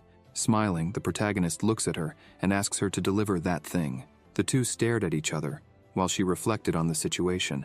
Then she asked why he suddenly wanted a magical curse suppression tool, apparently to fight against Chaos. Aiden, however, clarified that it wasn't to fight Chaos, but to suppress the curse on Priest Kurtal. He explained that the curse paralyzed Kurtal's body when he was conscious. Given this, Aiden assumed that Kurtal must already be aware of Hakal's betrayal, and when he awakened, they would deal with all those idiots. Niseta agreed that Aiden had a good point, and decided to help him. Using her magic, she created a ring, which she handed to the protagonist, explaining that she had made it herself and that it was called the Anti-Demonic Ring. Niseta emphasized that as soon as Kurtal used the curse, it would be immediately suppressed. However, she warned him to be very careful, as Chaos had already brainwashed many people within the church. She even pointed out that the protagonist himself could be one of those people. Nevertheless, he took the ring and asked her to relax, arguing that he already carried a terrible curse, so that puny curse wouldn't be able to harm him. At that moment, Underlord asked if the comment had been directed at him, and Aiden, with a bit of irony, questioned who else it could be aimed at. Annoyed, Underlord admitted that he wasn't very happy with the situation. The protagonist then asked if he wanted a holy potion, but Underlord remained silent. Back in the present, the protagonist smiled as he faced Hakal, telling him that he was in big trouble. Hakal, trembling with rage, remained silent while the other church members yelled at him to explain himself. However, he just lowered his head, continuing to shake. Kurtal, trying to calm the situation, asked Hakal to stop, in the name of the time they had spent together, but Hakal interrupted him, asking why he should stop. He then shouted that Kurtal didn't understand the humiliation of not being chosen by the sacred fire, emphasizing that he had always wanted to be a saint. Hakal went on to question whether Kurtal knew how painful it was to lose the meaning of life. Even so, Kurtal kept begging him to stop, but Hakal, releasing his power, threatened to show his true strength, turning everyone into the undead. He proclaimed that they should all become his followers. Bali, realizing the gravity of the situation, told Kurtal that he could no longer ignore it, and ordered his soldiers to take down Hakal immediately. In response, Hakal asked if they really believed they could defeat him, and then he summoned his allies who shared the black blood to assist him. Suddenly, several people began using dark magic, frightening everyone. One of the soldiers tried to calm the others, reminding them that the god of the sacred fire was on their side. However, a wave of energy passed through them, leaving everyone motionless for a second. After the impact, they lowered their heads and called Hakal master, turning against their own companions, who didn't understand why they were being attacked. Bali, with few words, prepared to face them, surprised by the number of traitors, and declared that, in the name of the Lord of the Sacred Fire, he would not allow this. Kurtal, desperate, ordered Bali to stop. The old man became so nervous that he began trembling with rage, and even Bali, frightened, also started shaking, asking why he should stop. The old man then looked at Hakal and asked how long he planned to continue with this.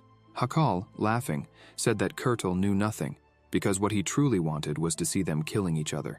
Furthermore, he revealed that he had already cast the domination curse on most of the members. Hakal declared that if anyone dared to touch him, he would make them all kill each other. The old man, irritated, glared at him, while Hakal screamed that it was already over and that he should give up. Aiden watched the scene and commented that there must have been about 15 of them. Surprised, Hakal looked at the protagonist but had no time to react. With impressive speed, the protagonist passed through everyone and said that 2 had already been eliminated. Hakal, consumed by rage, shouted that he had warned them he would make everyone kill each other if anyone dared to do something. The protagonist, laughing, turned around and defiantly said he didn't care, that Hakal could do whatever he wanted. Unhinged, Hakal screamed, asking if the protagonist thought he was joking, because with just one word from him, all the church members would die. Aiden, mocking Hakal, told him to go ahead, since it wasn't his problem, as he wasn't even part of the church. The protagonist pointed at Hakal and firmly stated, "Chaos, the only reason I'm here is to beat you up." Terrified, Hakal wondered how Aiden knew he was part of Chaos and realized that the protagonist had been after him from the start. Desperate, Hakal shouted, ordering everyone to kill Aiden, and the religious members began advancing toward the protagonist. At that moment, Underlord asked the protagonist if he really planned to kill all those innocent people.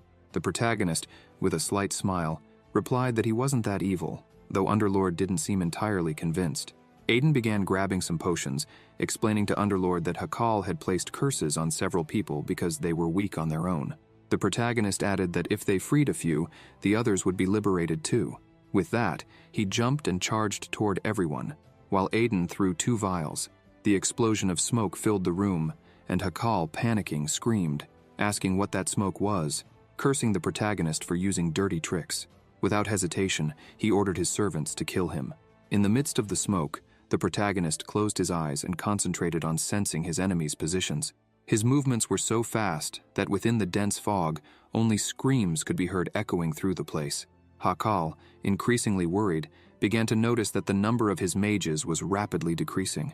Trembling with rage, he thought about how he had invested 10 years of his life into that plan, and now everything was falling apart. Feeling the irritation growing inside him, Hakal began releasing his power, realizing that there might be only one option left. In the smoke, one of his followers ran desperately, screaming for help, but the protagonist struck him down too, without mercy. As he took him down, the protagonist thought that, despite the man pretending to be innocent, the demonic energy emanating from him gave him away completely. Aiden, observing the situation, calculated that only 6 people remained, including Hakal. Suddenly, he felt something strange. The number of mages was falling slowly, from 6 to 5, and then to 3. He wondered what was happening, questioning if Bali was also attacking them. Underlord, in a somber tone, stated that they weren't simply disappearing. The protagonist, confused, asked what he meant by that, and Underlord explained that a large amount of demonic energy was concentrating in a single point. At that moment, one of Hakal's allies began to scream, begging for his life. However, the demonic energy left his body, and Hakal, without hesitation, shouted that he was offering him as a tribute for the lives of the others, along with half of his own. He called upon the noble of the underworld, asking for him to reveal himself. Upon hearing this, the protagonist felt a chill, wondering if it was what he feared. Even Bali, who always kept his composure, was visibly shaken, questioning what that manifestation of power was. Kurtal, trembling with fear, murmured, asking if this was the end of the world. Outside, a gigantic magic circle had formed in the sky, concentrating a powerful and dense energy. While everyone inside the church sensed that something terrible was about to happen, the people under the curse began to awaken, still with headaches, and asked each other if they had truly returned to normal. Bali, realizing the seriousness of the situation, shouted for everyone to regroup, as the real battle was just beginning. He admitted that he had never felt such evil energy before. Suddenly, a massive amount of energy began to be expelled from the center of the circle in the sky. Bali, visibly frightened, wondered what it was as a beam of energy descended from the sky, striking the ground with force. The people in front screamed in pain, and the ground around them was completely destroyed. Bali couldn't believe what he was seeing. The protagonist, who had just saved 2 people, irritated, asked Bali to take everyone to a safe place, as far away from the church as possible. In the midst of the fog, a figure began to take shape. A demon was emerging. The being took a deep breath, feeling the air of the earthly realm, and with a hint of disdain, remarked that he had no idea how many centuries had passed. He surveyed the world around him, saying it was beautiful, almost like a dream, but expressed surprise that such weak and pathetic creatures could live there. The protagonist watched the scene, reflecting that Hakal had made a colossal mistake by summoning something so powerful. Underlord, equally surprised, commented that he hadn't expected to see him there, and that this was completely unexpected. Now fully aware, the demon asked who was responsible for summoning him. At that moment, Hakal, amidst the chaos, began shouting and calling for the demon. He declared that he was the demon's master, as he had sacrificed half of his life to summon him to that place. Laughing arrogantly, Hakal ordered the demon to obey and kill everyone present. However, in an instant, Hakal was attacked. The demon, with a disdainful look, said he had hoped his summoner would have a delicious soul, but instead, Hakal was filthy. He refused to start his first meal with such a despicable soul. The protagonist, witnessing the scene, began to connect the dots. That demon was the same one that had brought destruction to the world in his past life. He recognized that the demon was intelligent, probably a high-level Talos, which made him even more dangerous. Aiden, on the other hand, reflected that even most swordmasters would have great difficulty facing such an enemy. Though in his past life he had easily defeated that demon, the situation was now different.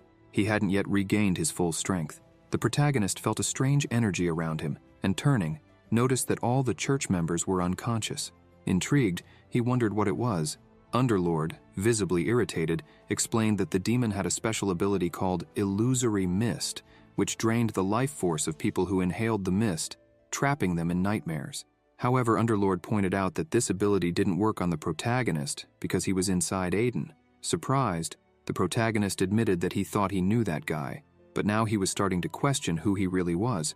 With a serious tone, Underlord revealed that the demon's name was Mephisto, the Talos of deception and cunning, and that in his past life, Mephisto had been bold enough to deceive him. However, Underlord smiled as he recalled that, in the end, he had enslaved Mephisto's soul. The protagonist, incredulous, commented that Mephisto was truly insane for trying to deceive the Supreme Lord of the Underworld. Before he could process everything, Underlord shouted for the protagonist to pay attention. At that moment, Mephisto appeared out of nowhere, right next to the protagonist, saying that he was a fascinating human. Aiden, startled, questioned how and when Mephisto had approached so quickly. Mephisto laughed, looking directly at the protagonist, and remarked that he could move within the mist, which made him curious to know what the protagonist's soul tasted like. However, the protagonist didn't seem surprised, stating that he had expected this and acknowledging that Mephisto was indeed a high-level Talos. Just by being close to him, the protagonist already felt a crushing pressure. Underlord, however, told the protagonist not to be afraid, explaining that Mephisto wasn't in his full form. Hakal's summoning ceremony had been unstable, and as a result, Mephisto didn't even possess half of his original powers. The protagonist, hearing this, asked if it was serious, and if so, declared that he was more than ready to beat down that horned one. Mephisto, with a disdainful look, pointed at Aiden, saying that his prey was weak and poor. The protagonist, without losing his humor, started laughing, commenting that Mephisto talked too much. The tension in the air was rising, and the upcoming battle promised to be brutal. The protagonist pronounced Mephisto's name, and the demon, visibly startled, asked how he knew his name. Aiden, without hesitation, remarked that Mephisto's name was well known, even on Earth. The protagonist took the moment to taunt him, saying he was the pet Talos of the Lord of the Underworld, dragged around like a dog. Aiden, escalating the provocation, suggested that if Mephisto didn't know how to deceive the Lord of the Underworld, he could give him a few tips. This made Mephisto furious. Screaming, he demanded respect, emphasizing that he was a noble among the Talos. Unhinged, Mephisto attacked the protagonist, calling him ignorant and questioning how he dared to speak like that in his presence. Mephisto's attack was so powerful that it destroyed the ground around them, but the protagonist dodged skillfully. Mephisto then promised that he would make him feel the pain of having his soul torn apart for the rest of his life, just as had happened to him. Aiden, intrigued, noted the phrase "just like me" and asked what it was about, calling out to Underlord and questioning if he had hidden something. Underlord calmly replied that he hadn't hidden anything, he had simply forgotten to mention it. He explained that he had used Mephisto to experiment on the souls of the Talos, testing whether Mephisto could remain conscious while his soul was torn apart and reassembled multiple times, and also exploring ways to inflict pain on souls. The protagonist, surprised, commented that he almost forgot who Underlord was for a moment, calling him a lunatic. Underlord, with a smile, replied that he was certain he wasn't as much of a lunatic as the protagonist himself. Aiden realized there were too many people around and suggested they should fight somewhere else. Mephisto, ignoring the suggestion, attacked again, asking where the protagonist thought he was running while destroying the wall behind him. Aiden, watching the scene, commented that despite all of Mephisto's power, he still didn't possess even half of his full strength. The protagonist, feeling the impact of another attack, managed to defend himself with his sword, but was forcefully thrown against the wall. Mephisto, laughing, commented that the protagonist had withstood one of his attacks, acknowledging that he wasn't an ordinary human.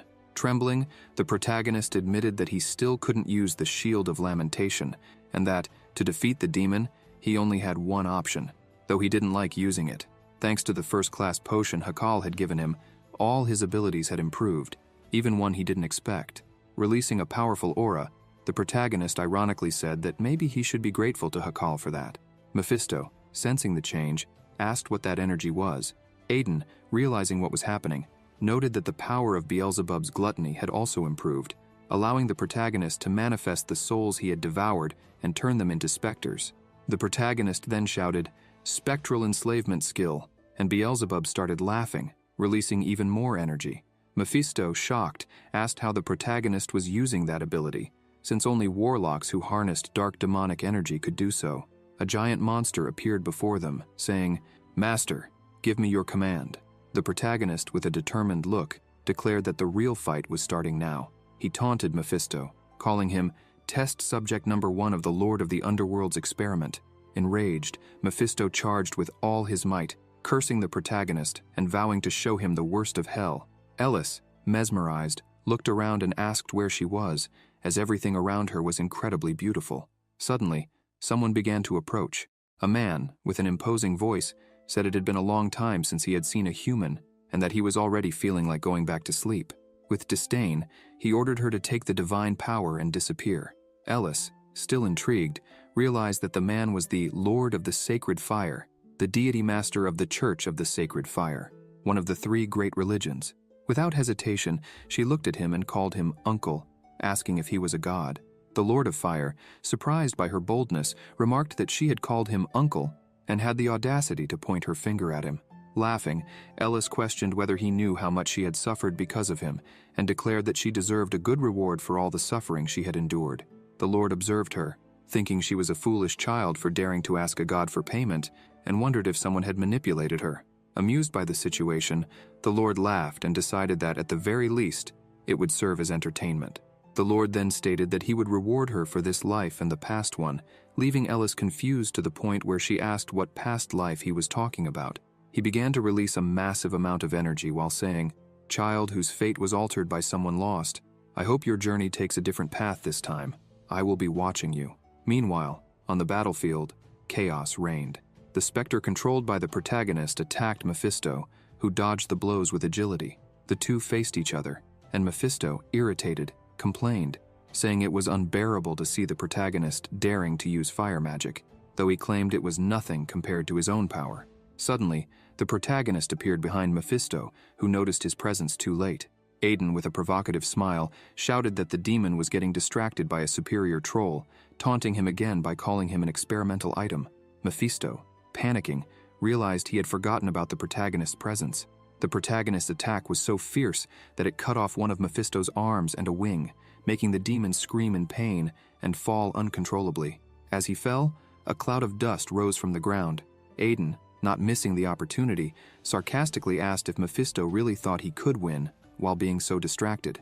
Trembling with rage, Mephisto began to rise, furiously asking how the protagonist dared to do that to his arm and his beautiful wings. With a look full of rancor, the demon declared that he would never forgive him for this, calling the protagonist a miserable creature. Laughing in Mephisto's face, the protagonist taunted him again, calling him an experimental item and sarcastically asking why he didn't just ask the devil for a new pair of arms and wings, even suggesting that he might get a pair of angel wings. Aiden, with a smile on his face, commented that, unfortunately, that wouldn't happen because the superior troll was already positioned behind the demon, ready to deliver the final blow.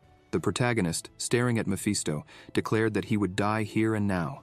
Desperate, Mephisto screamed no in a final act of despair, feeling the imminent weight of his defeat. Aiden then gave the final order for the troll to finish the job, and without hesitation, the creature unleashed a massive amount of fire, creating a devastating explosion. The impact was so strong that the air around seemed to vibrate, sealing Mephisto's fate in that very moment. The protagonist laughed, provoking Mephisto once again, saying that unfortunately the Underlord would have to find another toy for his experiments. Meanwhile, the Underlord warned him to think a bit more about himself. Suddenly, noises began to rise amidst the flames. The Underlord smiled, saying that his little test wouldn't die so easily. To everyone's surprise, Mephisto started to stand up. Aiden, incredulous, remarked that he knew Mephisto was strong due to being a high-ranking Talos, but he couldn't understand how he was still standing after that devastating attack. Furthermore, Mephisto's arm and wing were rapidly regenerating. The Underlord, now visibly tense, explained that Mephisto was different from other Talos. He was a high-ranking Talos because he had the highest defense among them all, and fire had no effect on him. The protagonist, confused, remembered that at the beginning of the fight, Mephisto seemed to be afraid of fire. The Underlord then explained that Mephisto was indeed afraid of fire, as it was what he used to increase his resistance. Mephisto had endured the hottest fires of hell, which made him practically invulnerable. Frustrated, the protagonist commented that all of this was the Underlord's fault. While the two were talking, Mephisto completed his regeneration. Smiling, he said that the protagonist's weak tricks wouldn't work against him, and asked if the protagonist now understood the power difference between them. The Underlord asked Aiden if he had another plan, but the protagonist, uncertain, replied that he didn't know if he could defeat that demon. Determined, he stated that even if it cost him his life, he wouldn't let that monster hurt anyone else. Then, the two charged at each other, and the clash of their forces began to destroy the environment, causing explosions everywhere. The place was in ruins, and Mephisto, walking slowly towards the protagonist, disdainfully asked if that was all he had to offer. Aiden, lying on the ground, was bleeding and struggling to breathe. Mephisto stopped in front of him, smiling with superiority, admitting that the protagonist was stronger than other humans, but still not strong enough. The protagonist, lying on the ground and exhausted, thought it was just like what had happened before. His power had vanished, and he was losing consciousness. As his mind wandered, he thought of the people he loved, and wondered if his second life would end there. Regretful, he lamented not having spent more time with those who were important to him. Amid the confusion of thoughts, he scolded himself, remembering that he still had many people to protect, and that he should have been stronger than he was in his past life. Mephisto, mercilessly, attacked the protagonist, saying it was an honor to die by his hands. Powerless, the protagonist saw the attack approaching. Accepting that this was the end, he closed his eyes, ready for his death, and the last thing he saw was the demon's face. However, the Underlord, furious, shouted that the protagonist was the dumbest in the world, ordering him to use the power that was being lent to him immediately. Suddenly, a system screen appeared before the protagonist, declaring, "The power of the Underlord has been released." The power of the Underlord began to spread and take over the protagonist's heart, bringing new hope to the battle. Sensing something strange, Mephisto halted his attack and started to tremble. The terrifying aura emanating from the protagonist's body left him utterly terrified. Suddenly, Aiden opened his eyes and slowly stood up, while Mephisto, trembling in fear, screamed, asking where that power he knew so well was coming from. Aiden stood before Mephisto and in a dark tone commanded, "Kneel." Instantly, the demon kneeled, unable to contain the terror he felt. Mephisto, completely horrified, recognized the power, muttering to himself that this could only be the work of the psychopath he knew. He realized he hadn't noticed it before, but now he paid respects to the Supreme Lord of the Underworld. Behind the protagonist, the aura had taken the form of the Underlord, and his presence dominated the entire area. The authority of the Sublord, a familiar and absolute power, was manifested. All the Talos, as inhabitants of the Underworld, were completely submissive to the ruler of the Underworld, which was why he had the power to govern. In front of the protagonist, Mephisto trembled with fear and bowed in submission. The protagonist, smiling, commented to the Underlord that he was much more powerful than Aiden had imagined. The Underlord, beaming with happiness, said that the protagonist was finally recognizing his grandeur and boasted about having been the strongest lord of the Underworld. However, he sighed sadly, saying it was hard to believe that now he was just a little stump. The protagonist, for a moment, was about to tease him but changed his mind, praising the Underlord, calling him truly grand and the great lord of the underworld. Satisfied, the Underlord told the protagonist to make the most of the power he was lending him. Meanwhile, Mephisto, fallen and watching the protagonist, saw the smile on Aiden's face, who was enthusiastically talking about how the Underlord was the best. Confused, Mephisto asked if the protagonist was really a sublord. Aiden, with a psychotic laugh, trembled with rage and remembered that he had almost forgotten about Mephisto. He declared that he was furious with him and that now the demon would have to help him cool off. Feeling the crushing pressure, Mephisto knew he was in trouble. Elsewhere, she had returned to the previous room and started hearing noises, followed by a familiar voice saying, "Forward, now backward." Recognizing Aiden's voice, she ran out, happy, and upon arriving, was surprised by the scene before her eyes. The protagonist was smiling while Mephisto, badly injured, lay on the ground. She, surprised, asked what Aiden was doing there. He greeted her, asking if the ceremony had ended without problems. The protagonist approached her and, smiling, asked if she had managed to get a good look at that god. Ellis, also smiling, replied that yes, but commented that the weird uncle hadn't given her anything. He just stood there shining. She glanced to the side and noticed the big bat lying on the ground, looking quite hurt. Curious, she asked what had happened to him. The protagonist smiled and explained that he was a friend's pet. Intrigued, Ellis asked if he was really a pet. Aiden, trying to keep it light, said they had played a lot that day, so the bat was just resting a bit. The Underlord, confused, interrupted, saying he didn't know that was considered playing, since the protagonist had just finished off Mephisto. Aiden whispered that he couldn't tell Ellis the truth. She then approached the demon, crouching down, and with a tender tone said, "Poor little bat." She asked if he was very tired, and as she touched him, told him to rest well, calling him Little Bat.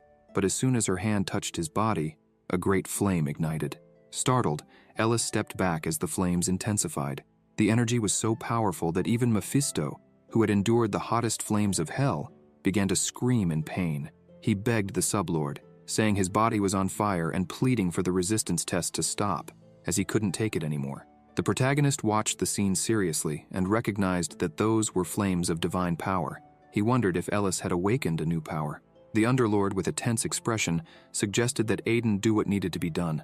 The protagonist agreed, already knowing what was required. With his sword in hand, he asked Ellis to close her eyes. As Mephisto screamed desperately, begging for mercy, the protagonist approached and without hesitation said, "Goodbye, Mephisto." Beelzebub, laughing malevolently, received the order to devour Mephisto. The demon, terrified, realized that even Beelzebub, the monarch of gluttony, was present to consume him. Blood spread across the floor, and the protagonist, exhausted, sighed with relief, saying that it had finally all come to an end. But the effort of absorbing so much energy deeply drained him, and he ended up fainting right there. Days passed since the incident at the church, and the Church of the Sacred Fire began an intense persecution of the heretics. Many were captured and purified within the church. The protagonist explained to the priests, who had fainted due to Mephisto's spell, that Aiden had helped Ellis defeat the Dark Mage. The news of the powerful new saint spread, and the priests celebrated her strength. Inside a room, the protagonist stood, deep in thought, looking out the window.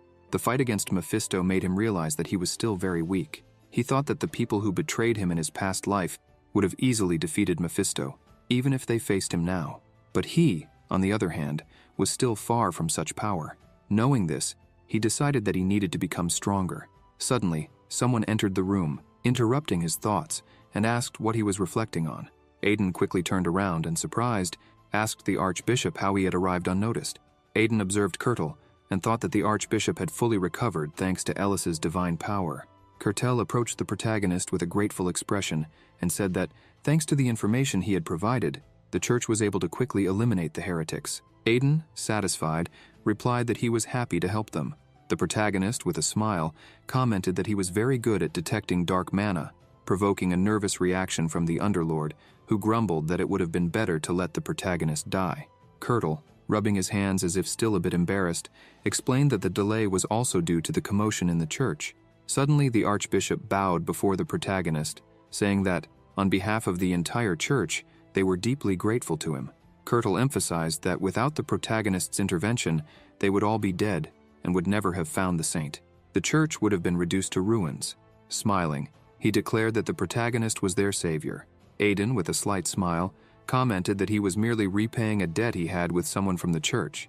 Kurtle, curious, asked who that person might be. The protagonist, with a nostalgic tone, replied that it was a proud man who used to say that one didn't need a reason to help others. Kurtle thought for a moment, but soon smiled, satisfied, saying he was glad to know that the church had such an intelligent person. The protagonist, for his part, thought that with this, his debt to the old man from his past life was finally paid. Now, they were even. Kurtle then said there was one more thing to discuss with the protagonist.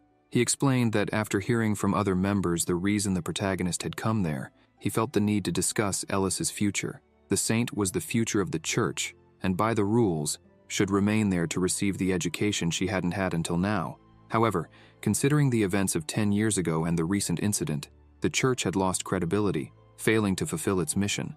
The bishop then revealed, to the protagonist's surprise, that he didn't think it was right to keep the saint there. For the future of the church, they had decided to create an extension in Ramez, where Ellis could receive her training and at the same time be close to the city. Moreover, it would be big news, as churches usually expand to powerful and influential cities, and having an extension in Ramez would symbolize the growing power of the Ramez family. Aiden, hearing all this, realized that the efforts he had made to protect and help the people he loved were returning to him in the form of good fortune. Destiny was beginning to align in his favor. In a forest, by the edge of a lake, two people were conversing. The knight, frustrated, remarked that he had expected that crimson fool to ruin everything, as he had always been too emotional and clumsy. He emphasized that the group could not fail, and hoped that everyone was well prepared, as they needed to ensure that Lord Sylvetta became the next Archduke. Meanwhile, a carriage traveled peacefully, driven by Pobol. In the back, the protagonist and Lo were traveling together, but Lo looked almost on the verge of death again. Aiden, visibly irritated, asked why Lo seemed to be in worse shape than he was. Lo, confused, replied that he didn't understand why Aiden thought that. The protagonist looked at Lo, reflecting that he had ordered his companion to hide and try to find out the number of Chaos members. However, Lo ended up being caught by some aging curse or something like that. Trembling, Lo explained that they had been targeted by all kinds of dark magic, as the protagonist had ordered. Despite the irritation, the protagonist thought that at least they managed to capture the Chaos members. However, it was still hard to believe that Lo had to ask Alice for help. Upset with the situation, the protagonist warned that when they returned, Lo would have to face even more intense training. Curious, Lo asked where the protagonist had stored all the rewards they received from the church, sure that they were in a lot. The protagonist replied that everything was inside his bag. Lo, surprised and indignant, asked if that bag was subspatial, commenting that a rare artifact like that prevented items from spoiling or rusting when stored. Intrigued, Lova asked if the church had really given such a valuable reward, highlighting that being part of one of the 3 major churches certainly had its advantages. The protagonist reached into the bag, mentioning that, in addition to other items like fairy silk, he had found something strange while storing the items at the church.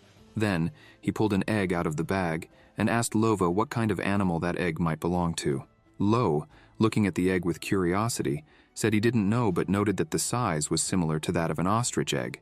When he touched the egg, Lo noticed something strange and commented that he didn't believe it was from an ostrich due to the mana emanating from it. Aiden completed the explanation, saying that he wasn't sure either. He explained that he had found the egg in a suspicious room at the church, along with an old book, and decided to take it. Still trembling, Lo commented that if there was a book along with the egg, there should be some kind of clue in it. The protagonist had tried to read it, but it was in a language he didn't understand. Suspicious, Love asked the protagonist to wait a moment. He looked at the protagonist with an accusatory expression and slowly pieced it together. The protagonist said he had found it in a suspicious room, along with a book. "That means you didn't find it, you stole it," exclaimed Lova, while the protagonist, embarrassed, tried to downplay the situation. "It wasn't stealing," defended the protagonist, trying to minimize the severity. "I just entered a room that seemed abandoned for decades and was emitting strange mana, and then Before he could finish, Lova abruptly stood up, shouting at him. "You can't just steal something from the church like that." He stressed that even though he was their savior, the church wouldn't let something like that slide, and insisted that they needed to return the egg immediately. The protagonist, however, moved the egg away from Lo, determined, "I'm not giving anything back. What if this egg hatches and turns into something valuable? It could even be a golden egg." Lo, irritated and unsure of what to do, could only sigh. Sometime later, the two continued down a snow-covered path. The cold wind enveloped them, and both were freezing. This was the city of Sadus, Hamertha. Love, still trembling, asked if they weren't heading back home. Aiden responded casually, "I never said we were going back to our territory." Lo, still annoyed, reminded him that the protagonist had said he was going to make his training harder when they returned. Aiden, teasing, asked if Lova really wanted a hell training. Sad, Lova replied that he didn't, but quickly added, questioning why they were there, and if it was to meet the Marquis. The protagonist confirmed, but explained that it wasn't just that. He also needed to settle some matters in the Forest of Death, which was in the territory of Cetus. Lo, curious, asked what those matters were. The protagonist replied that someone had mentioned that Ents lived in that forest, and Aiden needed an Ent to make a higher class elixir. As they made their way toward their destination, the guards of Cetus stopped them. One of the guards asked them to wait, explaining that this was Cetus territory, and the Lord was not present. Outsiders were not allowed without a scheduled meeting, so the guard asked them to return another time. Lo, indignant at the guard's attitude, raised his voice, saying that they were standing before Aiden Remez, the eldest son of the Duke, and that he had come to meet Marquis Cetus. Therefore, the guards should step aside. Upon hearing that it was Aiden, the guards became even more irritated, glaring at the protagonist with anger. Not understanding why, the protagonist wondered why they were so upset. Underlord, impatient, explained that, in the eyes of the guards, the protagonist was the madman who had stolen the Cetus family's treasure, and moreover, the scoundrel who had beaten the Lord's son during the royal banquet.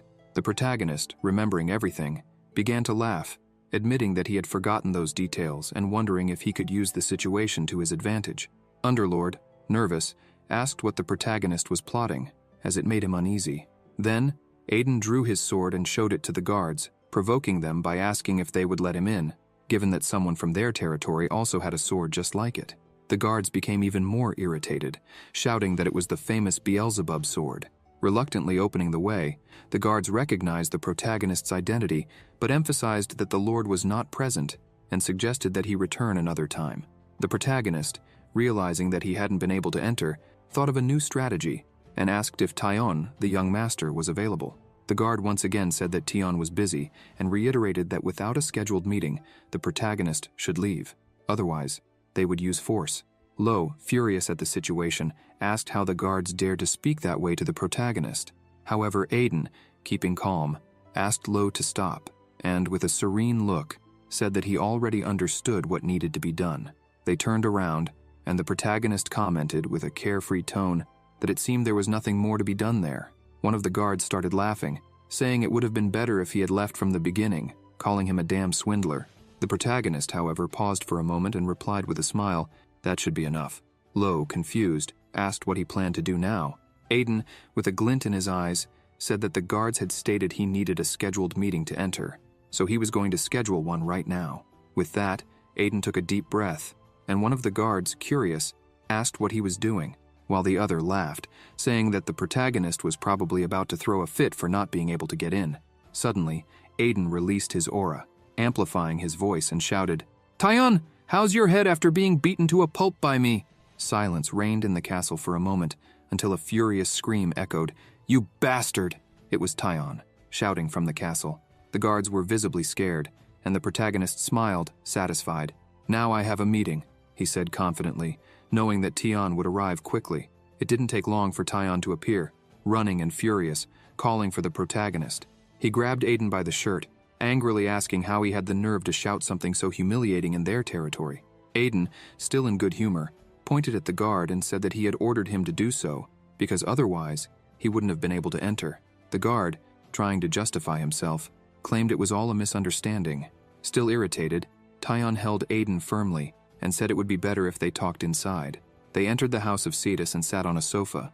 The protagonist, not missing the opportunity, commented that the leather of the sofa was of excellent quality, and then asked if Cetus was busy since he wasn't around. Tion explained that his father was at the Tower of Slaughter because something strange had happened in the Forest of Death, which is managed by the Tower. As he listened, the protagonist began to think that strange incidents had started happening in that area, and that soon calamity-level monsters, including the Mad Dragon, would appear. He remembered that in his past life, he was so busy dealing with these sudden incidents that he didn't have time to uncover the true cause. But now, he knew everything. Aiden reflected that he needed to become stronger quickly, discover the cause, and prevent the worst. Tion, intrigued, asked why Aiden had come to their territory. The protagonist, direct as always, replied that he wanted to visit the Forest of Death. Surprised, Tion asked if Aiden knew what kind of place that was, explaining that the forest was covered in poison, making it a dangerous place, like crawling among the dead, with poisonous plants and monsters. Aiden smiled and said that was precisely why he wanted to visit it. He needed to gather rare poisonous herbs that only grew there. Tion sighed, already imagining that the protagonist was not a normal person, but he thought that was a rather strange hobby. However, Tion informed him that, unfortunately, the protagonist had bad timing because it wouldn't be possible to visit the Forest of Death at that moment. Confused, the protagonist asked, why? The Forest of Death, as the name suggests, is a region where death always seems to be lurking, at the heart of Cetus territory. Infested with powerful monsters and poisoned by a deadly mist, it's a place feared even by the bravest. However, even in such a hostile environment, humanity found a way to survive. Those who committed crimes or were too poor to pay their taxes were forced to live there, and somehow, they formed a survival village. Tion explained that recently bandits had been found in the Forest of Death, and that, from what he'd heard, these bandits had been attacking the village. Moreover, since the bandits appeared, there have been numerous reports of people disappearing in the territory, leading him to believe they were behind it. He planned to lead the knights into the forest to hunt the criminals. Tion emphasized that, even though it was just a survival village, those people were still citizens of Cetus, and he couldn't simply ignore their suffering. He informed the protagonist that if he really intended to enter the forest, he would have to wait until the hunt was completed or abandon the idea. The protagonist, with his head down, murmured that it could really be dangerous. Seeing him like that, Tion almost felt moved, believing that, despite being a scoundrel, the protagonist still cared about the villagers. To Tion, it was a sign that there was still some humanity left in him. However, what really disturbed Aiden was something else, the fear that the bandits would find the Ents before him. If that happened, they would certainly try to capture and sell them. Irritated by this possibility, the protagonist decided he couldn't let that happen. He needed to protect the Ents, his valuable resource for the elixir. Underlord, always cynical, commented that the protagonist was finally letting his true self show. The protagonist looked at Tion and, without hesitation, asked to join the mission. He wanted to help take down the bandits. At the castle entrance, the protagonist and Lova were warming up, preparing for the hunt. As they moved around, the guards watched them with irritation. One of the soldiers approached Tion and, with a disdainful tone, asked if he really planned to take those troublemakers with him. Tion, annoyed, asked what the soldier had just said. The soldier continued, saying that the protagonist and Lo were clumsy and small, and they would only get in the way of the mission. The knight further emphasized that Prince Aiden Remez, who brought disgrace to the Lord, should not be there, and that Tion, as a knight of Cetus, could not accept it. Furious, Tion retorted, asking if the soldier had really referred to himself as a knight of Cetus. He looked the knight directly in the eyes and said that, apparently, the man's honor was more important than the people who were suffering. With firmness, Tion stated that it was shameful to call a prince who risked his life to get there a troublemaker. He angrily added that speaking carelessly, as the knight was doing, was what truly stained the name of Cetus. Finally, Tion assured that the protagonist was strong enough to be recognized by him, and more importantly, by his father, Marquis Cetus, even if his actions seemed illogical at first. While Tion and the soldier were arguing, the protagonist remained oblivious, his thoughts fixed on his elixir. Tion approached and thanked the protagonist, emphasizing that the mission would be dangerous. Aiden, with a carefree smile, replied that it was no problem, as helping others was his hobby. However, he questioned if that small group would be enough for the task. Aiden considered that if the bandits were causing trouble in the forest, their numbers should be significant. Tion, anticipating this doubt, explained that he had hired a good mercenary to help with the mission. The protagonist became excited, wondering if this mercenary could be someone from his past life. Soon, a figure approached, asking if everyone was already gathered. Tion smiled, commenting that she had finally arrived. As soon as the protagonist realized who it was, he was visibly surprised. Underlord, noticing his reaction, asked why Aiden was so startled and if, by any chance, it was someone he knew from his past life. Still intrigued, Aiden responded that it was the first time he had seen that person, but he could sense where she came from. The woman smiled gently and apologized for the delay. It was then that Underlord, paying closer attention, noticed something more. The woman introduced herself. "My name is Runia, servant of the mighty god of slaughter." Lova, confused, quickly asked if she was really a priestess of the cult of the god of slaughter. The protagonist looked at Tian and commented that he had brought a mercenary from a rather peculiar place. Still intrigued, Lova looked at Runia and commented that she seemed quite different from what he had heard about the priests of the god of slaughter cult, known for being crazy. However, Runia seemed just like a polite and well-mannered little girl. The protagonist smiled and agreed, saying that he had the same impression when he first saw her. Curious, Lova asked what he was talking about, and the protagonist simply replied that he would find out soon. Runia approached the protagonist and, with a friendly smile, said she had already heard of him, asking if he was the Duke's son. Aiden confirmed with a nod, saying yes, and added, "It's a pleasure to meet you." He introduced himself, saying his name was Aiden Ramez, and that it had been quite some time since he had worked alongside a priestess of the cult of the god of slaughter. Hearing this, Runia smiled and asked curiously if he had really worked with a brother or sister of the cult. Aiden confirmed, emphasizing that this person was quite reserved. Still smiling, Runia commented that the priests of the god of slaughter cult were always involved in mercenary work and pilgrimage journeys, so maybe they had crossed Aiden's path once or twice. Suddenly, she shouted joyfully, saying that they were connected by fate and that he could simply call her Runia. Excited, she added that now everyone should give their best and kick the bandits' butts. Listening to all this, Aiden reflected that, among the three great holy orders, the cult of the god of slaughter was the most specialized in combat. He was sure that a priestess like Runia would be more than capable of dealing with those bandits. At that moment, Tian took the lead, explaining that they would go straight to the Forest of Death. Upon arriving there, covered by the strange mist that surrounded the place, Aiden remained alert, observing the surroundings. He commented that the forest seemed more normal than he had imagined. Tian then explained that the path they were walking on had been cleared by the villagers to facilitate the transport of supplies, which was why it seemed so peaceful. However, suddenly, Aiden felt a strange aura and asked Underlord if he was feeling it too. Underlord replied that he had noticed it some time ago, explaining that it was black magic emanating from the ground, as if it were coming directly from the underworld. He mentioned that it had been a long time since he had seen a place like this, and that the name Forest of Death was more than appropriate. The protagonist was impressed, thinking about how poison and black magic constantly leaked from that place, and how people still managed to live there. Annoyed, he remembered the damned rabbit that had sent him to that place, and swore that the next time he met it, he would teach it a good lesson. Aiden then approached Tian and asked if he was really okay with the whole situation. Confused, Tian asked what he meant.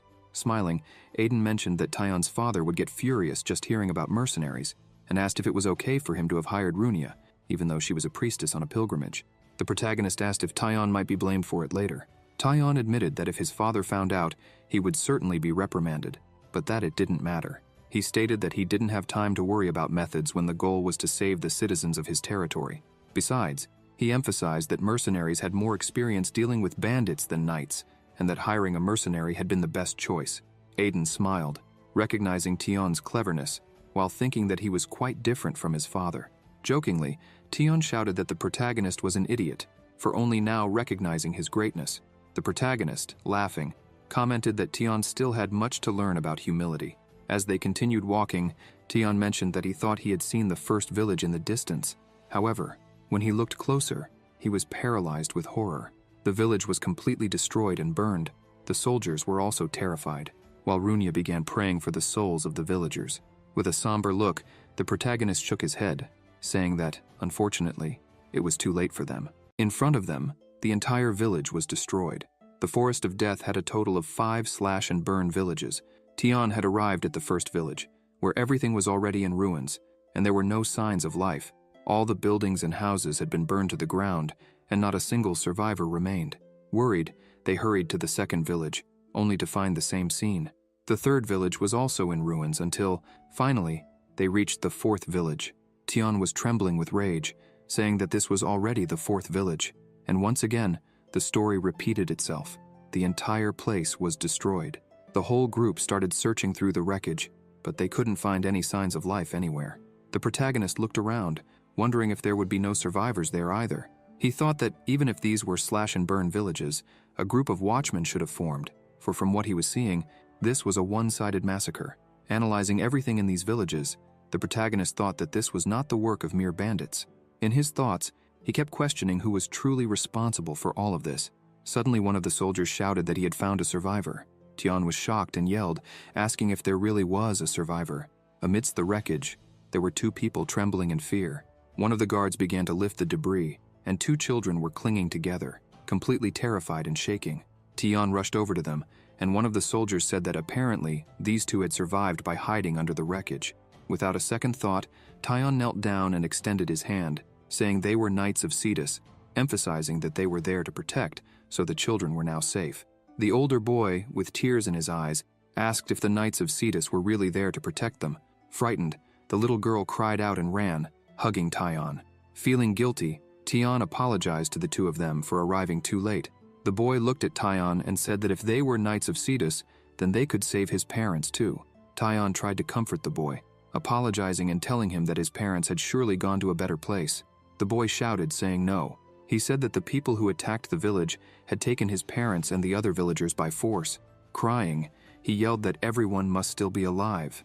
Tian became even angrier upon hearing these words and asked if everyone had really been taken.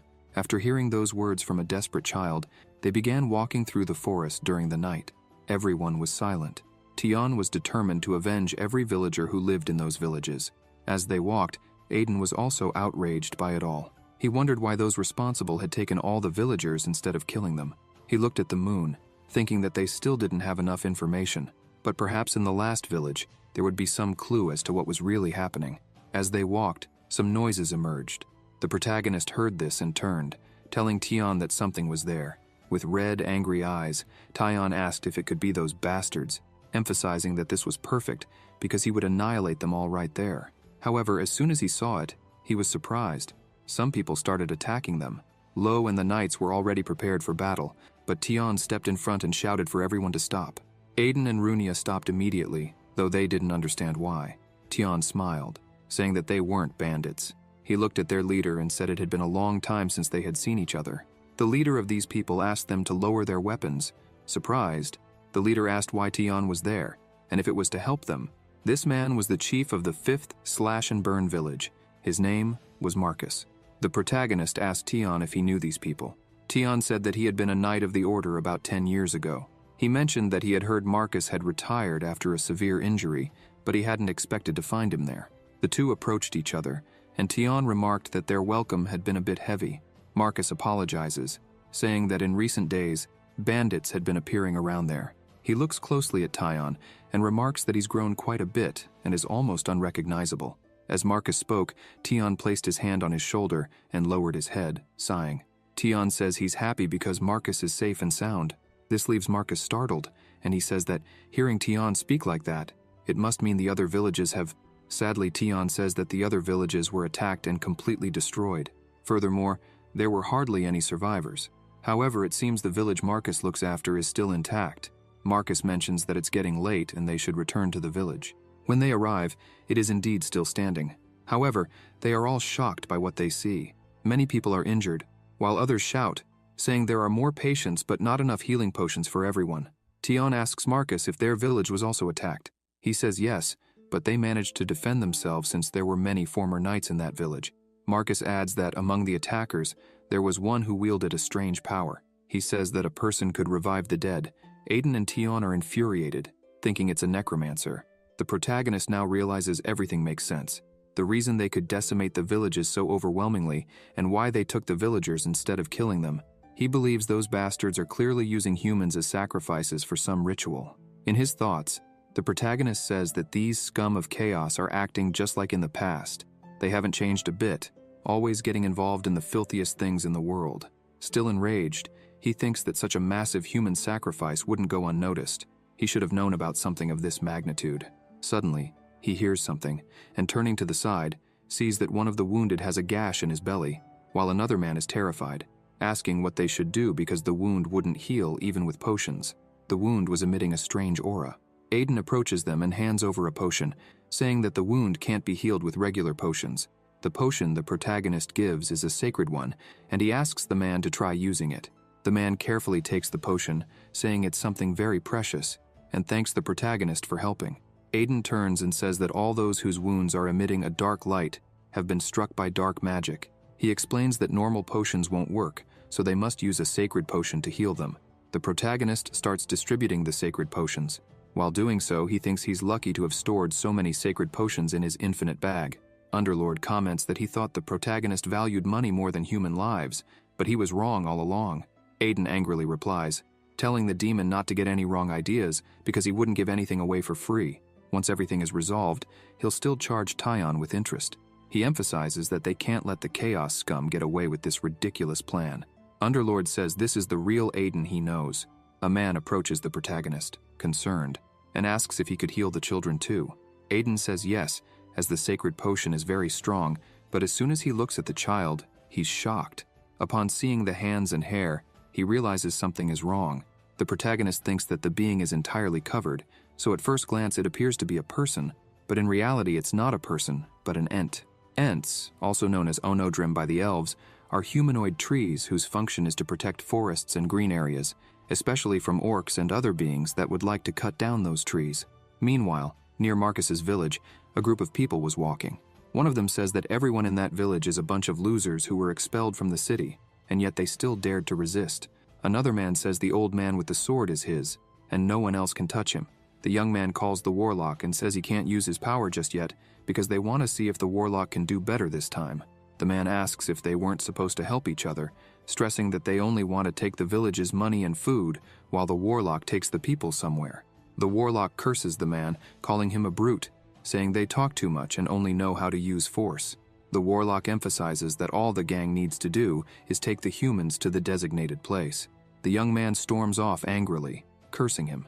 The warlock watches, thinking that once he finishes clearing out that village, he'll have to get rid of those thieves too. He thinks he should already have enough human sacrifices for the research. Inside one of the houses, the ent was sleeping. Suddenly he begins to wake up, asking where he was. Aiden asks if he's already awake. The ent gets scared and starts screaming for help. In a panic, he says that he doesn't taste good and begs the protagonist not to eat him. Aiden tells him to calm down, assuring him that he wouldn't eat him. Underlord calls the protagonist and asks if anyone would believe he wouldn't harm the ent with the expression he was making. With his mouth watering, the protagonist insists that he won't eat the ent. The ent keeps crying in fear, claiming that he's poisonous, and if eaten, the protagonist would have a terrible stomachache. Suddenly, Aiden opens his hand, revealing a bag full of something. The protagonist tells the ent to eat it and calm down. A smell begins to emanate from the bag, making the ent's mouth water. The ent asks if he can really eat it. The protagonist says yes, as he has no use for that bone powder. Without hesitation, the ent takes a handful and starts eating happily, exclaiming how delicious it is. Seeing this, Aiden thinks that ents are truly obsessed with necromancer bone powder. Underlord boasts that he had already mentioned that for ents, necromancer bone powder is such a rare delicacy that they never get tired of it. The little demon gloats, saying he was right. Aiden praises Underlord, admitting that he was indeed right about that. The protagonist asks the ent what he was doing there and why he was injured. The ent asks what happened to the people who escaped with him. Aiden replies that, from what he heard, the person who found the ent said he was discovered alone and injured in the forest. According to the man's account, there was no one else with him. The ent says that can't be true. Aiden asks if he knows what's going on in the forest, emphasizing that if he's honest, the protagonist might be able to help. The ent looks at the protagonist, remembering that his parents taught him never to trust a human. Suddenly, a bell starts ringing, and the guards shout that they are under attack. The protagonist hears this and says that the scum have returned. He looks at the ent and says that if he doesn't want to talk, that's fine, but he should just hide inside. The ent starts crying, thinking that he only wanted to be different from the others. With tears in his eyes, he asks if the protagonist could really help the forest, questioning if he's truly different from other humans. Aiden looks intently at the ent. Meanwhile, the bandits begin their attack, shouting that they must kill everyone and leave no one alive. The knights shout that they must defend the village with their lives if necessary, for they should not fear a gang of bandits. The knight orders the others to move forward and form ranks. From afar, the mage starts casting his magic and remarks that he didn't see those guys the first time. He wonders if they are knights from the territory. However, the mage doesn't care because they would just be more sacrifices to offer. With his magic, the mage commands the dead to rise. The guards are terrified, saying it's their first time facing the undead. Runia starts laughing and steps forward, asking if these are the criminals responsible for the recent crimes. The knights shout at her that it's dangerous.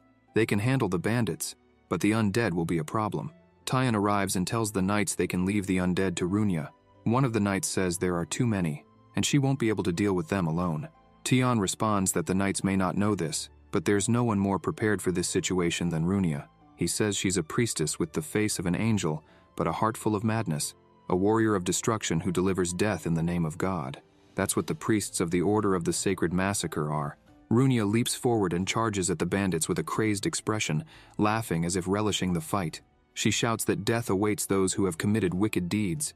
She lands in their midst like a meteor, causing a massive impact that destroys the ground around her.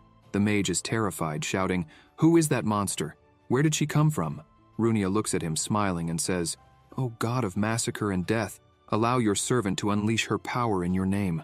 With immense strength, she starts spinning her weapon, hitting everything around her and throwing them away as if they were nothing. Seeing this, the mage screams that the bandits and undead he summoned were being massacred by just one person. He begins using more of his dark magic and commands the curse of death to consume that lunatic. The magic reaches her, but Runia starts attacking even the magic, and suddenly, she disappears from where she was. The mage is scared by this, not understanding what was happening. Suddenly, Runia appears above him, filled with bloodlust. The mage turns to look at her, but it was already too late for any reaction. Seconds later, blood splatters everywhere. After the beating that Runia gave to everyone by herself, things calm down. One of the knights approaches Tion and says they managed to capture all the bandits. He congratulates the knight, saying they did well. Tion asks about the villagers they captured.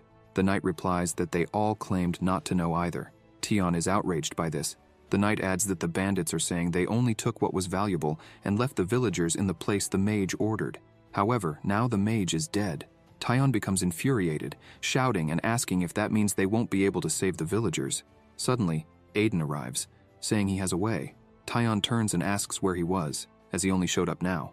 However, Aiden ignores this and asks what the protagonist meant by having a way to find the villagers. Aiden continues walking seriously, saying he has a way but doesn't explain much. He asserts that they don't have much time and need to hurry. A little earlier, while the fight was happening, the protagonist was inside one of the houses talking to the Ent. Aiden shouted, asking if everything the Ent said was true because he mentioned that the mage captured all the Ents. The Ent replies yes, emphasizing that he was also captured and imprisoned but managed to escape. He says there weren't only Ents there, and he saw several humans who also seemed to have been captured. The protagonist begins reflecting on this, wondering if the humans and Ents were being prepared for a large summoning ritual, or if they planned to turn them all into undead. Aiden becomes completely enraged by this, saying that regardless of the reason, this cannot be forgiven because they dared to lay their hands on his elixir. Underlord is baffled, as, amid everything, the protagonist was furious because they were interfering with his elixir acquisition. After telling this whole story, Tion asks what those damned scum were planning. The protagonist says that from the looks of it, they don't know either. Tion asks what the protagonist's plan is. Aiden says that he heard from someone who escaped from there the exact location of where they are. The protagonist says he intends to take a small look at the area. Tion declares that if that's the case, he wants to be part of it, as everything is happening in his territory, and it's only right that they deal with it. With determination in his eyes, the protagonist says that he won't let that happen because he can't throw such a dangerous task at them, especially since he came to help. That's why he'll go too. Tion is moved by the protagonist's words, saying he hadn't realized how illustrious he was, remarking that he was seeing Aiden in a new light. The protagonist looks at Tion, thinking that he didn't need to cry about it. Still irritated, the protagonist reflects that it wasn't chaos that created this problem. If everything the Ent said is true, then the culprits are... Meanwhile, inside the Forest of Death, within an extinct volcano, a man was walking. He asked another young man how much he had managed to accomplish. The young man said he had finished the base structure, and now just needed to melt the essence of the sacrifices into it and let it absorb until complete. He asked if the group that went to attack the 5th village hadn't returned with the sacrifices yet. The man said that apparently not, but they should be arriving soon. The young man started laughing, saying that was great. He remarked that when they returned, they would be able to complete it in some way. Looking at the gem, he said that once it was ready, their lord would also be one step closer to the goal. The man agreed and asked why else they would be doing this if not to help their lord. In his thoughts, the man asked his lord, Sylvetta, to wait just a little longer, as he, Dares Kleiman, would definitely make his lord the superior duke of the great duchy of Sires. In the middle of the forest, Aiden looked ahead and wondered if the black mages had taken over the entire village, hidden inside that dormant volcano's crater. Underlord said that all of this was surprising, because he hadn't expected the one behind it all to be that Night King again. The protagonist remembered the conversation he had with the Ent, where he said the guy who imprisoned him was named Climbing or Clade. Aiden was shocked by this and shouted, asking if the correct name was Clyman. The Ent said yes, emphasizing that that guy and the black mages attacked the village, cut down their guardian tree, and imprisoned everyone. The protagonist thought that, along with the Red Knight, Clyman was one of Sylvetta's 3 hunters. The Black Knight dares Clyman. Aiden thought he needed to confirm if it really was the Black Knight, just as the Ent had said. To do this, he considered taking the Ent with him to help with identification. The protagonist looked at Tyon, irritated, thinking that he insisted on coming along because it was a problem of his territory. He looked ahead, slightly alarmed, wondering why she was also there. Some giant spiders were near them, and Runia was laughing again, thrashing everything that moved near her. The two were shocked by all of it. The protagonist thought she only came along because she was bored. Aiden asked Tyon if he had really said that Runia would deal with all the black mages and bandits. Tyon said yes, emphasizing that she was incredible. The protagonist started analyzing the situation and thought it was all strange, asking the little demon what he thought. Underlord said there was no need to think too hard to realize something was clearly off. They looked at Runia, who kept fighting non-stop, laughing all the while. Underlord said there wasn't a person in the world who wouldn't find that strange. Aiden told him that the priestess was too obedient. She even listened to what they had to say. This left Underlord confused, and he shouted, asking if the protagonist was all right. He asked where on earth that woman was obedient. Aiden said the little demon didn't understand because priests from the Sacred Massacre Order were lunatics who only knew how to surrender to senseless violence. Besides, she was far too powerful to be just a simple priestess. He said that she dealt with all the bandits and black mages who destroyed the 4 villages, all by herself. She even defeated the monsters enhanced by demonic energy with ease. Aiden thought that with this strength, she must be a high-level priestess, or even beyond that. This left him confused, thinking it didn't make sense because she should already be there. The Iron Blood Saint. He thought he needed to keep an eye on the priestess at all costs. Covered in monster blood, Runia turned around, smiling, and told them to keep moving forward. In the crater of the Ent village, inside the extinct volcano, they were looking down from above. The protagonist asked if that was the village. Trembling with rage, the Ent said yes, adding that originally there was supposed to be a fairy tree at the center of the village, but the Ent lowered his head, saddened. The protagonist thought that it was just as he said. The fairy tree was the source of power for the spirits, so they cut it down to nullify the Ent's power, because in black magic, fairies are much more valuable as sacrifices than humans. He wonders what in the world Chaos is trying to achieve with all these humans and Ents. Suddenly, the protagonist is startled to see someone coming out of one of the houses, noticing the sword on their back. Clearly seeing that Clyman was behind this, he thinks he was worried that the Ent could be wrong, but he says it's a pleasure to meet the damn Black Knight. Tyon gets irritated and prepares to attack, asking if that trash is the mastermind behind all of this. Aiden asks him to calm down a bit. Filled with rage, Tyon looks at the protagonist and asks why he should stay calm, since that trash attacked their territory and took the citizens as sacrifices. He asks if the protagonist wanted him to let that go. Tyon emphasizes that the man doesn't seem very strong. If the 3 of them attacked together, they could easily finish this. The protagonist asks once again for Tyon to calm down and take a better look around. Aiden says that the Black Knight is not alone. There are several black mages with him. The protagonist highlights that the 3 of them wouldn't be able to handle all of them at the same time, not to mention that the Black Knight is not a regular opponent. The protagonist thinks he is as skilled as Sylvetta. Aiden believes Clyman is at the level of a semi-master because he is very skilled. Upon further analysis, the protagonist thinks that Clyman is above the knights he has faced in this new life.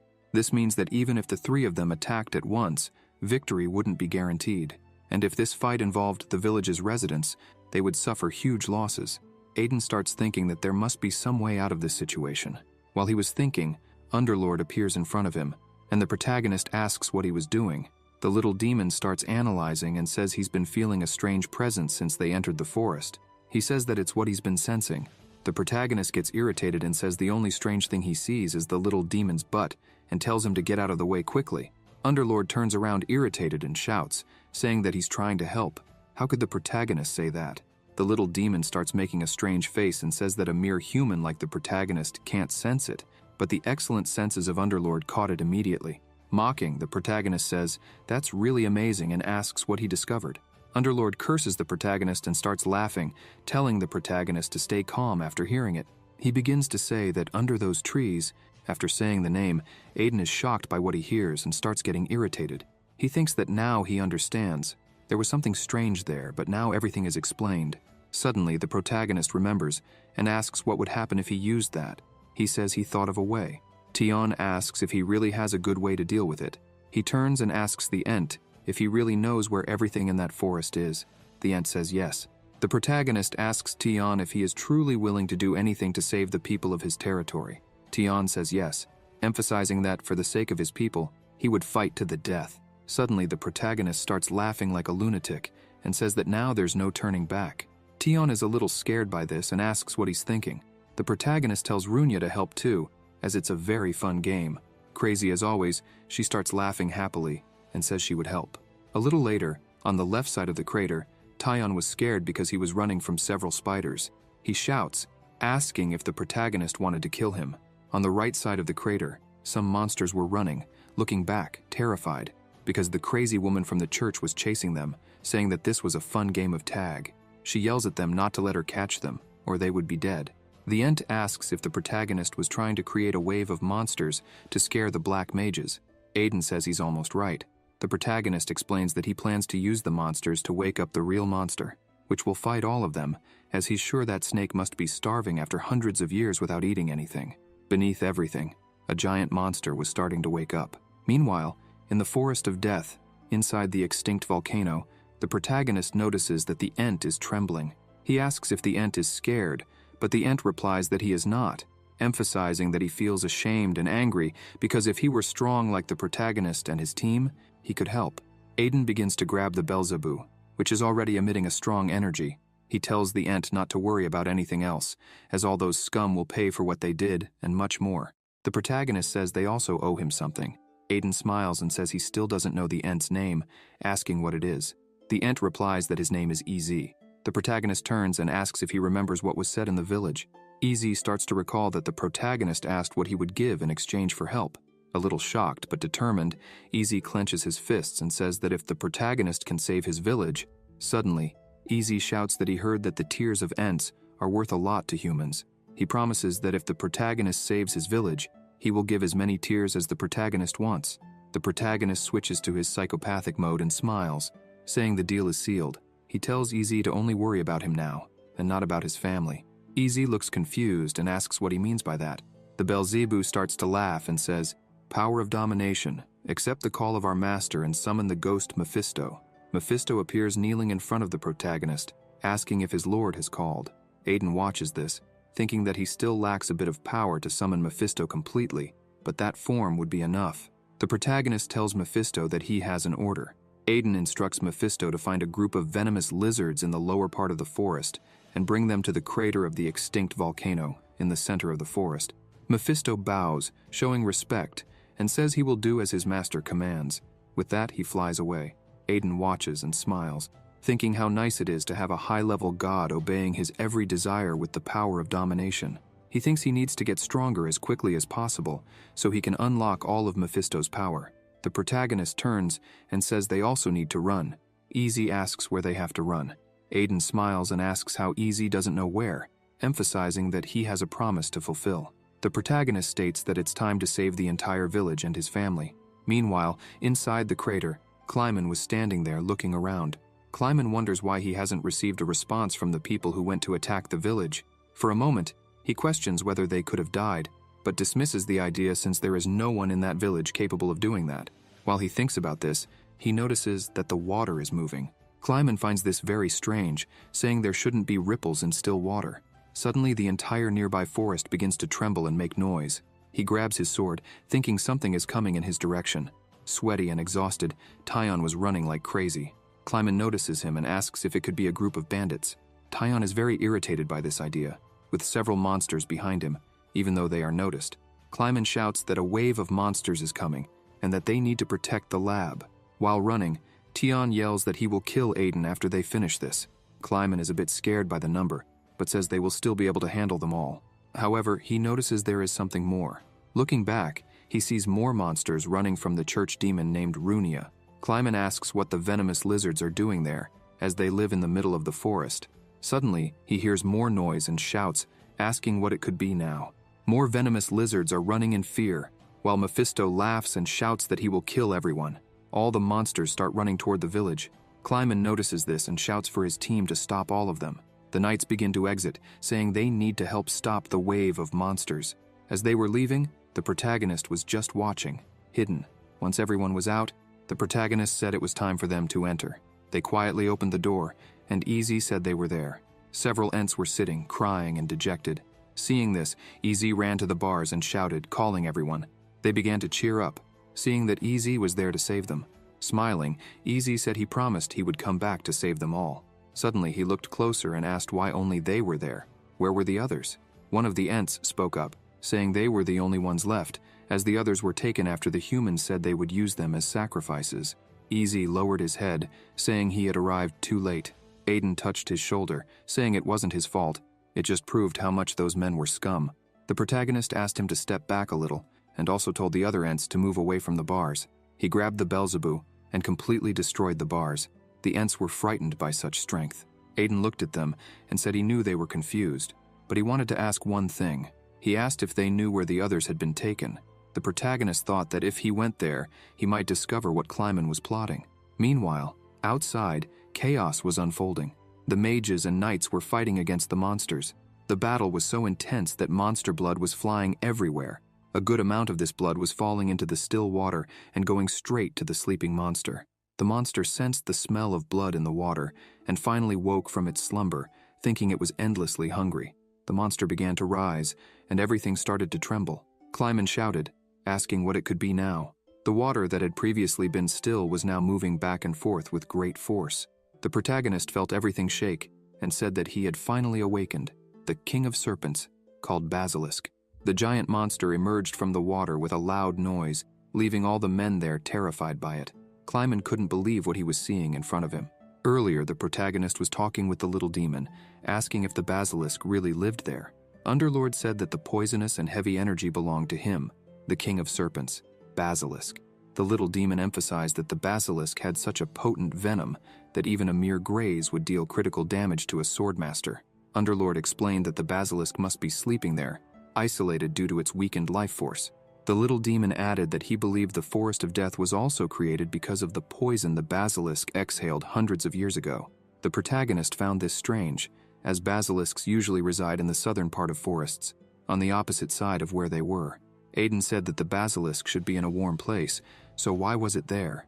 Underlord became irritated, saying that if he knew such things, he wouldn't still be trapped in the body of a weak human like the protagonist.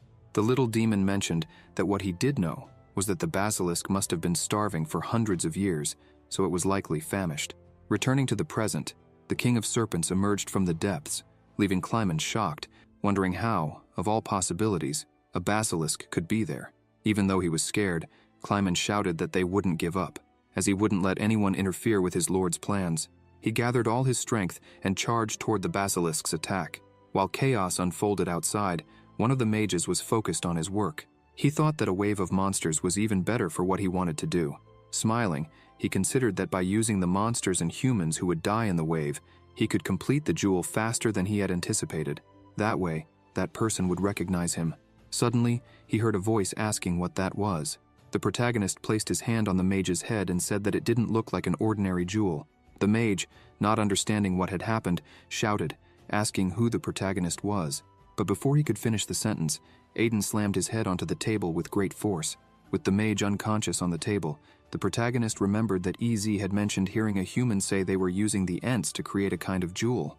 Aiden looked at the table and wondered if that was the jewel EZ had talked about. He reached out to pick it up, asking what it was. As soon as he touched the jewel, he began to feel something strange. The protagonist panicked and shouted, asking what was happening. A screen appeared saying, "You have satisfied the condition for the hidden piece. Incomplete jewel absorbed by the user." The protagonist grew even more alarmed and screamed, asking what was going on, as that disgusting jewel had just been absorbed into his body. He cursed the mage, asking what he had done. Suddenly he stopped shouting and realized he didn't feel anything different. This made him even more confused, wondering what the jewel was. Aiden looked at his hand, thinking that when the jewel was absorbed, the system had said it was incomplete. In his thoughts, he admitted that he didn't know what it was or how to remove it from inside him. He turned, whistling, and thought he would just consider it another burden to carry. The little demon became irritated, asking if the protagonist was calling him a burden. Aiden replied that he had never said the demon was a burden, and asked if they should go back and finish everything once and for all. However, Underlord was still mad at him, shouting and demanding he respond properly. Outside, the serpent was attacking everyone, easily defeating a large number of them. Kleiman was also in trouble, trembling. He said he couldn't move due to the venom. He muttered that his lord would have killed that snake with just one strike. After eliminating many, the basilisk looked at Kleiman, who thought he was done for. The two stared at each other, and Kleiman thought that if he could just copy his lord's abilities once. Suddenly his sword began to emit a red aura, and he started to scream, releasing as much power as he could. With an extremely strong and fast strike, he hit the serpent, managing to defeat it. Tired and injured from the poison, he says he finally managed it, and wonders if he's closer to using his sword like his lord does. He thinks that this means, suddenly, he hears, "Congratulations on becoming a swordmaster, Black Knight, and also goodbye." He turns startled, thinking he'd never heard that voice before. But it was too late. The sword pierces him, and blood gushes out. Aiden tells Kleiman to wait in hell, as soon enough he would send his lord to pay a visit. Almost dead, Kleiman turns and asks how the protagonist dares to do this. He asks who the protagonist is. Aiden, with hatred in his heart, says that he is someone Kleiman's lord once called a companion. Without hesitation, the protagonist orders Beelzebub to devour the Black Knight. The sword begins to devour all of Kleiman's body as he screams in pain. As he dies, Kleiman says he needs to warn his lord because he had finally been able to help him. Beelzebub completely devours him, leaving only his sword fallen on the ground. The protagonist comments that Kleiman was more concerned about his lord than about himself before dying. He says Sylvetta had a great servant. Aiden walks toward the basilisk, saying he didn't expect Kleiman to defeat it. However, that was expected from one of Sylvetta's hunting dogs. The protagonist says he was planning to kill the Black Knight first, and then the basilisk. However, either way, it ended up the same, so he doesn't care. The little demon calls the protagonist and asks why he was inside the basilisk's mouth. Greed takes over the protagonist as usual, and he says that since he's already there, he needs to take everything he can. After all, basilisks have many valuable items. He mentions that he can use the fangs for weapons and the skin, and hide for armor. Aiden takes some venom and says that's the most important part, as the venom is so strong that by using it as a poisonous herb, they can make the body immune to all poisons in the world. After taking everything he could, he comments that they should find the Ents. Underlord stares at the basilisk and calls the protagonist. Aiden turns and asks what he wants. The little demon tells the protagonist to look at the roof of the snake's mouth, because there was something there that an inferior snake like that shouldn't have. The protagonist asks what gives the demon the right to call the basilisk inferior. They start looking, and the protagonist notices something shining there. He asks if that is a demonic spirit stone. He goes there and picks up the stone, thinking that a demonic spirit stone, in short, is a stone that acts as a container holding dark magic energy. He says that now it makes sense why the monsters in the forest are so strong. However, he still can't understand why that was in the basilisk's mouth. The energy from the stone starts to enter the protagonist's infinite bag. He notices that his bag suddenly starts to vibrate, and a necklace comes out of it, surprising the protagonist. He thinks that pendant was the gift his master left for him in the necromancer's dungeon. The spirit stone also starts to tremble, and he wonders if it's reacting to the pendant. Suddenly, the stone slips from his hand and starts to fly, attaching itself to his pendant. Aiden grabs his necklace, confused, and asks if that had been part of the pendant all along. Another system screen appears for him saying, "Barak pendant? Increases affinity with magical attributes and dark attributes. The full powers of the pendant have not been activated. It is a soul-bound item, cannot change owners until the current owner dies." Aiden is shocked by this. He thinks that increasing affinity with magical and dark attributes means that item is 100% an exclusive artifact for a dark mage. Furthermore, it is a soul-bound item. Suddenly, he realizes what's happening and throws the pendant away, screaming and asking why it was connecting to his soul without permission. However, the item starts to disappear and reappear around his neck. Aiden becomes irritated, asking why all these items ignore their owner's wills. While the protagonist is arguing with the necklace, a hat appears. Rabbit suddenly shows up, congratulating the protagonist for completing the dungeon. He introduces himself, but the protagonist looks at him with anger. Rabbits becomes frightened upon seeing who was in front of him. The protagonist asks Rabbits which dungeon he completed. Rabbits tries to play it off, saying he made a mistake. Aiden, losing patience, starts shouting, asking where the core is because he's going to destroy it right then and there. Rabbit starts crying, begging him to calm down. From afar, an owl was watching everything. She notices the pendant. Rabbits is indignant, thinking he couldn't believe that human had caught him once again. Aiden asks if he was saying that the entire Forest of Death was a dungeon. The rabbit confirms. The protagonist recalls having heard that when the energy of a powerful monster influences its surroundings for a long time, it can turn the area into a dungeon. Apparently, that's what happened here. Aiden smiles and says he almost forgot. He begins cracking his fingers and laughing strangely, asking rabbits if he mentioned the village of the Ents, fully aware of how dangerous the place was. The protagonist questions how rabbits had the audacity to try to mess with a sacred client. The rabbit, frightened, wonders how Aiden discovered this. He tries to explain, saying it was a misunderstanding and not his intention. The protagonist turns his face away, saying that perhaps it would be better to report to the hat merchant that one of the spirit merchants tried to trick his clients. Rabbits kneels, asking how the protagonist knew about the hat merchant. Aiden looks at him with a crazed expression and asks the little rabbit if he wanted to find out whether the hat merchant would allow him to keep his rank as an elemental merchant. Rabbits bows deeply, admitting he had committed an unforgivable sin by mocking the esteemed client. He emphasizes his deep regret and vows to do whatever it takes to make amends. Aiden says it's fine and that he'll forgive him this time, but there's a small condition. Rabbits, bracing for the worst, asks what it is. Aiden starts acting crazy again, demanding the rabbit sign an exclusivity contract with him. Only then would he forgive. Rabbits can't believe what he's hearing. A spirit merchant can form an exclusive contract with only one person in their entire life. It then becomes mandatory for the client to sell all their dungeon finds exclusively to their spirit merchant. In return, the merchant is prohibited from revealing any information about their client and must fulfill all their demands. Since an exclusive contract is based on mutual trust, spirit merchants must be extremely cautious about the client they choose for such an agreement. Rabbits is furious, wondering if Aiden really thought he'd form such an important contract with a thief. He muses that giving away a kidney would be easier. He glances at the protagonist's face, which is downright terrifying, imagining that with Aiden's personality, he'd probably take the kidney just to eat it.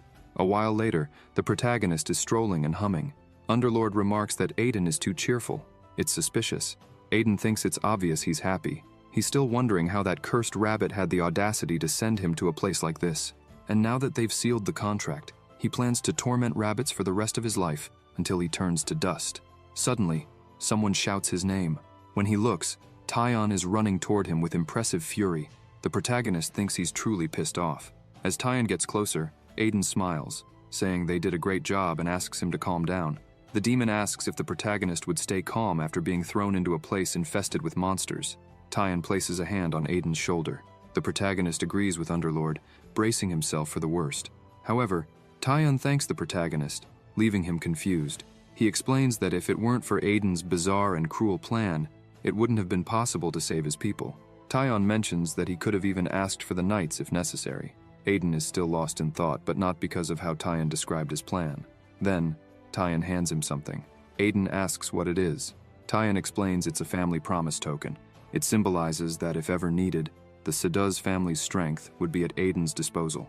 Aiden holds the token, impressed, thinking that with it, he could control Tyon and the Duke however he pleased.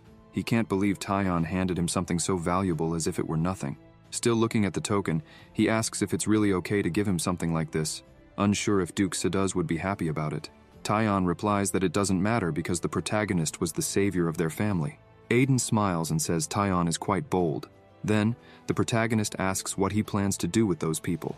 Tyon looks at the Ents and says, unfortunately, they aren't his people, so he can't do anything about them, emphasizing that the protagonist is free to handle them as he wishes.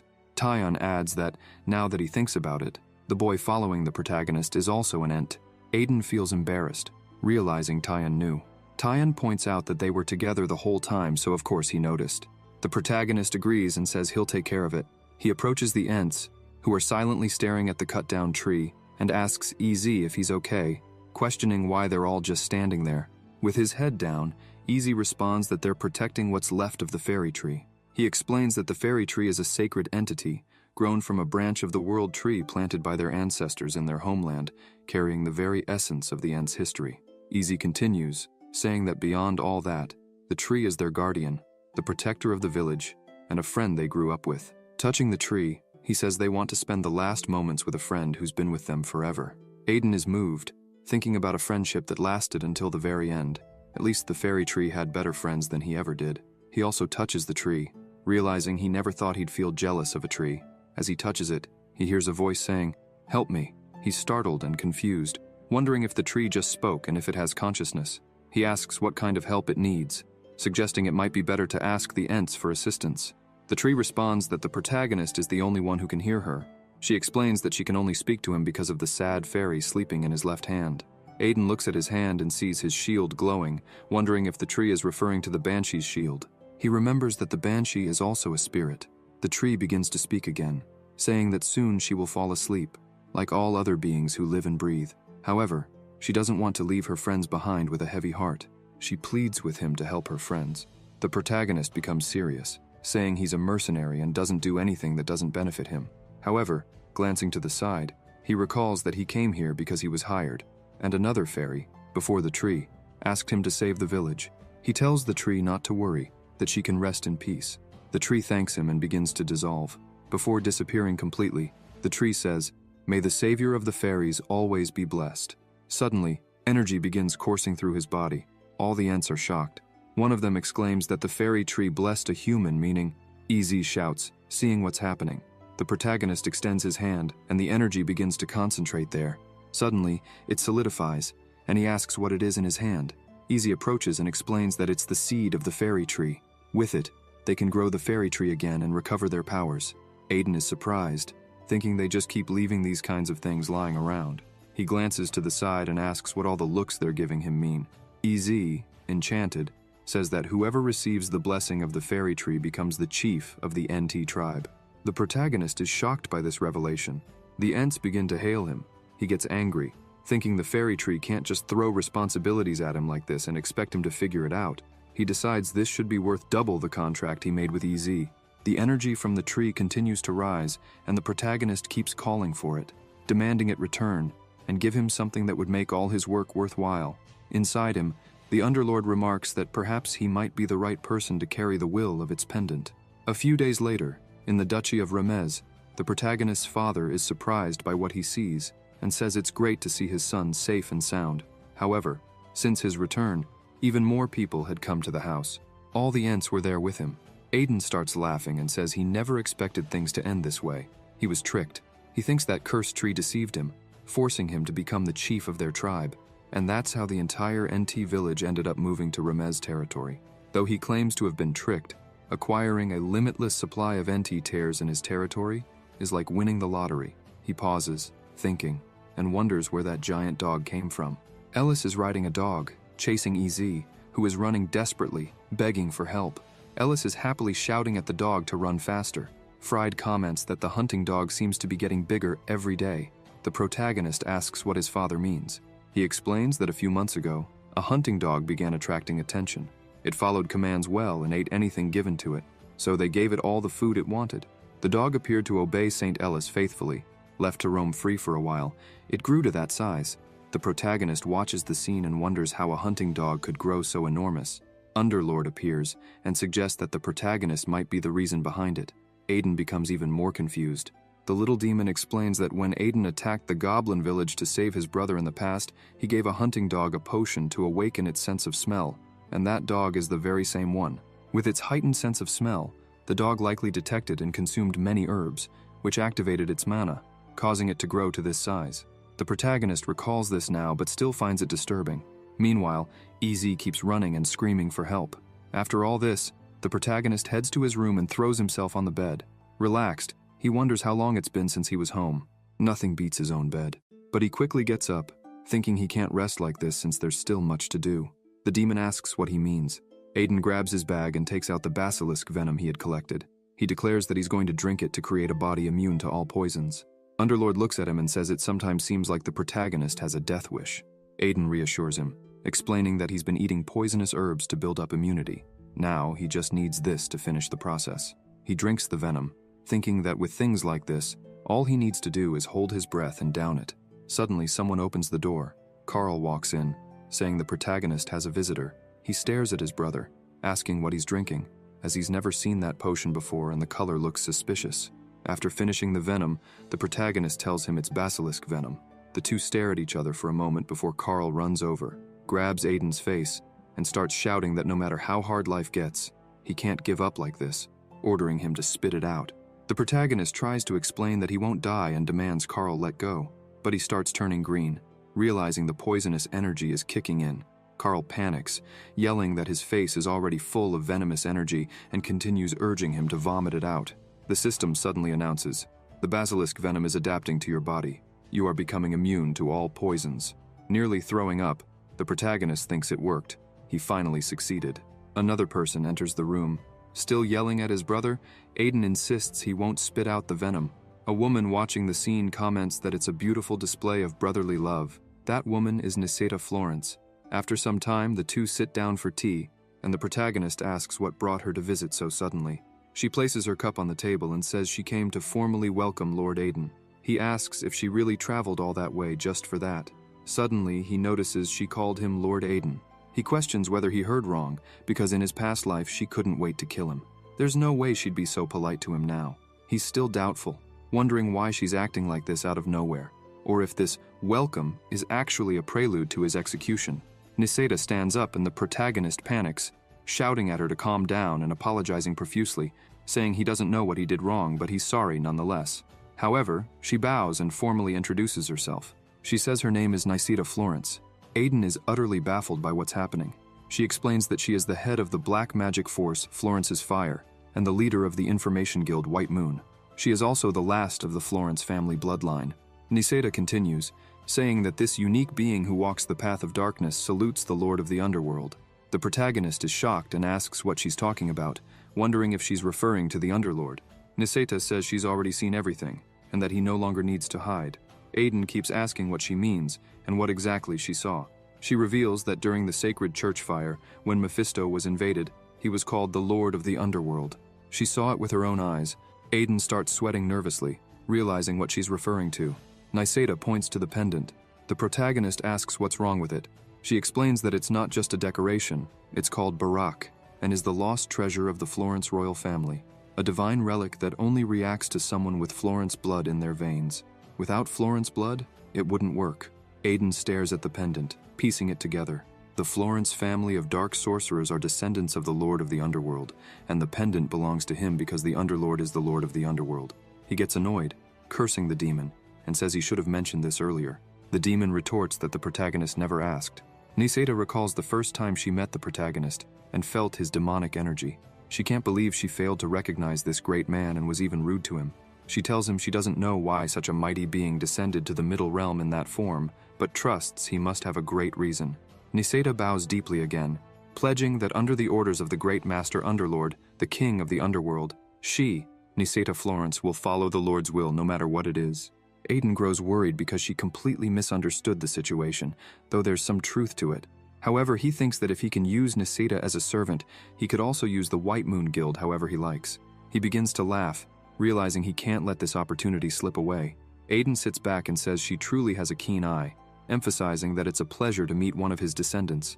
The protagonist continues, claiming she's correct. He is indeed the Lord of the Underworld. Time passes, and night falls. The Underlord starts shouting angrily, asking how the protagonist dared to do such a ridiculous imitation of him. He insists that Aiden should embody elegance and excellence befitting the title of Lord of the Underworld. The demon continues yelling, asking if the protagonist is even listening, but Aiden is lost in thought. There's so much he didn't know about the Florence family in his past life, and now this pendant? Although it wasn't part of his plans, if he uses the White Moon Guild's intelligence network, he can easily track the movements and activities of traitors. Still, he finds the situation strange. The hero who once defeated the Lord of the Underworld in his past life is now pretending to be that very Lord in his current life. Meanwhile, Underlord was cursing the lazy protagonist for ignoring him. The next day, in the forest within the Remez family's territory near the monstrous mountain, the Ents were building their new village. The protagonist goes to visit them. Easy runs up to him, smiling, and says everyone is loving the flowers the leader picked for them. Startled by his sudden arrival, the protagonist says it's great that they're enjoying them. He thinks he just gave them a patch of unused land, but if they're happy, that's fine. Looking up, he remarks that he didn't expect the fairy tree to be so different from other trees. Even though it grows faster, it's still just a tree, yet it's become enormous in only 2 days.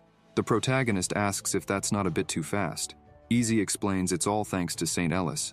Surprised, Aiden asks if he's serious. EZ confirms, saying that yesterday, the saint channeled sacred power into the fairy tree sapling. She knelt down and asked the little plant to grow, and now the tree is this big. The protagonist stares at the tree, thinking that Ellis's sacred power caused it to grow this much. It seems her sacred power is far stronger than he imagined. EZ calls him over, saying the tribe's vice leader has finished everything Aiden requested, so he should go see him. When the protagonist arrives at Ehad's house, the tribe's vice leader, there's an egg and a book on the table. Placing his hand on the egg, he notes that according to Ehad's analysis, this egg he brought back belongs to a spiritual creature. Ehad confirms, saying he can clearly sense the spirit energy emanating from the egg. Aiden recalls asking them about it because he thought the egg, obtained from the order, might belong to a fairy species. Instead, it turned out to be a spiritual creature, so rare that even combining his past life and current one, it's the first time he's seen one. Ehad explains that such eggs usually grow by absorbing energy from their surroundings, but this one seems dormant, preventing any energy from interacting with it. The protagonist asks if that means the egg can't hatch. Ehad clarifies that if they channel dense energy, like aura or sacred power, it will start growing again. However, he warns against carelessly imbuing energy, as the type of energy absorbed will shape the creature's form and nature. He elaborates that if the egg belongs to a dragon-type spiritual creature and absorbs water energy, it will become a water dragon. If it absorbs fire energy, it will become a fire dragon. Additionally, spiritual creatures view the person whose energy they absorb as their home. So, if the protagonist continues supplying energy to the egg, it will be easier to tame the creature. Aiden reflects that this means he can influence the creature's attributes and later dominate it. Ehad picks up the book and explains that he's translated everything. Aiden thanks him and asks if he could read it. Ehad explains that the text uses ancient characters from the fairy species. The book appears to be part of a mana cultivation technique used by humans who possess mana. The protagonist feels a bit disappointed, having expected something rarer. Ehad admits he doesn't know much about the topic, so he can't provide further details. Aiden collects the items and leaves the cabin, thanking Ehad for his help, and promises to bring him some necromancer powder once he gets some. Ehad is thrilled and thanks his leader profusely.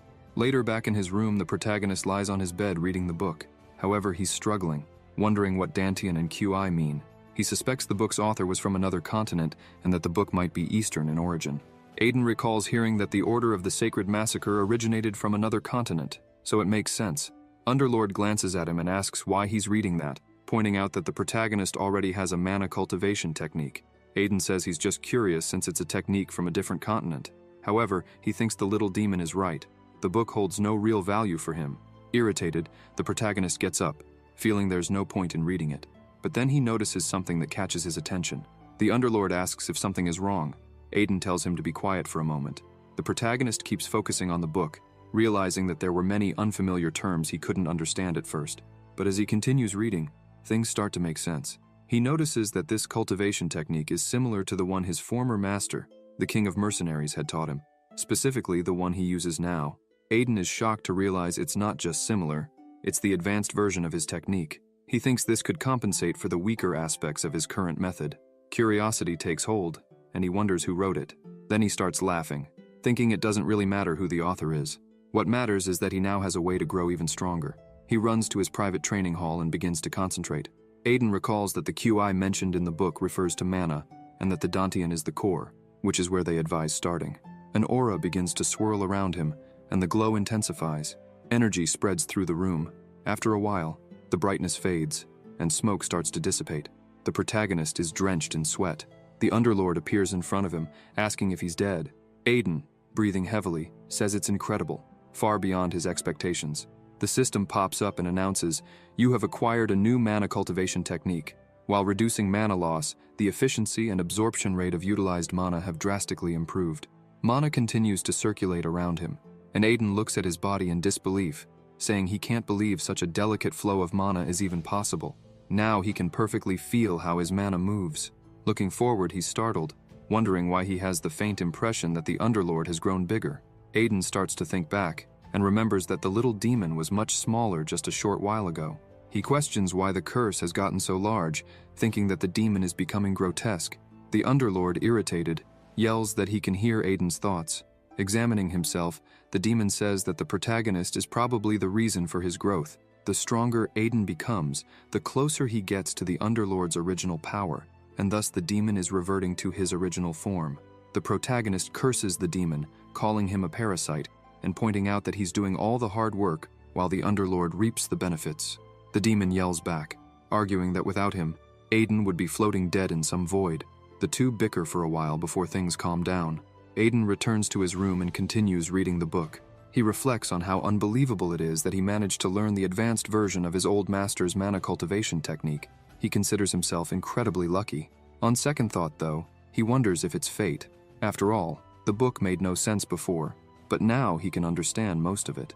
One passage reads, "You who hear the world's lamentations, yes, you who sense the world's hatred, consume the cries of sorrow and release them with the unshakable sword. Then the flames of the dark heavens shall bloom." Still deeply focused, Aiden feels that once he understands this part, he'll be able to reach the next stage.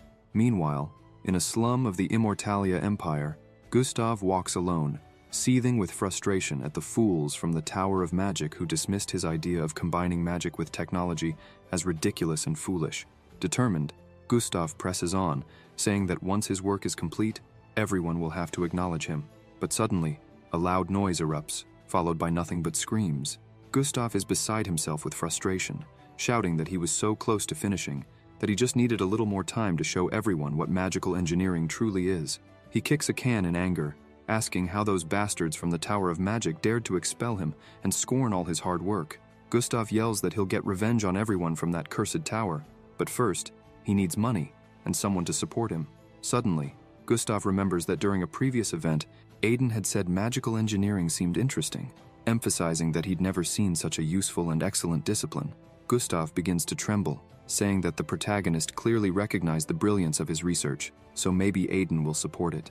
Determined, Gustav declares that he'll find the protagonist and starts smiling, saying the name of the person he's looking for is Aiden Remez. Meanwhile, at the Remez Knights training grounds, Love is practicing his sword strikes. Exhausted, he recalls the last mission when the protagonist told him to stay behind because he'd just get in the way. Even though he's tired, his hands tremble as he remembers the promise he made to protect Aiden with everything he had. Yet he feels like nothing more than a burden instead of a guard. He considers himself too weak to protect the protagonist now. Though he knows he can't become as strong as Aiden, he needs to be strong enough to at least not hinder him. Elsewhere, in the protagonist's office, Aiden is sitting with Joseph. He asks if Joseph is seriously suggesting that Ellis should embark on a pilgrimage. Joseph affirms this, explaining that it's a cardinal law of the Church of the Sacred Fire. He details that those who become saints through the awakening ceremony must undertake a pilgrimage across the continent in the same year, as every saint of the Church has done so without exception. It seems Ellis will have to do the same. However, there's a concern since Ellis is much younger than other saints were when they undertook their pilgrimages. Lowering his gaze, Joseph admits he's worried about sending her, given her age. The protagonist asks if the pilgrimage could be postponed until she officially becomes a saint. Joseph explains that he posed that question to the church, and they said it would be up to the saints to decide. But when he brought the matter to Ellis, she became excited and insisted she would go on the pilgrimage. He tried to reason with her, pointing out that traveling across the continent could expose her to unimaginable dangers. But Ellis, confident, said it would be fine because other saints had done it, and breaking the cardinal law would only cause problems for Joseph. She emphasized that she wouldn't refuse just because it's dangerous. Joseph concludes that Ellis has firmly decided to go. However, Archbishop Kirtle set a condition. The protagonist asks what it is. Joseph explains that the strongest member of the Remez family, who is currently the saint's guardian, must accompany her as a protector alongside representatives of the order. Aiden is stunned and asks if that means. Underlord interjects, saying, "That person is you."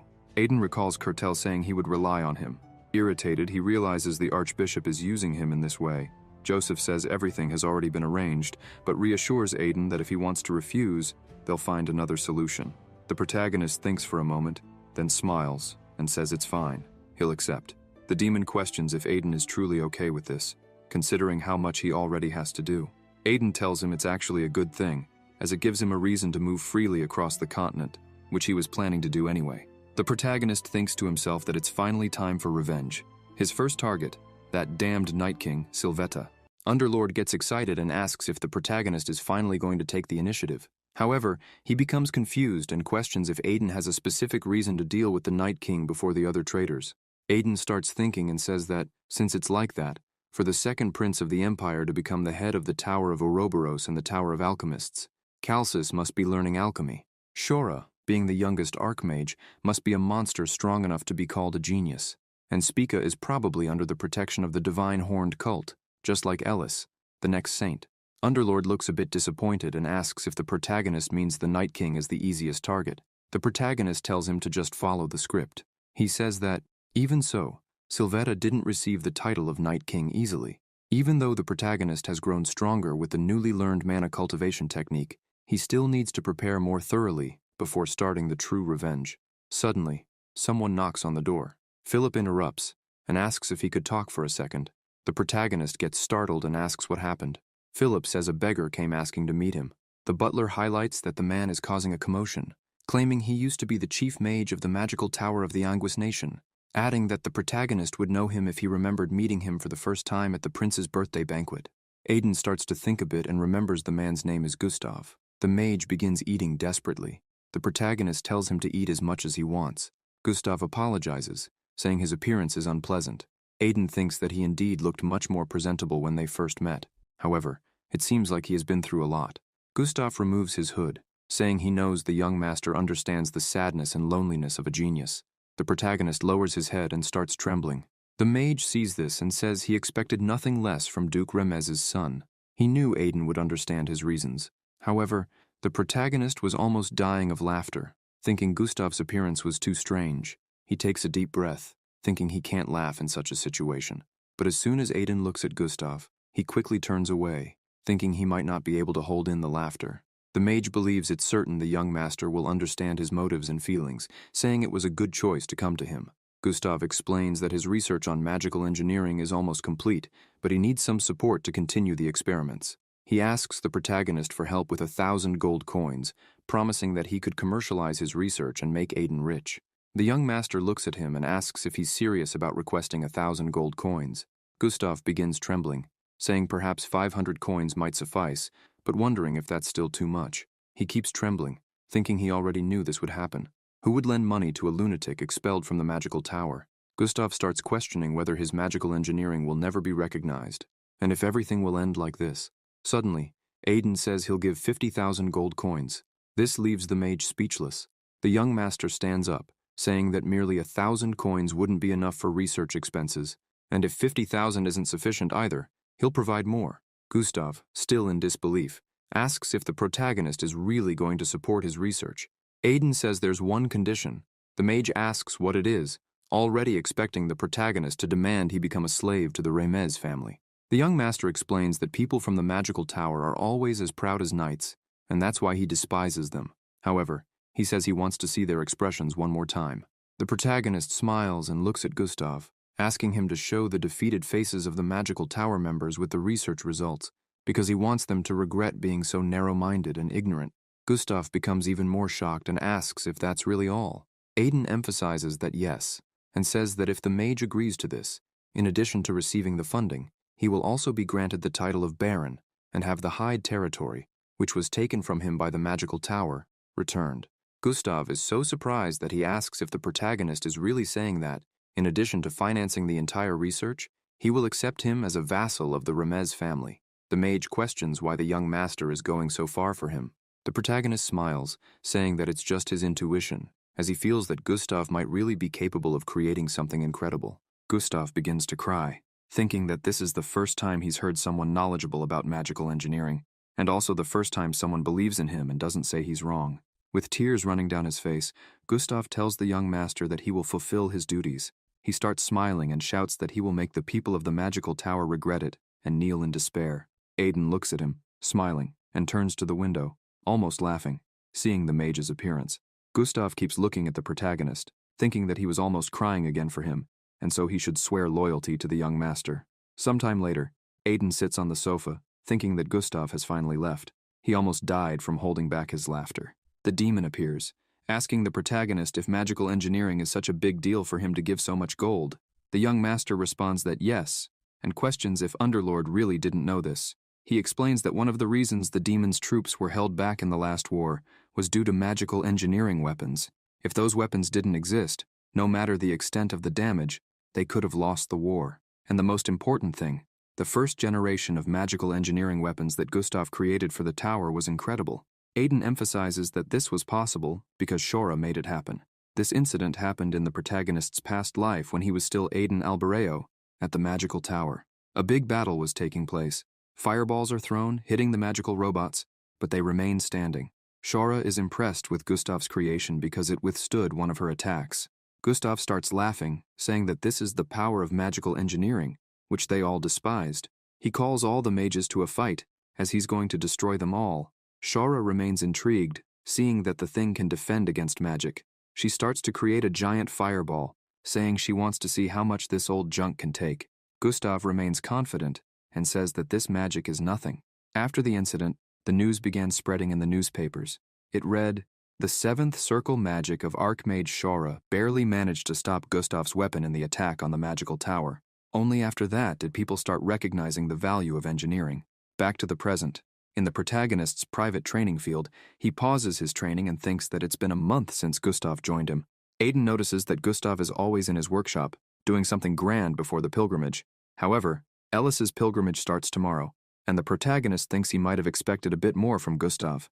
But Aiden thinks he should stop worrying so much and focus on his revenge because his first target, Sylvetta, is not going to wait. Suddenly, Love appears, saying he has something to tell. The young master asks what the problem is. Lo raises his head and with a confident voice says that he heard the protagonist is going to accompany the Saint Ellis on her pilgrimage. He says he can't let the protagonist go alone on such a dangerous journey, and therefore asks Aiden to let him accompany him. The protagonist asks how Lova would protect him if he's weaker. However, Lova interrupts the protagonist and says he will prove it. He emphasizes that, although he still can't compare to Aiden in skills, that doesn't mean he's the same guy as before, and he wants to prove his worth right here and now. The young master gets excited by this and thinks that Lo has been practicing alone in the training field, which makes the protagonist wonder if Lo had a new realization. Aiden agrees to the duel and asks Lova to grab his sword. They both go to the center of the training area and face each other. The protagonist remembers that in his past life, Lova always said he would be a master of the sword if he had both arms, and that's why he wants to see how good he is with both arms. Lo says he will begin and charges quickly. He starts attacking fiercely, but all his attacks are easily blocked by the protagonist. With a swift move, Aiden manages to find an opening and attacks directly at Lo's face, but Lo puts his arm in front, which starts being covered by something. As soon as the young master hits his arm, the wooden sword breaks into pieces, surprising him. Lo's arm was petrified. Noticing that the protagonist's guard was down and he had no sword, Lo charges again. Aiden manages to dodge, thinking that Lo was able to break the wooden sword with his fists. The protagonist asks how he did that, since with aura, the wooden sword becomes as hard as iron. Loa says he thought about it while training alone, considering what he could do that others couldn't. And while thinking about it, vasoconstriction of mana, the condition the young master had treated, came to his mind. Aiden is surprised. Loa continues explaining that he thought of using his petrified arm for defense, remembering the sensation he had when he was sick. With this, he gathered mana in his arm. Now he can make his arms harder than stone whenever he wants. The young master thinks that the openings he noticed during the fight were not weak points, but traps to deceive him. Underlord says that he has lived for a long time, but he's never seen anyone use a disease in such a way. Loa begins to say that he knows this is just a cheap trick compared to the protagonist's martial prowess. However, he affirms that he is constantly working to not fall behind, and that's why he begs his master to take him along. Aiden starts walking and passes by Lo without saying anything. Lo lowers his head, disappointed, thinking that this wasn't enough for the young master to recognize him. However, the protagonist asks why Lo is still standing there since they will leave in the morning and he needs to pack. Lo is shocked and turns around happily, asking if this means the protagonist will take him along. Aiden says that having a reliable shield with him isn't a bad thing. Loa bows, thanking the young master. The protagonist smiles, thinking that this guy was a genius both in his past life and in this one. He thinks maybe he was really right. The free night Lo. The next day, they are all together while Joseph cries once again, holding his daughter Ellis. While crying, he asks his daughter to return safely. Ellis tells him that everyone is watching, and it's a bit embarrassing. The protagonist's father apologizes to him, saying he can't compare to a father like that. The young master says it's okay, and thanks him for not being like that. Aiden looks to the side, a bit shocked, and asks his father if he prepared that strange carriage. Freud says no, noting that he is seeing it for the first time and wonders who the crazy person is who made it. Suddenly, Gustav appears, like a psychopath, behind the protagonist, saying he was waiting for someone to ask. The crazy mage says that this was his first successful creation with magical engineering. It is the essence of his magical engineering. He emphasizes that he made it as fast as he could to keep the promise he made to the protagonist. He gets excited and starts saying that the carriage can travel in freezing cold or scorching heat, has automated temperature control, and no matter how rough or irregular the road is, it has a magic suspension system that smooths everything out. Only one horse can pull the carriage, making it economical, and thus, the Rolls-Royce was born. Aiden starts clapping, saying the crazy mage did a great job. Underlord says that the nickname Crazy applies to Gustav much more in this life. The mage goes to the protagonist and hands him the manual, in case he finds himself in danger. However, he emphasizes that the young master should only use it when in real danger. Otherwise, he would be in serious trouble. Aiden begins to worry, wondering what the hell Gustav did to the carriage. The protagonist asks Cassie if she really wants to go, as it will be a long journey. She smiles and says yes, pointing out that an alchemist is always needed on a long journey, and questions who else could take care of him if he gets hurt or catches a cold. Additionally, Cassie mentions that she has spent too much time inside the mansion and needs some fresh air. The young master says he would be happy if she joins, but suddenly he starts feeling like there's a big wall in front of him. Bali begins to laugh, saying it's been a long time since they last saw each other, but this time they'll spend a good amount of time together so they'll get along well. The big guy says that the protagonist is even wearing his uniform, already prepared to leave. Aiden is surprised to see that Bali is the shield of the priest cult and confirms that they will indeed get along. In his thoughts, the young master thinks it's natural for the church to keep its strongest priest, as it's the saint's pilgrimage, but he didn't want to be near that ogre. Everyone is already present. Then, Aiden says that they should depart, and thinks that now, his true revenge will begin. In his dreams, the protagonist sees a sword under a red sky. Aiden wonders why they were doing this to him. The image of his old friends who betrayed him starts coming into his mind, one by one. One of them starts laughing, saying that the young master should rest in peace. The protagonist starts shouting that he would never forgive them, no matter how many years or lives pass. Suddenly, he wakes up, startled. Underlord asks if he had another nightmare. However, the protagonist was so distressed that he could barely respond. Beside him, the young saint, all happy, asks if he is awake. Aiden replies that he is and asks if she slept well. Choco also starts barking happily. The young master is impressed, thinking that Ellis wanted to bring Choco on the trip, but he said no. Since he was too big, and they needed to keep everything as calm as possible, Choco understood and shrank his size. The protagonist had expected this because he's a spirit beast, but Aiden was still confused about what he did to shrink like that. Ellis shows her arm, saying she was talking to her father, and asks if the protagonist wants to talk as well. Joseph was crying uncontrollably, shouting that he hadn't seen his young daughter in years. The protagonist thinks that when it comes to his daughter, Joseph is a foolish, doting idiot, and replies to the saint that he's fine and doesn't want to talk right now. He looks at his arm, thinking that the guardian bracelets that ENT gave them are becoming more and more intriguing. The young master thinks that apparently they are made from the bark of the fairy tree, blessed by the wind spirit, and that's all he knows.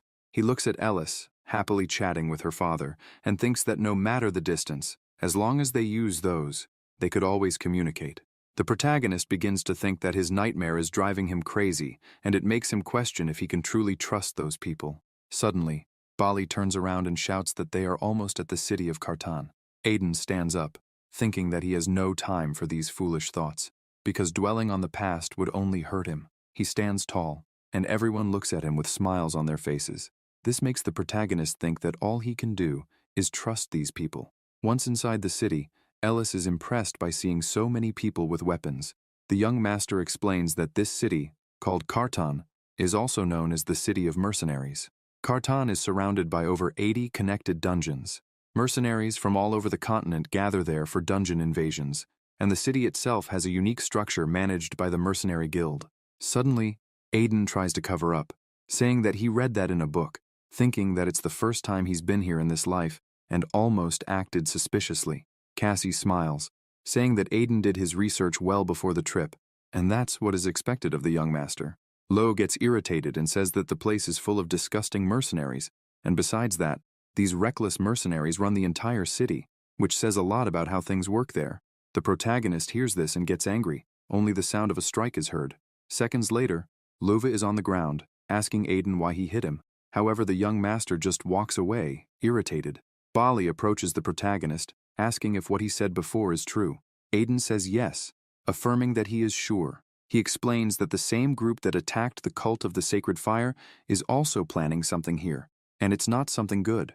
The protagonist remembers that when he was cleaning the Chaos Group's laboratory in the Death Forest, he found records indicating they were conducting research there as well. This frustrates him because if they were going to document it anyway, they could have been more precise.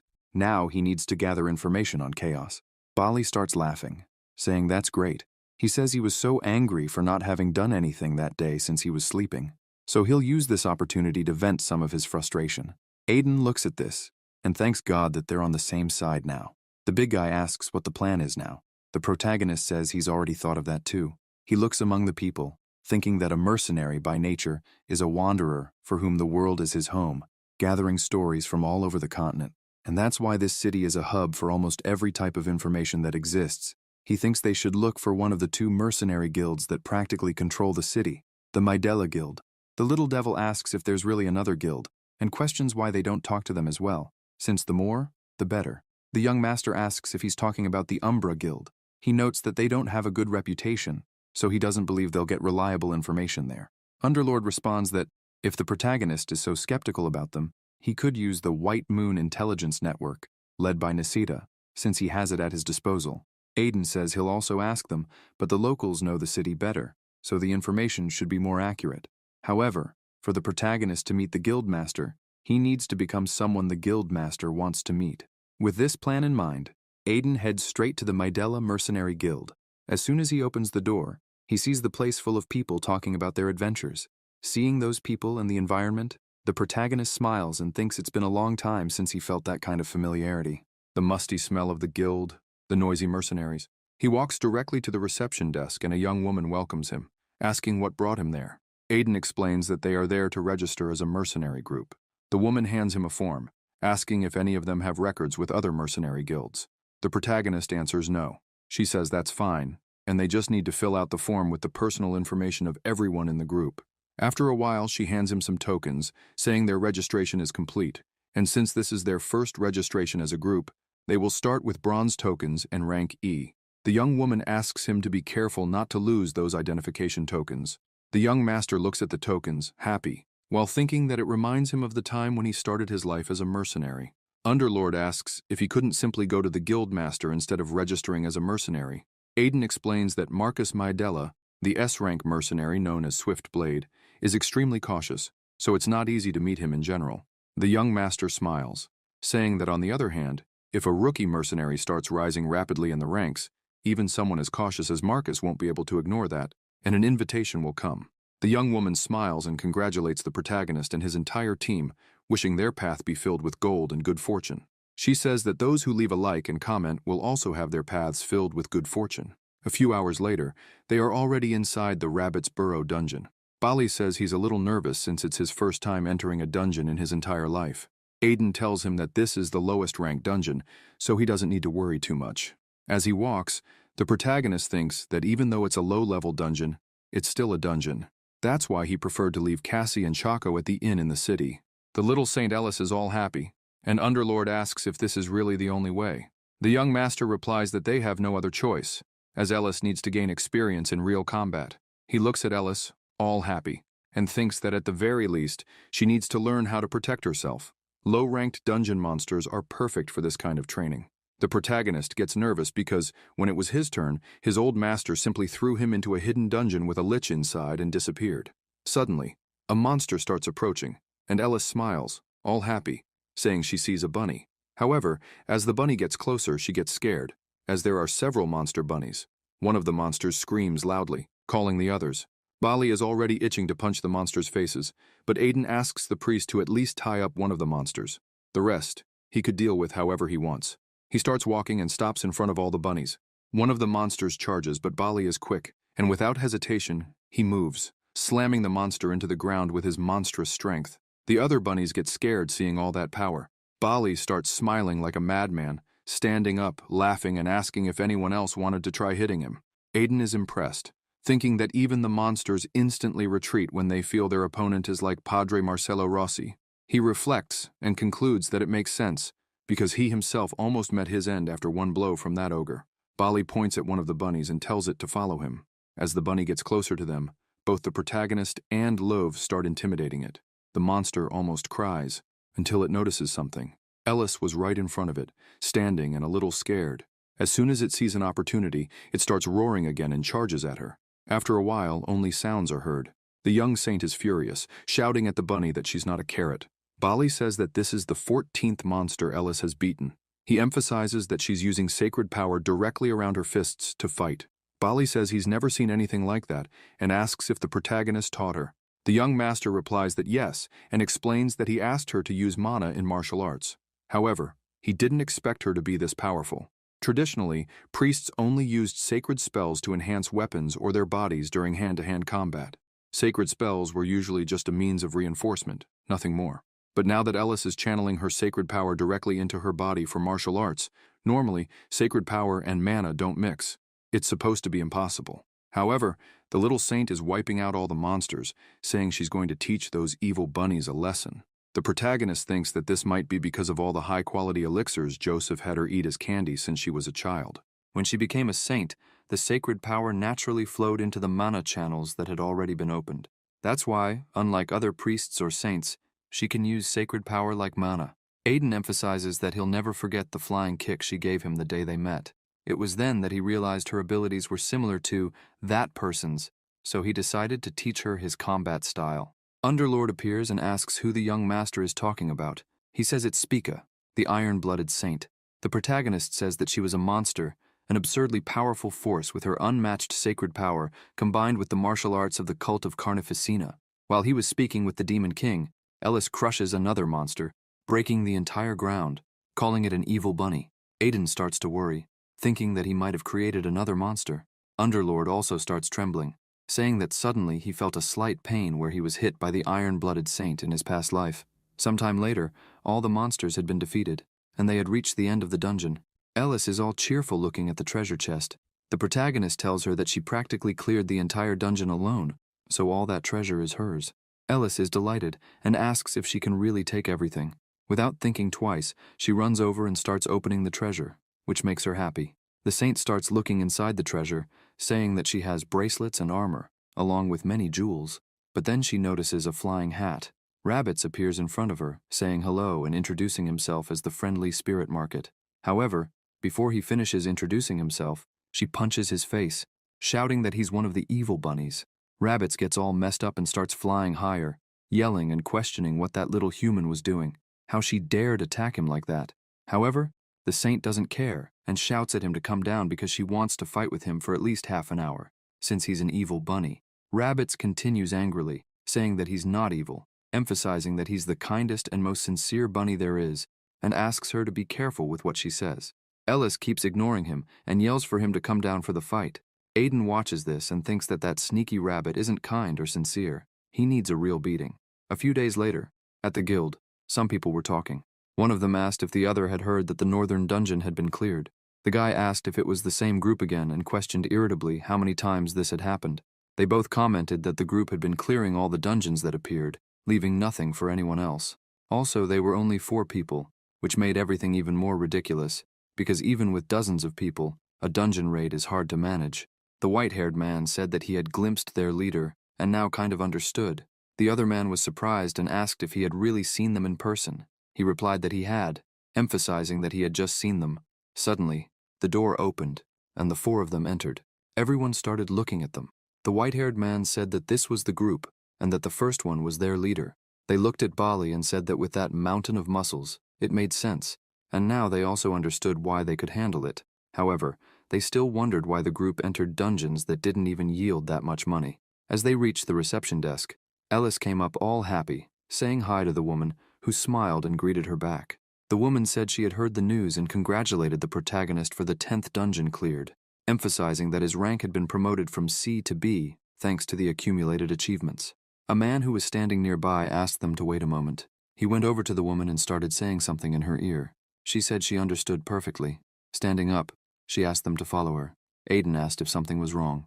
The woman explained that the guildmaster Marcus wanted to meet them. The protagonist smiled, thinking that he had finally made it. In another room, she knocked on the door and introduced the group. The guild leader turned around and thanked them. The proto looks at the leader and thinks that his face is marked just as much as he remembers from his past life. Wondering if he called them out of curiosity after hearing so many rumors, Marcus begins walking toward them. The guild leader bows, greeting the holy Ellis from the sacred fire cult. She is shocked to see this because they had already been discovered. The guild leader also greets the Prota, calling him by name. Aiden is also surprised, noting that he thought they would be discovered sooner, or Marcus later, but not this soon. Marcus says he knows everything happening in the city, and besides that, they were trying to stand out as much as possible, so he couldn't help but notice. The young master says that if he found out who they are and still called them there, it's clear that he also had some business to deal with them. The sect leader says that the Prota is very quick to understand and confirms that it is true, stating that he really needs their help. Specifically, he needs the help of the Holy One. Ellis is once again shocked and asks if he's really talking about her. Marcus starts to explain the situation, saying that he has a daughter. However, in the middle of his explanation, someone arrives shouting for the guildmaster, saying that he has an urgent matter. The man says that Miss Charles's condition has worsened, as she is running a high fever. The guild leader is stunned by the news. Aiden finds it a bit strange and starts to wonder if Marcus really has a daughter since he had never heard of it before and doesn't know what might be happening. They rush to Charles's room where she is feverish and struggling to breathe. Marcus explains that his daughter has been suffering from a mysterious illness for some time, but no treatment or medication has worked so far. With a face mixed with anger and worry, he says that his only hope now is the blessing of the Holy Ellis. The guild leader starts begging her to cure his daughter, emphasizing that he will offer her the best compensation he can. The young master hears this and thinks that this is a golden opportunity since he's there to make Marcus his ally. He asks Ellis if she can do it. The Holy One looks at him and says yes, and she will try. Ellis begins to gather holy magic in her hand and channels all that energy into Charles. As she applies all her holy energy, she prays for God to heal the child. The brilliance of the blessing was so strong that it illuminated the entire room, shining through the window. 10 minutes later, Ellis is trembling. Charles continues to breathe heavily and has a high fever. The Holy One doesn't want to give up and says she will try once more. However, the guild leader says that it's not necessary and explains that it's okay, thanking her for trying. He takes one of the pills and asks for his daughter to take the medicine. With great care, he places the medicine in her mouth. Charles feels a slight discomfort, but soon after, she begins to improve.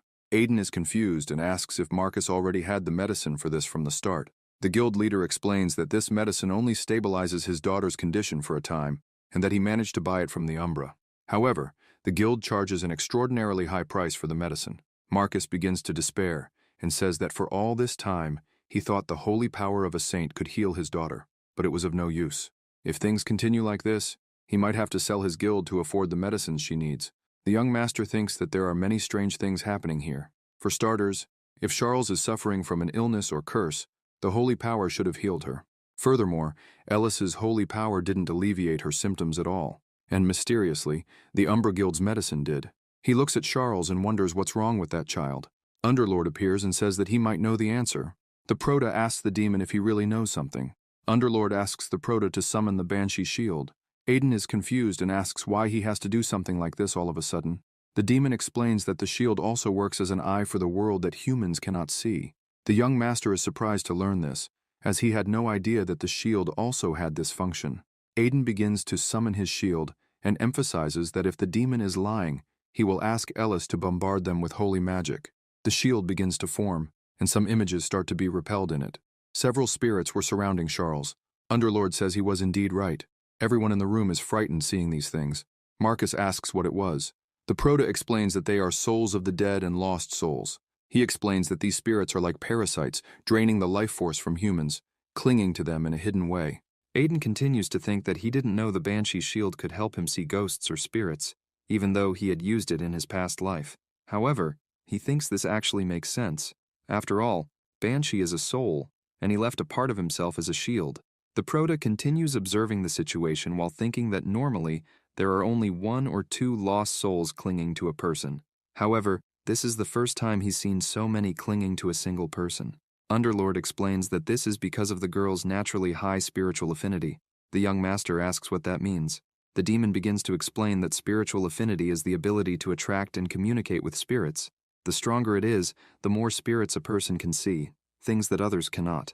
And by making a contract with them, one could become a spirit mage. However, he emphasizes that the child's affinity is much greater than that of an ordinary spirit mage. with such powerful energy making her an easy target for lost souls. If things continue like this, the lost souls will drain all of her life force until it leads to her demise. Aiden understands all of this and thinks that now it makes sense why the holy power didn't help.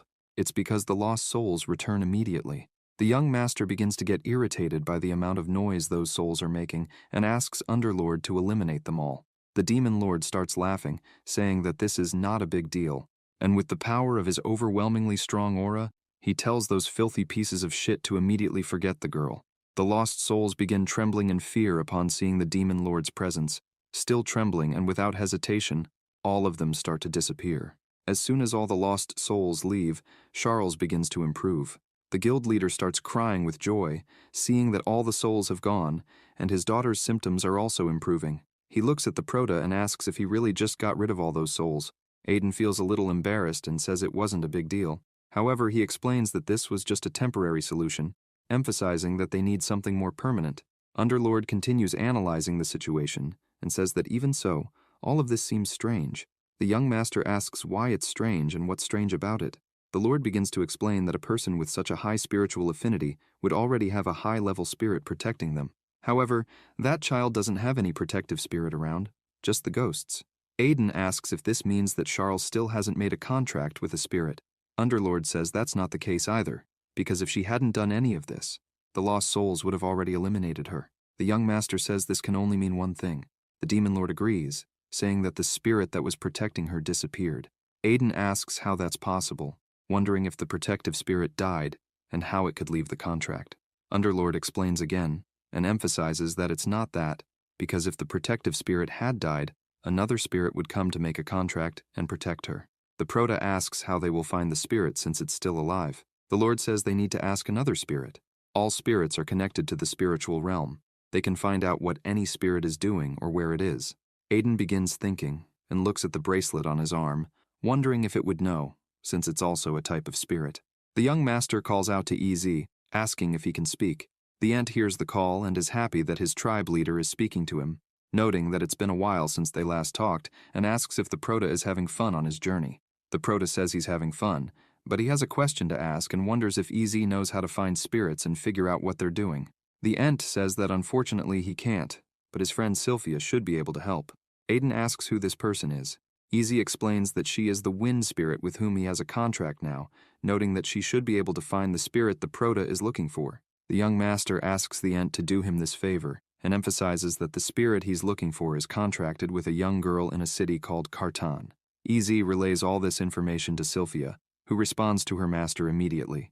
A few seconds later, EZ says that Sylphia has found a spirit that fits everything the Proto described. Everyone is happy to hear this. Aiden questions if he's sure about what he said. The ant replies affirmatively and says that the spirit's name is Plague, the spirit of the epidemic. The young master is shocked. EZ begins to explain that a spirit who is a friend of Plague bragged about him, saying that they are very good friends and shared delicious spiritual stones. This young spirit says that he's also worried since his friend disappeared a month ago. Aiden begins to think that spiritual stones are like lichbone powder for the ents. So why would the spirit share this with another spirit? This makes him think that the epidemic spirit might have deliberately told other spirits. EZ says there's more. Plague is a very wounded spirit, known by humans as an anguished spirit. He is afraid of humans, so they must be cautious when searching for him. The Proto thinks that of course he would be, as just the word plague is enough to scare humans. He thanks EZ for the information, stressing that he was very helpful and that they would contact him later. The Proto passes all the information to Marcus. The guild leader, after hearing the explanation, begins to tremble, saying he understands everything. He explains that he heard his wife's grandfather was a spirit mage, and apparently, his daughter has the same spiritual affinity, which made her an easy target for the lost souls after her spirit disappeared. Aiden places his hand on Marcus's shoulder, telling him not to feel guilty, as they need to figure out where the spirit went, and to start, they should gather all the clues they can. Lo interrupts, and asks if the Proto doesn't find all of this strange. The young master asks what he means by that. Loa explains that she is definitely sick because of the lost souls draining her life force, but what did the previous medication do for it to work? The Proto is surprised as he connects the dots. Marcus agrees that those people are not trustworthy, but the pill did work, and now he begins questioning what made it work. Cassie starts analyzing and says that the pill contains poison. This leaves the guild leader completely stunned, unable to believe what he's hearing. Furious, He yells that it's not possible, because he saw his daughter improving after taking the medication. The alchemist says that it's all just a trick to make it seem like she's improving. She explains that the pill distorts the patient's strength, weakening their life force. With her life force reduced, the lost souls believe that Charles is no longer alive, so they leave. Cassie emphasizes that if the guildmaster keeps giving that medicine to his daughter, she will die. Marcus begins to feel guilty and asks if the alchemist is implying that for all this time, he's been feeding his beloved daughter poison. He says that this is pathetic and falls to his knees. The Proto asks how the Umbra Guild made that medication, as if they knew what was making Charles sick. Marcus continues enraged with everyone from the Umbra Guild. He stands up without saying a word and begins to walk away. Aiden gets worried and asks him where he's going. The guildmaster thanks him for all the help he received, but says he will handle this himself now. A strong, dense aura, empty and cold, exudes from the guildmaster's body. With his eyes glowing, he shouts, saying that the Umbra Guild is nothing but a bunch of rotten individuals, and that he will end them all with his own hands, eliminating that filthy guild. Aiden grabs his arm and asks him not to be hasty. Marcus turns around and asks what he's talking about, questioning if the Proto hasn't heard what that guildmaster did to his daughter. The young master explains that if he goes in there like that, they will simply use the excuse that they didn't know it was that kind of pill, stressing that Marcus knows better than anyone how wicked Umbra is. The Proto asks him to keep his head cool, as he knows a way to deal with it. Marcus remains angry but eventually agrees. The two go to the guildmaster's office and grab a bunch of documents. Marcus says that all the information they have about the Umbra Guild is there. He explains that these are the details about the guild members and the guildmaster, known as Talon Umbra, and all their hideouts across the continent. The Proto begins to analyze all of this and thinks that it's indeed a lot of information, but it's all superficial, nothing really useful.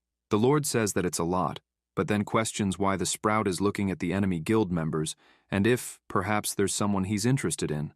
Aiden says that he's looking for someone he can use, as it would be great to find someone he knew in his previous life. As the Proto looked at the names, Underlord was surprised by what he saw and pointed to one of the names, asking if Aiden didn't remember that guy, as they had met before. The young master looked at the image of the man, whose name was Armand, but he couldn't immediately recognize him. Shortly after, he started laughing in a disturbing way, saying that the Lord was right, as that face seemed familiar. In a tavern in the middle of the city, a table was surrounded by members of the Umbra Guild, making noise and shouting. The other people in the tavern weren't comfortable with their presence. Suddenly, someone arrived and tapped the shoulder of the guy who was complaining. A member of the Umbra Guild asked the man if he had a problem with his brothers having fun. The man was startled and said he had no problem. Armand called the guy and asked what he was doing standing there, telling him to drink because the alcohol was amazing that night. Armand was very happy, thinking that life truly has its ups and downs. This man used to be known as Ankal, the guild master of Cerberus. Back then, failure wasn't even in his vocabulary, and he feared absolutely nothing or no one. Life was very good back then, until a crazy mercenary showed up and ruined everything. Because of him, the guild collapsed, and its members abandoned him. To make matters worse, Joseph's daughter became the saint of the Sacred Fire cult. If they ever found out he was alive, the cult would execute him without hesitation. That's why he changed his name, altered his appearance a little, and started fresh at the Umbra Guild. While drinking another glass, he thought that even the three great powerful cults couldn't find him there. Someone started entering the tavern, saying they had finally found him.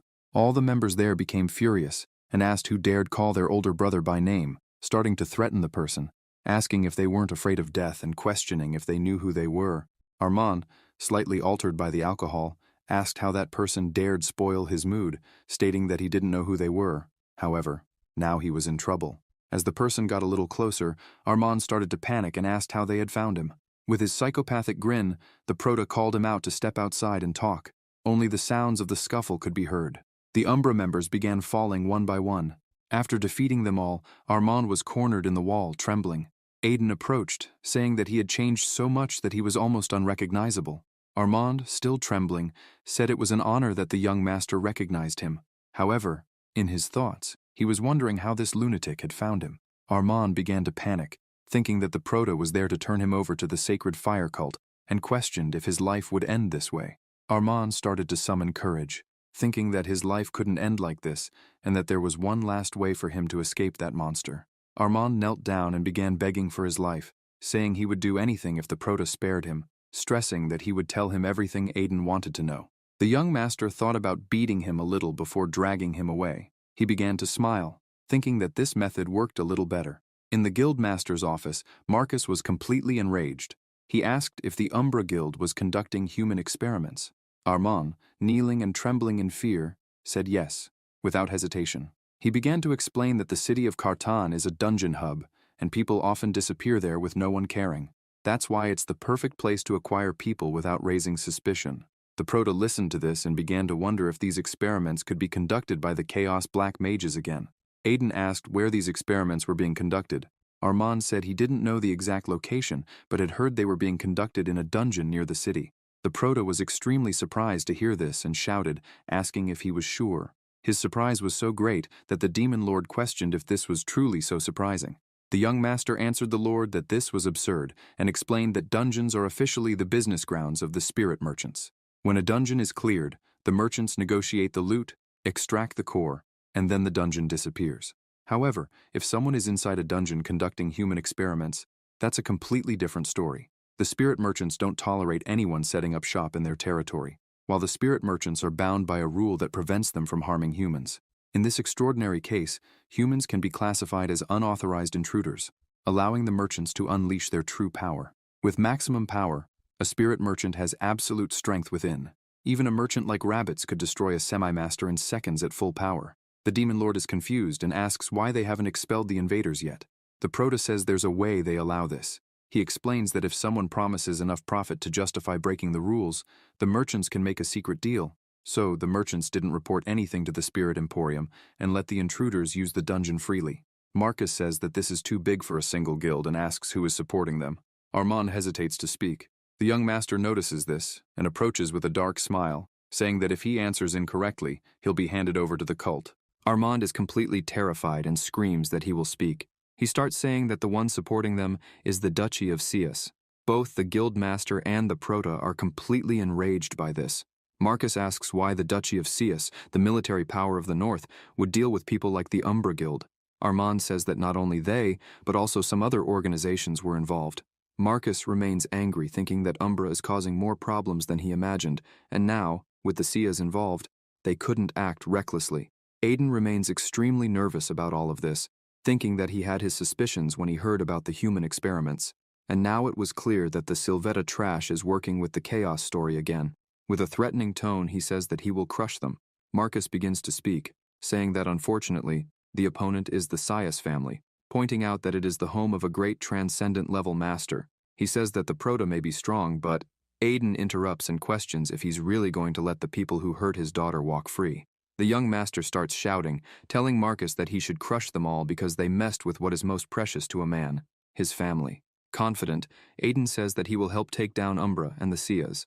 Underlord asks the Proto if he's not the one burning for vengeance. Marcus, with tears in his eyes, is astonished by what the young sprout just said and thinks that he is so compassionate, even for another man's family. The guildmaster sighs and thanks for everything the sprout just said. However, he says he can't think of a way to do this and asks where they should start.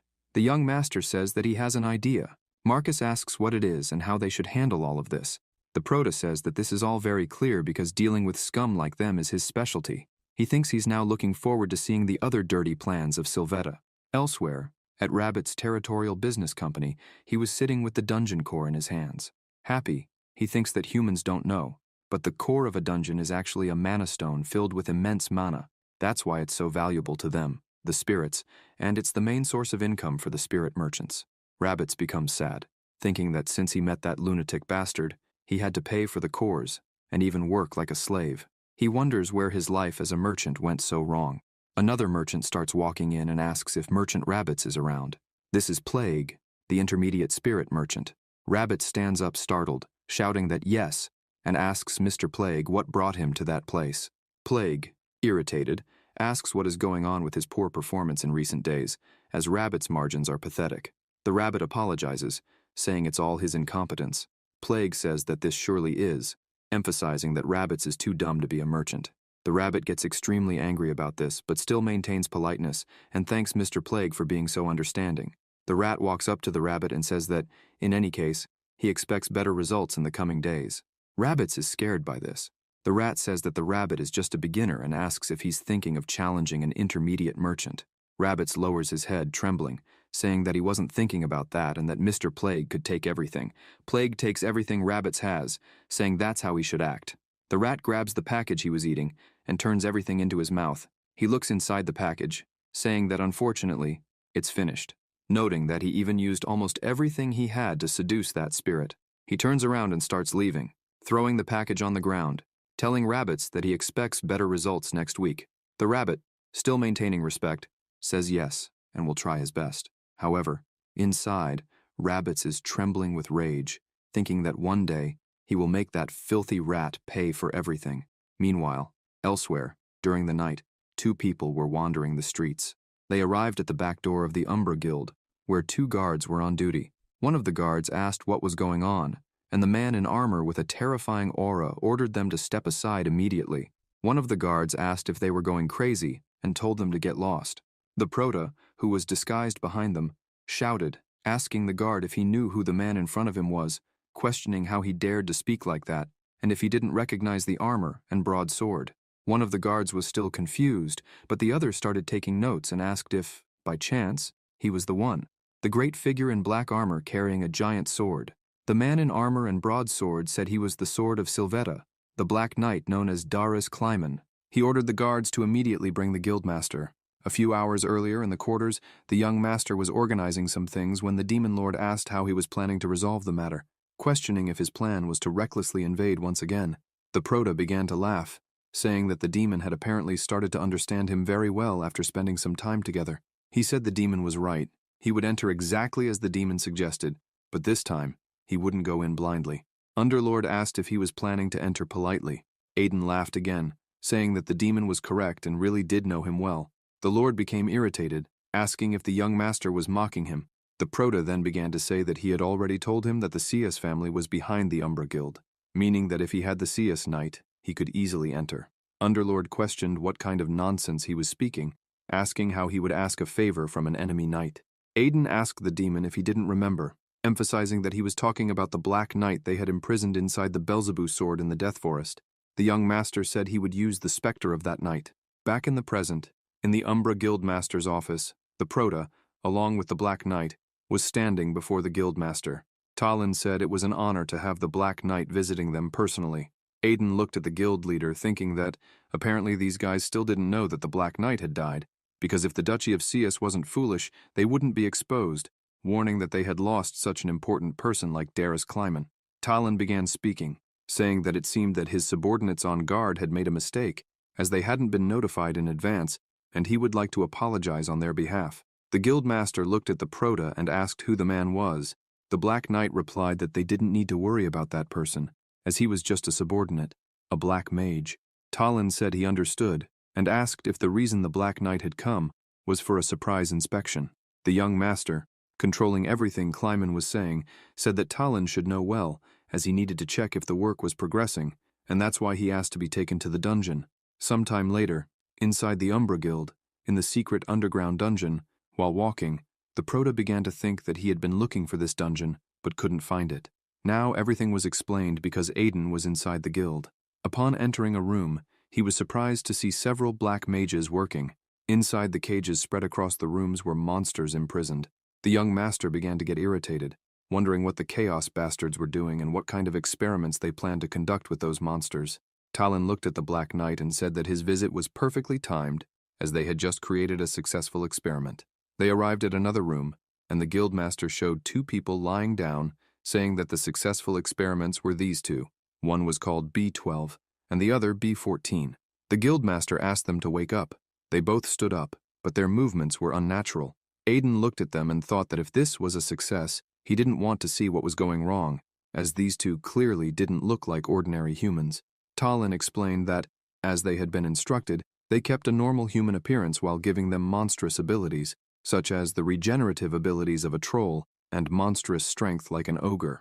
The guildmaster said that by developing them further, they could still achieve something more, and asked one of them to demonstrate. B12 grabs the sword next to him, and immediately the sword starts to turn red. The young master is surprised to see that the experiment was managing to use the sword's aura. However, the color of that aura catches the Prota's attention, Talon continues explaining that they managed to give them the regenerative abilities and strength of monsters, as well as the ability to use the aura of a high-level sword. He emphasizes that their minds were completely controlled, making them loyal warriors who would never reveal themselves.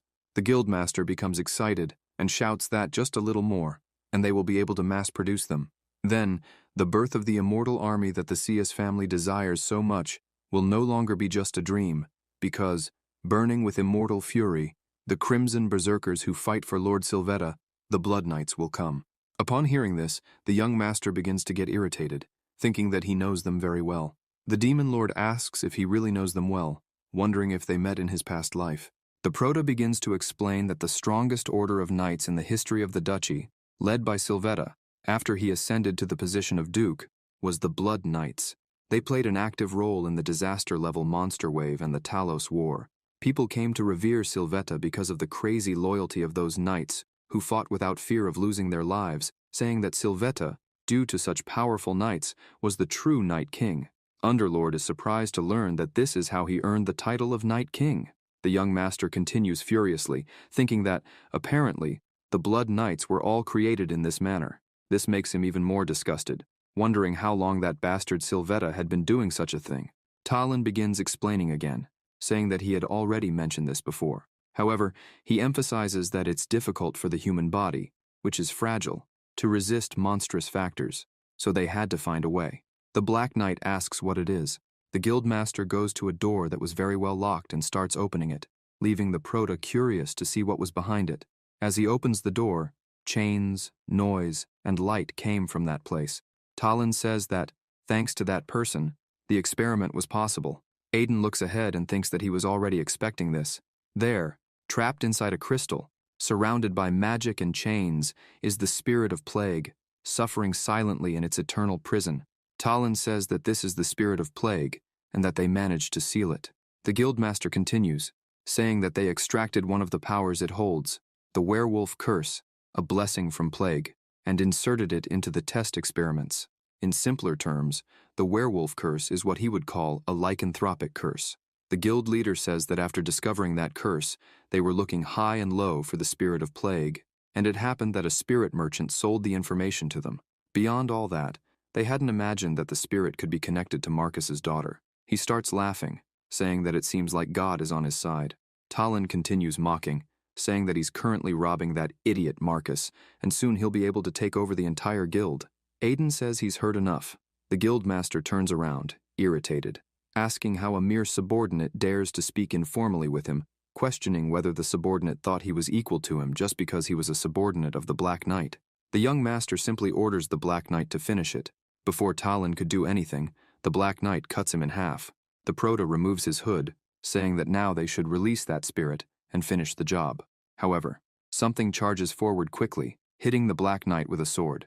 The young master turns around, and the guildmaster, now in a different form, says that Presence is not human and asks how he dares try to kill him. Aiden thinks that he's sure he cut him, but when he actually looks, the guildmaster had transformed into a monster and begins attacking him, asking who he really is.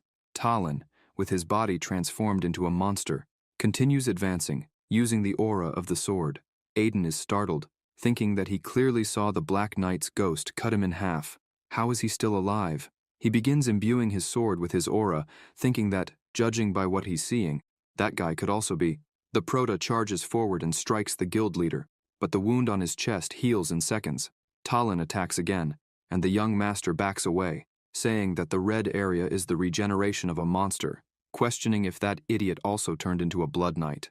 The guildmaster asks if it wouldn't be foolish to do nothing with so much power in front of him, especially when that power is enough to overcome a semi-master, even though he had been trying for years and failing. He tells the proto that he liked the strength the young master showed, managing to control the Black Knight like a ghost, and because of that, he wasn't going to question who sent him there. Talon stares at the proto and starts laughing, telling them to join forces, as this way, he too would receive that power and could obtain an executive position in the guild. The proto says it would be nice to have an executive position in the guild, but then he mocks, questioning if that guild would even exist. The guildmaster is surprised and asks what the proto did. Suddenly someone starts running and bursts through the door, shouting to his master that something terrible has happened. Talon turns around in surprise and asks the guard what's going on. The guard shouts back that the Maedella Guild is invading. The guard points out that the Maedella Guildmaster himself has invaded their territory, and no one outside is a match for him. Talon doesn't leave immediately. Things could go badly. Talon becomes completely furious upon hearing that Marcus is there, wondering if the Proto really did what he's thinking. The young master asks Talon if he liked his surprise gift. This infuriates the Guildmaster, who curses the Proto and releases even more aura from his sword. He charges forward, shouting that he will end this right now. He starts attacking the Proto fiercely, but the Proto dodges every attack while counterattacking. Talon thinks that he needs to eliminate the Proto as quickly as possible and help the people outside, because if he spends too much time there, the entire guild will be in danger. He continues attacking with greater force but can't land a single hit. Aiden analyzes each of his opponent's moves, thinking that he certainly has monstrous power, and it's a threatening feeling every time he swings the sword. However, that's all he's able to do, and because of the sudden red aura and regenerative abilities, his sword has actually regressed. It's like the Guildmaster is just an ogre swinging a sword. He thinks it's a disgrace to try to break through a semi-master's barrier and think he would make a choice that would cause him to lose everything he's built so far. Aiden begins to get irritated and releases his power, thinking that now he will show everything that idiot wasted. A massive pressure begins to fill the room, leaving Talon frightened, wondering what that is in front of him. The Proto is surrounded by immense aura, saying that this fencing style was created so that he could cut through 2 dragon scales, a style that only those who have slain a light dragon can execute. The Proto continues glaring with a bloodthirsty look, making the Guildmaster tremble in fear.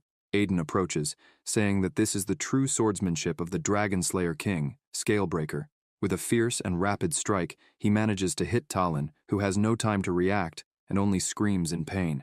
The Guildmaster falls to his knees, trembling, while thinking that his wounds aren't regenerating and suddenly starts to smell the scent of burned blood.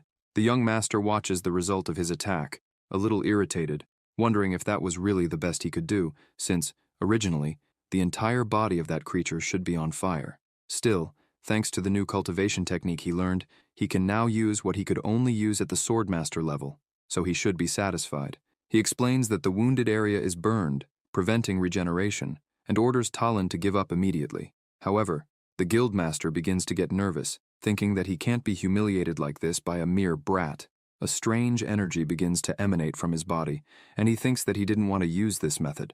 With no other choice, he screams for the dungeon, saying that he, contractor Talon Umbra, requests the summoning of the spirit marker test. Aiden is surprised to hear that, and suddenly the entire dungeon starts to tremble. A green hat starts flying around, a strong light fills the place, and the rat appears before them. Plague asks the Guildmaster what all this means. The Proto looks at the rat, and thinks that it was he who secretly sold the dungeon and sealed the spirit of plague in the marker of hats. The rat says that because Talon used the emergency summon ticket he gave, something serious has probably happened. The Guildmaster begins to shout that yes, stressing that he needs help, and asking Lord Plague to deal with the man. The rat looks at Talon and says that to further intervene in the dungeon's internal affairs, he demands appropriate compensation. Without thinking twice, the guild leader said he would give everything he had if the rat would rid him of that man right now. Plague begins to laugh, saying that it's fine, and starts to release his power, growing to an enormous size, emphasizing that the contract is established. The Demon Lord is surprised and asks if that is the true power of a spirit marker, suppressed due to the association's rules. The young master says no, emphasizing that it's beyond sword master level, because spirit merchants are beings that humans normally cannot handle. The Proto looks at the rat and asks if it's not a taboo for a spirit marker to intervene in the internal affairs of a dungeon, questioning if it's really okay for him to commit such an act. Plague says that, apparently, the Proto has heard something about them. However, he asks what the rules matter. As long as he isn't caught, everything is fine. He charges forward, attacking the Proto, saying that, unfortunately, he will have to put an end to it all, so the Proto shouldn't take it personally. Aiden begins to laugh and says that people who say such things are always the first to be caught. The rat immediately stops his attack and asks what nonsense the Proto is talking about. Plague attacks again, while the Proto watches him, thinking that there is no way to defeat a spirit merchant who has unleashed all of his power inside a dungeon. However, there is one last resort, and that is, suddenly, a voice appears saying, "So, Rabbit's report was correct." Plague starts to get scared, recognizing the voice, and begins to shrink in size. A being starts to enter the dungeon. The young master thinks that the only way to deal with a spirit merchant in the dungeon is to summon someone who is above him. A person appears from a portal, followed by rabbits. The being says that it's been a long time since he last saw plague. The rat, trembling in fear, bows, showing respect, and says it really has been a long time, addressing the man as the guild master. That man is the master of the Spirit Merchant Association, the Hat Merchant. The Hat Merchant begins to release some of his power, while looking at the rat, saying that apparently they have some things to discuss. The Hat Merchant is the president of the Spirit Emporium and is revered by all spirit merchants, ascended beings like the Spirit King and the Hat Marker. She has no gender, and there are only two reasons she appears in the human realm. The first is to warn others about serious changes in the dungeons, and the second is to address major issues involving the spirit merchants. A few hours earlier, Rabbits had been trembling with fear, wondering if she truly wanted to contact the martial president. The protagonist says that, according to the information he gathered, a spirit is negotiating with a guild called Umbra, which violates the rules of the Spirit Emporium. Aiden asks if the rabbit knows they can't defeat a spirit inside a dungeon. That's why he's asking Rabbits to explain the whole situation to the leader. However, Rabbits becomes scared and nervous, saying that the president is always very busy. The young master says he believes him and starts laughing, but Rabbit says he's not comfortable with it at all, as he's also terrified of the president. Back in the present, the president thanks Rabbits for what he did, and the protagonist says he showed up at a perfect time. The leader of the Umbra Guild still doesn't understand what's going on, asking why even the plague is scared, and who that person is. The rat, trembling with fear, shouts, asking how the president got there and begs her to at least listen to him first, as there must have been some misunderstanding. The president asks what kind of misunderstanding this is, and questions if the rat honestly thinks she didn't know what he was doing. The plague is completely paralyzed with fear, asking if she's going to do that. The president begins to create a dense aura around her body, saying that all along, she knew about the fraud the plague was creating for his own personal gain, and had been waiting, watching, hoping he would repent, but that wasn't quite what happened. The protagonist and the rabbit watch the scene. The plague continues trembling and screaming for his life, asking the president to wait a moment, as he can explain. With a simple movement, an enormous force begins to take over the place, and the president says he's lying. The plague begins to disintegrate, and all his aura is being sucked in by the president. She watches this, and the spirit, Plague, who was an intermediary merchant, returns to being just a simple rat. The president looks at the protagonist and says that she learned all about this through Rabbits, and apologizes for the inconvenience. She says that words alone aren't enough, and this is how the Emporium works. She snaps her fingers, and a reward bag appears in the protagonist's hands. She says she put some useful things inside for his upcoming travels. The young master takes it in his hand, thanking her, and saying that a gift from the hat merchant must be extraordinary. She turns around, saying that she's done what she needed to do, and now will return. The young master asks her to wait a little, as he wants to ask her a question. The president asks what he wants to talk about. Aiden asks her how he could save the spirit of the epidemic that was inside. She explains that the child is in a deep sleep, and his consciousness will not return, even if the external seals are broken, stressing that there's only one way to wake up the child, and says it's a formal contract. The president mentions that there's also another option he can choose, and perhaps that would be better for the contract. The protagonist lowers his head and begins to think that she must be suggesting the disappearance of the spirit as a second option.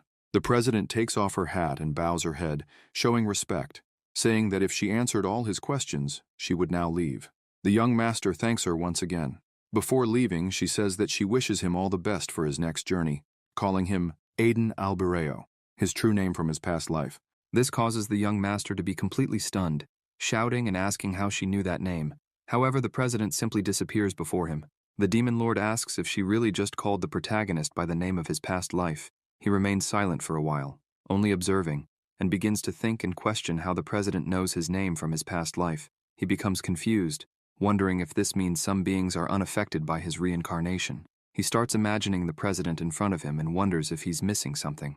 Suddenly, he starts laughing, saying that he almost forgot something, and turns to look at Talon, saying that he was still there, lying on the ground, already powerless. He begins to tremble. The next day in the city of Kartan, everyone already knew that the Umbra Guild had been invaded by the Midela Guild. The newspaper said that they were kidnapping people in the dungeons and conducting experiments on them. They start setting off fireworks and celebrating, saying that if it weren't for Marcos, any one of them could have been the next victim, and that's why they are all grateful to him. Meanwhile, in the Midela Guild office, the young master was sitting reading the newspaper and tells Marcos that he has become the hero of the city and congratulates him. The The guildmaster says that all of this is thanks to Proda, because if he hadn't been there, the entire guild, including his daughter, would have been lost. Marcos turns and questions if the young master is really sure they can trust that person. Armand stands by, shouting that he will give his all. The young master explains that even for the Maidela guild, taking over another large guild will be difficult, especially a hostile one, so they need a figurehead for now, emphasizing that the man was once a guild master and, therefore, wouldn't betray them. The young master starts to make his scary face again, saying that if that man betrays them, he will chase him to hell or even beyond life. Armand starts trembling with fear, shouting that he would never do that, because he doesn't even know the meaning of the word betray. Underlord asks Proda if he isn't going to tell Marcos about the great chaos in the Duchy of Sias. Proda replies that there is no reason to do so now. He answers the Lord that even if he reveals that Grand Duke Sires was involved in that matter, Sylvetta would easily nullify it with her influence, so that's why he needs more than that to bury that scoundrel in the ground. The young master begins to get irritated and squeezes the newspaper, thinking that he must go slowly, waiting for the right moment, considering the holy fire cult of death and everything that is happening in the city of Carton. He pulls it out and takes a deep breath, calling Marcos and asking if he has decided what to do about it. The guild leader says that, from what he heard from Proda, there are two ways to save his daughter. One is a formal contract with the spirit of the epidemic, or to break that stone, which would cause the epidemic spirit to shatter, and then they would need to find a new spirit for his daughter. Proda stands up, saying she doesn't have much time, stressing that the choice should be his, as the father. Marcos lowers his head, saying that he knows the epidemic spirit isn't entirely bad, because it hasn't done anything wrong. Marcos says that he knows the fight against the epidemic spirit has been ongoing since Rodoshera, the alchemist of the plague of sin, turned the southern continent into a hell. He emphasizes that he doesn't want his daughter to be blamed just because she contracted an epidemic spirit. Marcos stands up and begins walking, saying that he knows this isn't right. Drawing his sword, he says he won't change his mind again. He prepares to attack the spirit, apologizing. However, his daughter runs in and bursts through the office door, crying and shouting for her father to stop it immediately. Seeing his daughter, Marcos freezes, asking how she was walking like that, tears in his eyes, crying non-stop. She keeps shouting, defending the spirit, and telling her father not to hurt her friend. The spirit was still asleep inside the stone. Charles starts running desperately and stops in front of her friend, crying and screaming for no one to touch him. Marcos, confused, asks how she got there. The protagonist watches the situation and thinks that he hasn't said anything to Charles yet, believing it was too soon for her to make this decision. This makes him wonder if she could be just an ordinary person. Ellis, a bit awkwardly, says that it was Charles who revealed everything, explaining that she did so because it's her spirit and that, no matter how difficult the choice may be, the only person who should make this decision is Charles. The guild leader tells his daughter to leave, stating that the spirit is too dangerous. However, she disagrees and keeps shouting, saying that he knows nothing. With all her strength and impressive determination, she remains in front, saying that her friend had always protected her, and now it was her turn to do the same for him. Charles explains that she realized someone was by her side when she was 5 years old. A few years ago, in a city alley, she was cornered and trembling with fear, begging that the thing not come any closer. However, a dog nearby began to attack. With nothing else to do, she just screamed and shut her eyes. A terrifying aura emanated from her body, revealing a crushing presence. The dog immediately stopped, started shaking, and unable to help itself, turned and ran away. Little Charles, confused, looked back and realized someone had been protecting her. When her mother disappeared, she was sad and alone, but he was there. When she hurt her leg and cried out in pain, he was there to comfort her. Still standing in front of her friend, she says that she had heard it was because of ghosts that she was sick, and that it was thanks to her guardian that she recovered, and is now safe. Not fully understanding the situation, she remains upset, with tears streaming down her face, asking why everyone who protected her had to leave her side, wondering if that friend would also leave like her mother did. Marcos has no response to his daughter's words. Charles asks her father just one question. Would he hate her too if she made a contract with her friend? The guild leader yells, saying that's impossible. He would never stop loving her. With a sweet voice, she says that's all that matters because she doesn't care what others think of her, as long as she has both of them in her life. With a desperate look, she asks her father why the friend who had always protected her should meet his end because of her, saying that this couldn't be possible. She pleads with her father, the guild leader, to accept the friend who protected his daughter in place of her mother as family. Once again, Marcos is left speechless by his daughter's pleas. He throws his sword to the ground and tells her it's okay, saying he'll be satisfied as long as she's happy and healthy. He runs to her and hugs her, apologizing.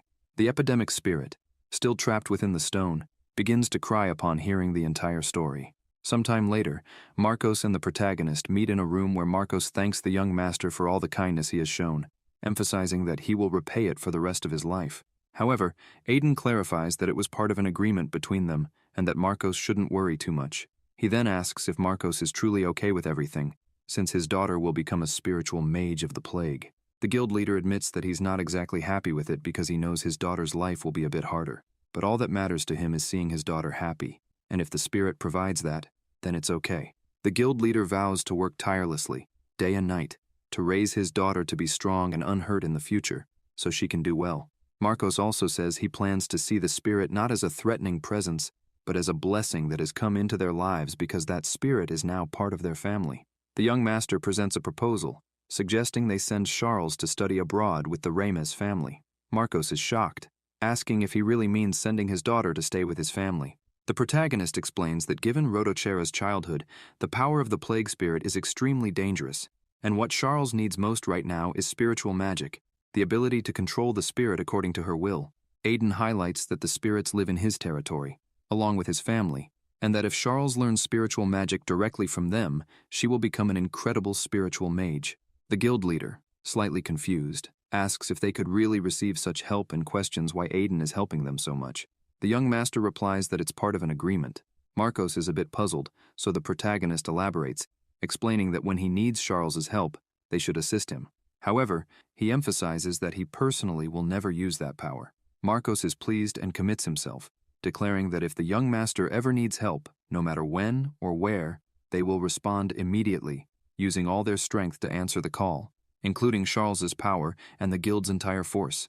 Aiden begins to smile, thinking that if Charles can properly handle the plague spirit, she will undoubtedly be a major asset later, and having a powerful guild like Medela by his side is a complete victory. Without further ado, they shake hands and seal the agreement. Meanwhile, elsewhere, in the middle of the frozen mountains, in the cold wastelands of the northern continent, Sylvetta comments that if even the Umbra Guild was attacked, it means things are continuing to go very wrong. Sylvetta had just finished defeating a giant dragon and several other monsters around her. One of her servants apologizes, saying he only has bad news to report.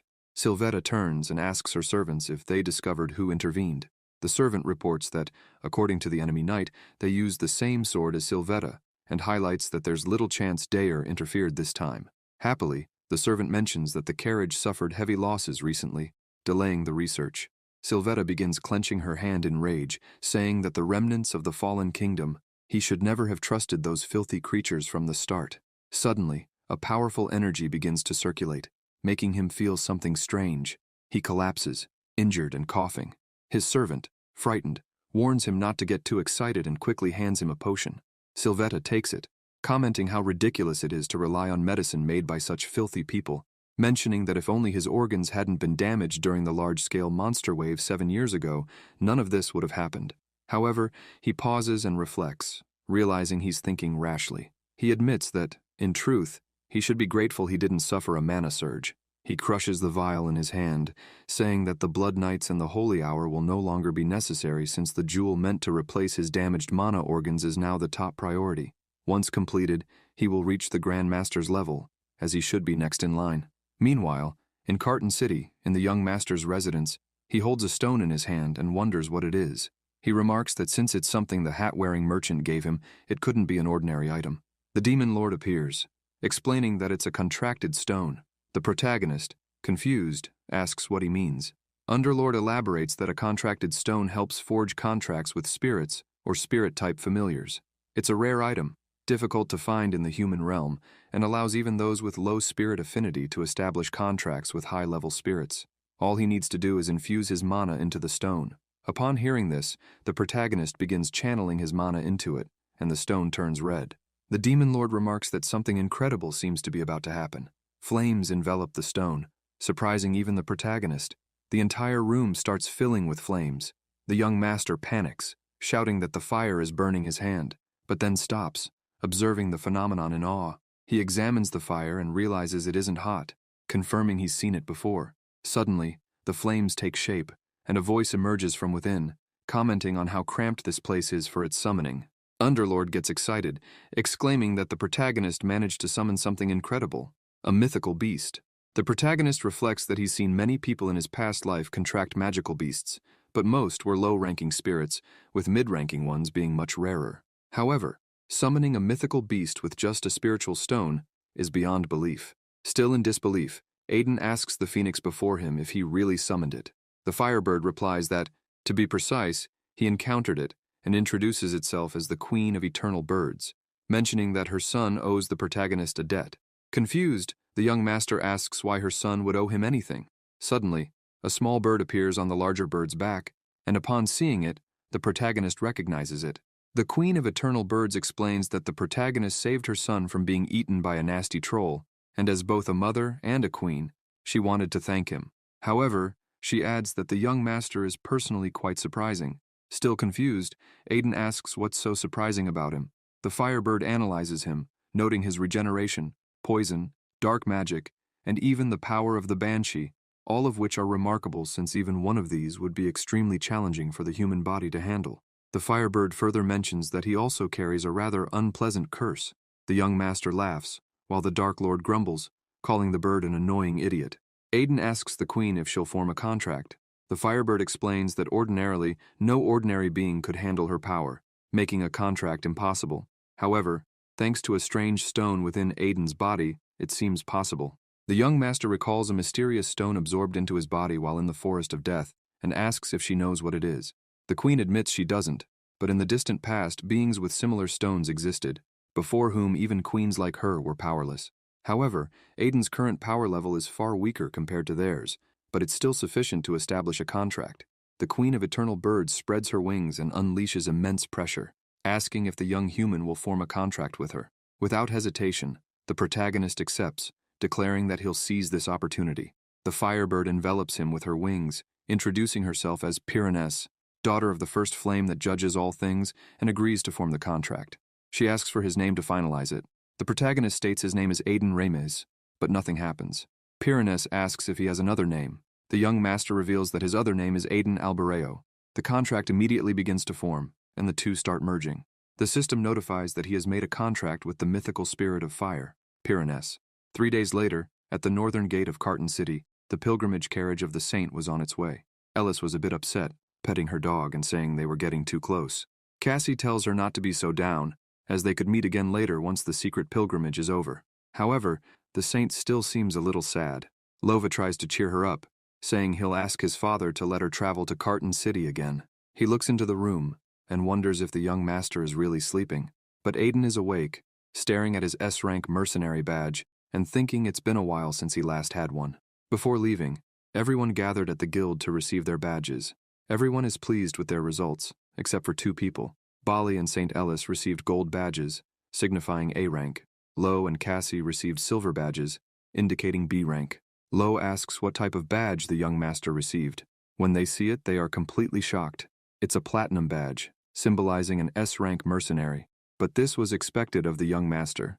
Guild leader Marcos begins to explain that mercenary ranks are currently assigned based on individual skills and achievements, emphasizing that all of them could improve their ranks by honing their abilities and gaining more achievements. Therefore, no one should feel discouraged. The protagonist says he did a great job, but Marcos responds that it wasn't anything special and asks where Aiden is heading next. The young master lowers his gaze and says he's going to Cexius because there's something he needs to do there. Marcos looks at him and asks if he can ask something. He approaches and inquires if Aiden knows who in Cexius is behind all this. Marcos remarks that every time that name comes up, he can feel the anger radiating from the young master, as if he already knows who's responsible for everything. The master of it all grows furious, stating that he, too, feels immense rage toward those who commit such dirty acts, hiding behind false appearances. But for now, he can't act on it. That's why he wants to ask once more. He looks directly at the protagonist and says that if Aiden feels the same as he does, then he should make them pay for everything they've done, promising that if Aiden helps him fulfill that dream, he will devote everything he has to follow and support the young master. The protagonist starts laughing and says it's fine, adding that there's no stronger alliance than 2 people with a common enemy. Therefore, they will make those bastards pay. Back in the present, the protagonist is still lying in his room, thinking that this is the real beginning. The carriage driver shouts that they're almost there, but the young master remains lying down as the driver continues to yell that he can already see the great gate of Sixius. Many people are walking through the city. Cassie looks around, commenting on the large crowd with nobles and knights from various regions. The saint is captivated by everything she sees before her. The young master, still a bit disheartened, explains that all this commotion is because a martial arts tournament is about to take place. They ask what kind of tournament it is. He explains that the Sixius Martial Arts Tournament is the biggest festival of the Grand Duchy of Sixius, held every winter. It began to commemorate the founder, Jega Sixius, who sealed the catastrophic spirit known as the Winter Queen and founded Sixius long ago. Additionally, in Sixius, where monsters invade every winter, the season isn't warmly welcomed by the citizens, and they hope this winter passes without trouble, as they will also hold a prayer ceremony. Aiden explains that it's a major festival, one of the largest on the continent, which is why so many people are here. Even the people of the Grand Duchy have set aside their work to enjoy the tournament. Smiling, the protagonist finishes by saying that he will participate in the martial arts tournament. Bali gets excited, saying that a martial arts tournament sounds fun. The saint is also delighted, but Lo seems a bit worried, noting that the tournament appeared too suddenly and that it's a dangerous place. The demon lord comments that such an abrupt tournament isn't convincing, pointing out that the protagonist is here for revenge. Aiden agrees, saying that if he wins the tournament, he can take an item he wants from the Sixius warehouse and obtain a potion. With that potion alone, he could reach the realm he once achieved, the Grand Master level. Most importantly, right after the martial arts tournament, Underlord curiously asks what will happen next. The young master explains that once the tournament ends, the Banshee Queen, sealed by Sixius's founder long ago, will awaken. The embodiment of calamity, leading an army of death from the frozen, desolate lands. When she awoke, the lands around her transformed into a legendary dungeon, bringing ruin to the northern continent, including sires. The northern nations, in an effort to stop her, sent 6 families of knights with distinguished merit, including the Duchy of Sires. But the dispatched troops were annihilated, and the few survivors who managed to flee were like walking corpses.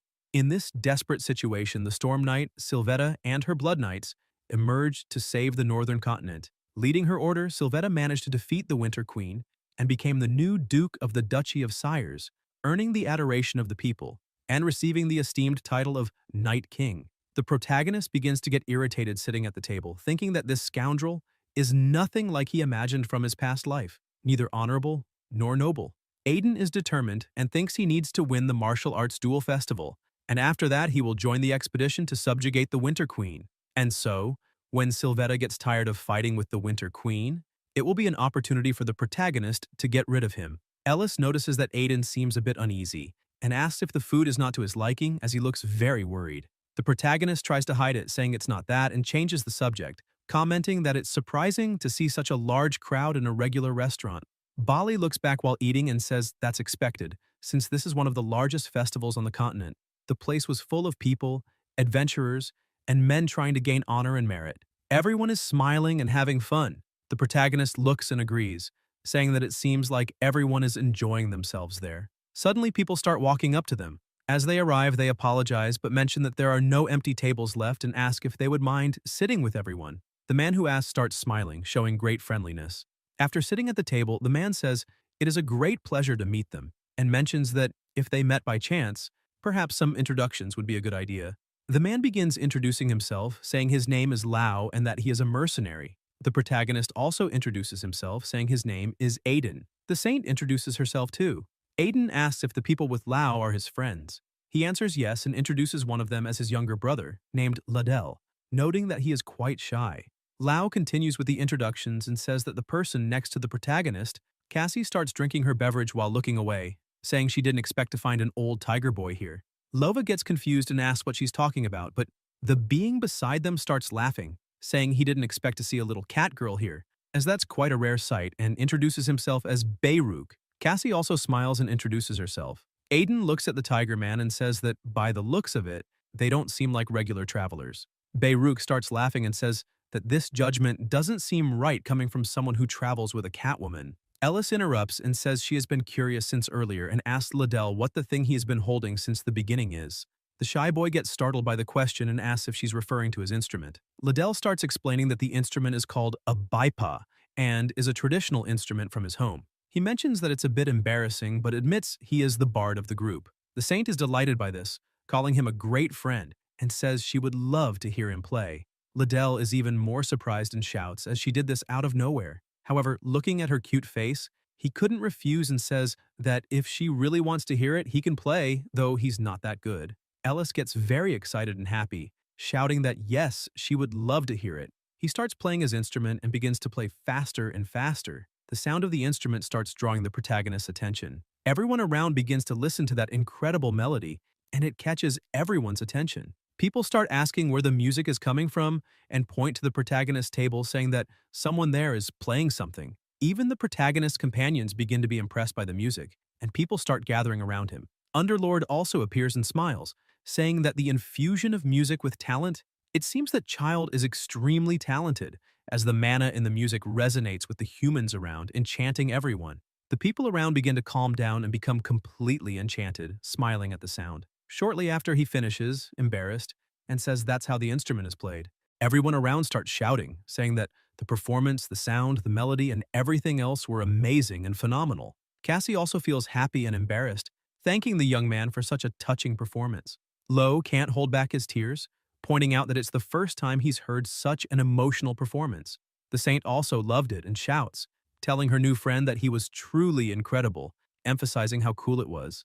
Lau laughs to his brother, saying that yet another fan has been added to the list and he had expected this from his younger brother. Liddell remains very embarrassed and shouts, asking his brother to stop saying such things. The Tiger Man starts laughing, saying that, to be honest, Liddell is secretly enjoying all the attention. Once again, the young musician gets embarrassed and asks him to stop as well. Lau thanks them for the dinner and says he would like to stay and continue the conversation, but his schedule is very full, so they need to leave. Aiden understands this and says that if he has other plans, there's no way to avoid his departure. With a smile on his face, Lau points out that entering the martial arts duel festival requires much more preparation than he expected.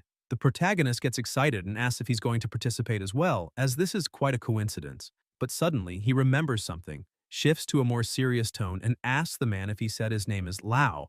The man looks directly at the protagonist and confirms, saying, "That's right."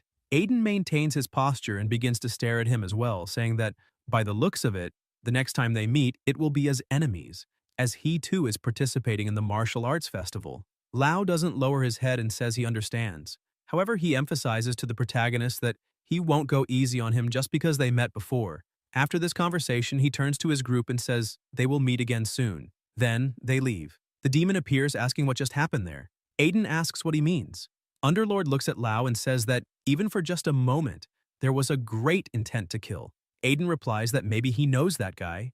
The demon continues asking if the protagonist met that man in his past life. He answers no, as he hadn't even heard the rumors. A swordsman traveling with an ancient werewolf and a genius bard. The man was the winner of the martial arts festival and became known as the demon of the sword that slays evil. Underlord remains a little confused and asks again if that man really was the winner of the martial arts festival in the protagonist's past life, and why he became known as the demon of the sword that slays evil. Aiden continues explaining that the man disappeared after winning the tournament's prize, the elixir, without leaving a trace. He didn't even participate in the subjugation of the Winter Queen, and after his disappearance, he reappeared 2 years later in the Duchy of Sires as a homicidal maniac. After they finish eating, they head to the place where they will spend the night, and when they arrive, everyone is extremely impressed. Ellis asks if the protagonist's friend is really allowing them to use that place. He replies yes. Bali looks at the place and says that using connections to indulge in luxuries during a pilgrimage is exactly the opposite of the original purpose of hiding one's identity and understanding the lives of real-world people. The protagonist asks him if he really thinks people in the real world live without enjoying their connections. He also points out that this will be a valuable lesson and experience for the saint to understand how powerful connections and influence can be. He looks at everyone and asks what could be a more perfect pilgrimage than this. Bali is left speechless and ends up agreeing. Sometime later inside, the protagonist receives a visit from Niseta. Upon arriving, she bows and shows respect to her noble master. Aiden asks how things are going. She says that, thanks to the information the protagonist provided, they managed to eliminate several people from the chaos. Additionally, she mentions that the branches that seem to have connections with the sires are apparently withdrawing recently. This suggests that, apparently, there was some discord between Chaos and the Storm Knight, Sylvetta. Aiden begins to think that, with the terror incident at the Imperial Palace, the Sacred Fire Cult incident, the the experiments in the Death Forest, and even the Blood Knights experiment at the Umbra Guild. With all of their plans failing, it was to be expected that this would happen. He looks at his servant and asks her if there's any chance they figured out that the protagonist is the one behind all of this. Niseda says that the probability of that is extremely low. She starts to get a little embarrassed and says that this was already expected from her leader, handling everything personally, emphasizing that he truly embodies the noble master of the underworld. Hearing her speak this way and seeing how embarrassed she is, the protagonist begins to question whether she actually blushed because of him. As in his past life, she tried to eliminate him several times. A bit awkward about the situation, he tries to change the subject, saying that the most important thing is the item he asked her for. The witch says she understands and places a briefcase on the table, saying she brought it. She starts opening the case and shows him the 7 ingots of Estelanium, as he asked. Upon seeing them, Aiden begins to smile with happiness, thinking that this mineral is a mysterious one with magical conductivity and instant explosive potential rivaling adamantium. That material is so rare that most people have never seen it in their lifetime, and just one piece of it is worth the price of 10 mansions. He picks one of the ores up in his hand and tells her that it is indeed very precious, and thanks her for delivering it to him. Niseda says that it's not a big deal for her and asks what he intends to do with all of it. Aiden says that he plans to make armor for himself, as he already has a sword and shield, but until now, he hasn't found a suitable armor. The silver-haired witch sighs and says that the ore is notoriously difficult to work with, and that it won't be easy to find a blacksmith who can handle it well. The protagonist smiles, saying that there's a real blacksmith who can forge exactly what he needs. He starts walking through the streets of the city, saying that it's not here. Underlord is beginning to get irritated and says that they've been walking for over 2 hours, and all the protagonist has been repeating is, "It's not here," prompting the demon to ask if he's sure this blacksmith exists. The protagonist confirms, saying yes, and emphasizes that the only problem is that this blacksmith's forge is hard to find. To find it, one has to discover it for themselves, or suddenly looking to the side, he says that he found it and looks at a door at the end of an alley. A strange aura surrounded that place.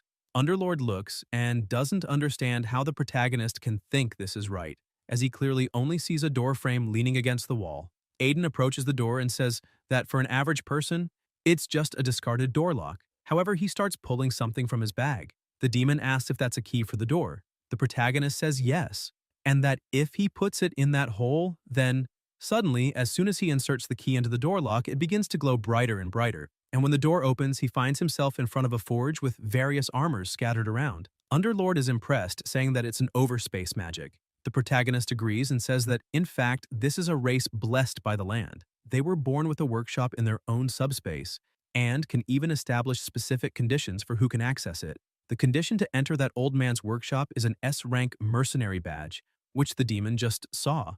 The blacksmith is concentrating on crafting a blade for an axe and shouts, asking who the intruder is in his workshop. The protagonist smiles and calls the blacksmith Hedos, emphasizing that he came there to order a set of armor. The blacksmith looks at him angrily, not understanding what's going on, and asks if he really said he wants to order a set of armor. This is Hedos, the dwarf blacksmith. Underlord asks the protagonist if this is the blacksmith he was talking about, pointing out that this dwarf seems really grumpy. The protagonist says yes, and emphasizes that his skills are no joke, noting that it was this dwarf who made his armor while he fought with Underlord in his past life. The demon gets irritated and says that he's no longer interested in hearing that. Hetos walks over to the protagonist and asks if he's really an S-rank mercenary, pointing out that he's very fragile and doesn't seem capable of handling anything. Aiden affirms that he is indeed an S-rank mercenary and shows the white gold badge. However, the dwarf starts shaking his head angrily, saying that today's human world seems to have gone crazy, as giving an S-rank mercenary badge to a weakling like the protagonist doesn't make sense, and it seems that he'll have to raise the entrance requirements for his establishment. The blacksmith tells Aiden to leave because he doesn't have equipment for someone like him, emphasizing that there are many other blacksmiths who can make something. The protagonist begins to laugh, saying that this is a shame, and suddenly pulls out a bottle of Tears of the White Dragon, saying he thought they could have a conversation while enjoying this delicious, incredibly rare, top-quality white wine from the Kingdom of Drather. However, it seems that he will have to look for another blacksmith. Upon hearing this, the dwarf freezes and starts trembling, asking if he really said he has a bottle of Tears of the White Dragon. Aiden threatens to leave, saying he's going, but the blacksmith shouts for him to wait a moment. With his mouth full of water, Hedo says that they should have a conversation, as talking is nothing to worry about. Soon after, the dwarf is a bit drunk and shouts, happily saying that humans really know how to make amazing alcoholic drinks. He asks the protagonist what his name is. Aiden introduces himself and the blacksmith keeps smiling, saying that the wine is delicious, emphasizing that it is the best drink he's had since that rascal Valken gave him a gift 20 years ago. The blacksmith recalls that the mercenary appeared in his forge with a boy named Aiden Albareo.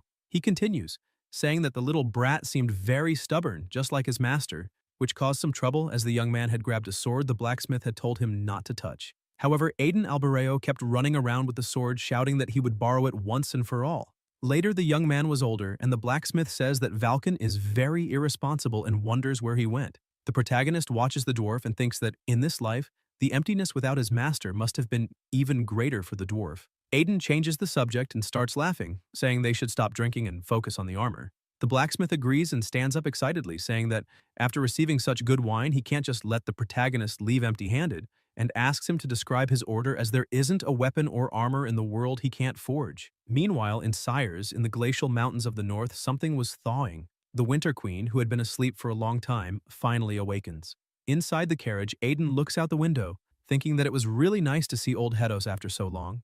The armor and dagger he had requested will be ready in 4 days, and there are still about 10 days until the Winter Queen wakes up, so he should have enough time. And now he has a key that allows him to travel to the dwarf's forge from anywhere, which can be very useful in the right circumstances. So, for now, he will wait for the items he requested to be ready. Meanwhile, they went to the great temple for the pilgrimage they are supposedly doing there. However, as soon as they arrive, there is a large crowd with banners, applause, and cheers, which makes the protagonist confused and wonder what is going on. The people from the church are holding banners welcoming St. Ellis along with cheers and praises. Ellis goes to the window and, smiling, begins waving, greeting everyone, saying that she is very happy to meet everyone there. The people are enchanted by how cute the saint is. Underlord watches this and says that the saint really seems to be enjoying all of this. The protagonist agrees, saying that she really seems happy and that they should let her enjoy this moment. When they finally arrive at the place and get out of the carriage, they are greeted by the sacred fire cult Sire's branch. The saint goes to meet a man. He bows respectfully and introduces himself, saying his name is Barkus, and that he is the high priest of the sacred fire cult in the Sire's branch. He emphasizes that he would also like to welcome the companions who came with the saint. The demon asks the protagonist if that human with a primate appearance is really a being like a high priest. The protagonist explains that in Sires, even the leaders and caretakers look like that. Aiden approaches and Barkus looks at him and says that, above all, it is an honor to meet the savior of the main church. The protagonist says that it is also a pleasure to meet him and introduces himself, saying his name is Aden Remez.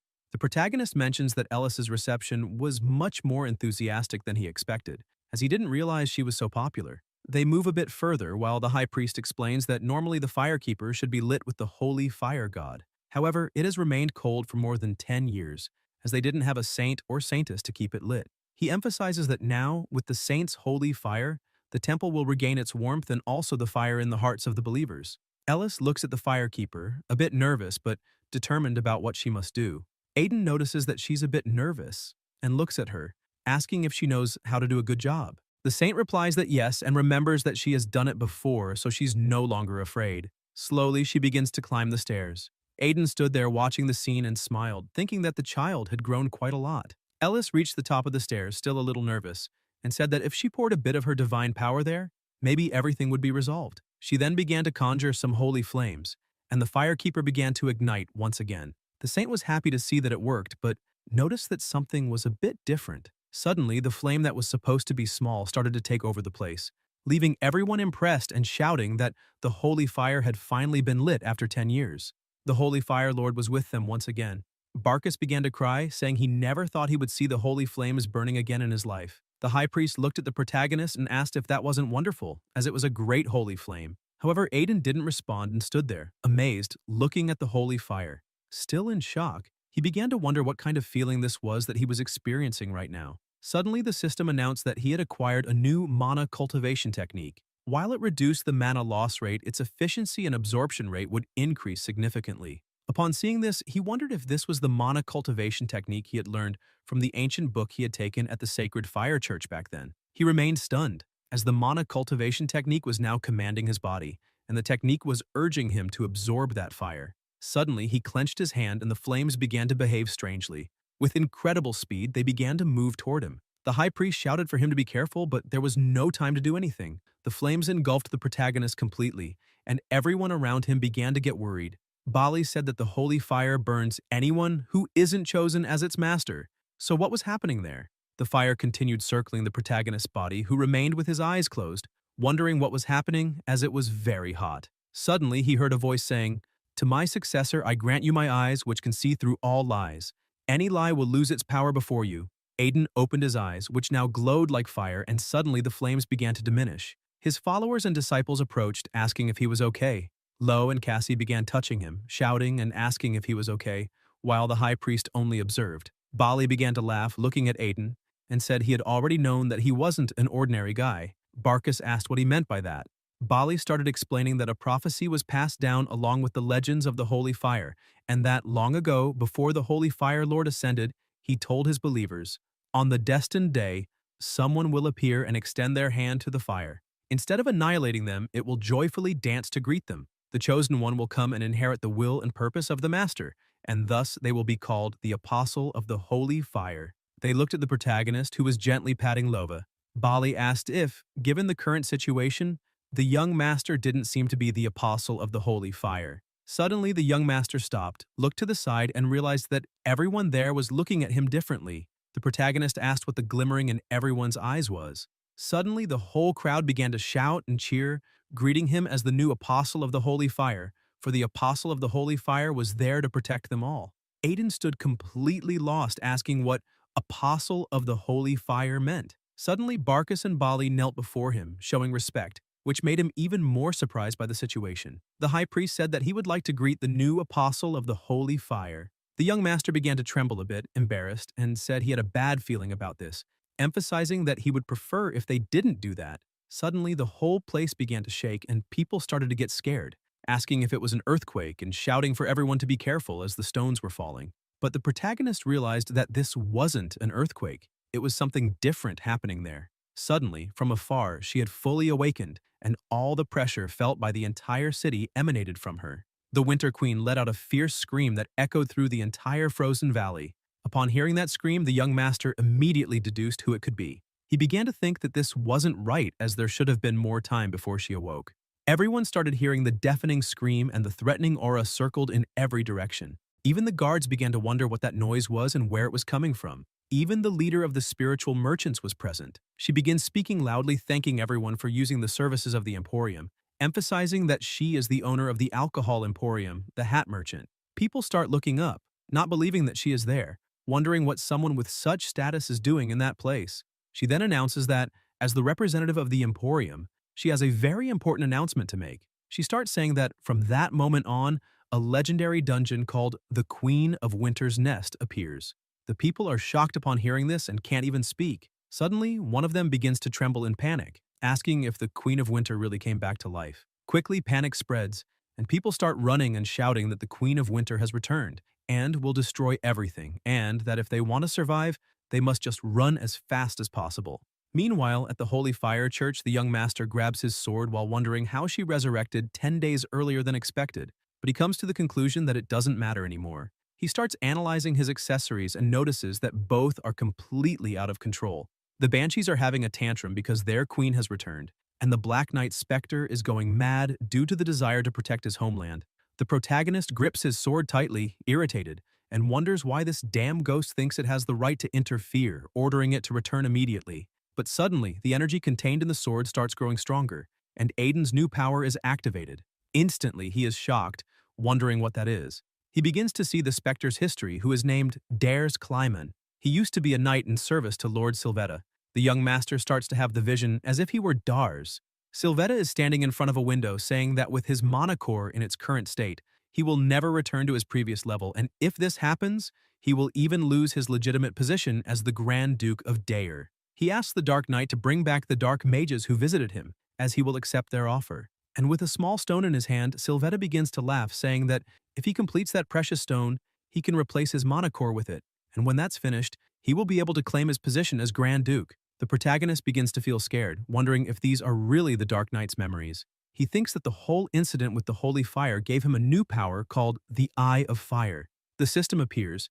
explaining that the Eye of Fire is a hidden authority left by the Holy Fire Master for his successor, allowing one to see through lies and the truth of all existing things. It has the ability to perceive the essence of everything. The protagonist starts thinking that the system had said this was on the same level as a god's divine authority, but he didn't imagine that this would allow him to look into the memories of a specter.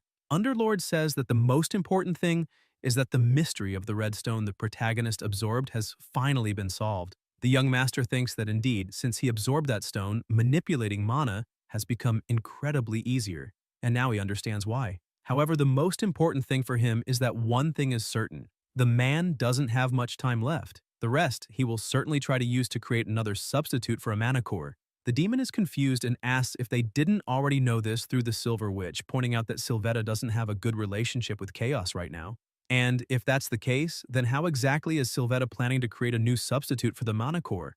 The protagonist asks Underlord if he knows why the descendants of the Sire's family are so ridiculously strong. The demon says no, and asks if it's because their bodies were forged in an adverse environment. The young master responds that the reason is because the first Grand Duke defeated the Queen of Winter and drank her essence. The essence of the Queen of Winter contains an energy so pure that it is incomparable to any known and existing elixir. And with this, the protagonist is sure that Sylvetta is definitely after the Queen of Winter's essence at this very moment. Aiden keeps thinking that he definitely won't let things go according to his plan. Someone else arrives, saying it's been a while since they've seen the young master. The protagonist turns around and is surprised to see Dyer. Dyer extends his hand and says he was going to greet them separately, but then saw the protagonist there. Aiden asks if he already knew he would be there. Dyer starts laughing and says he heard that the protagonist's family had become guardians of holiness and that he would accompany her on her pilgrimage, and that he came to Sixius.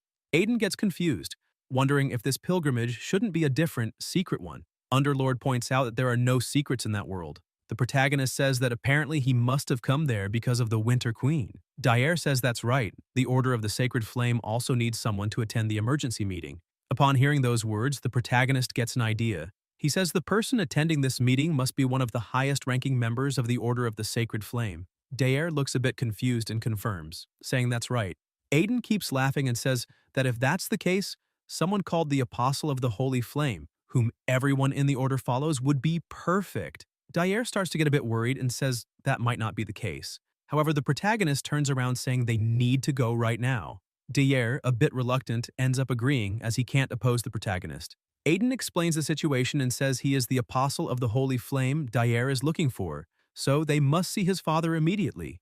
Underlord asks the protagonist if he has a plan. Aiden emphasizes that he really was planning to meet the current Grand Duke of Sixius anyway, as he has a brilliant plan. Inside the office, Sylvetta is hunched over his desk, saying that the Winter Queen has finally been revived. He wonders if she knows how long he waited for this. He points out that people believe the first Grand Duke of Sixius defeated the Winter Queen. However, only half of that is true, and the other half is false.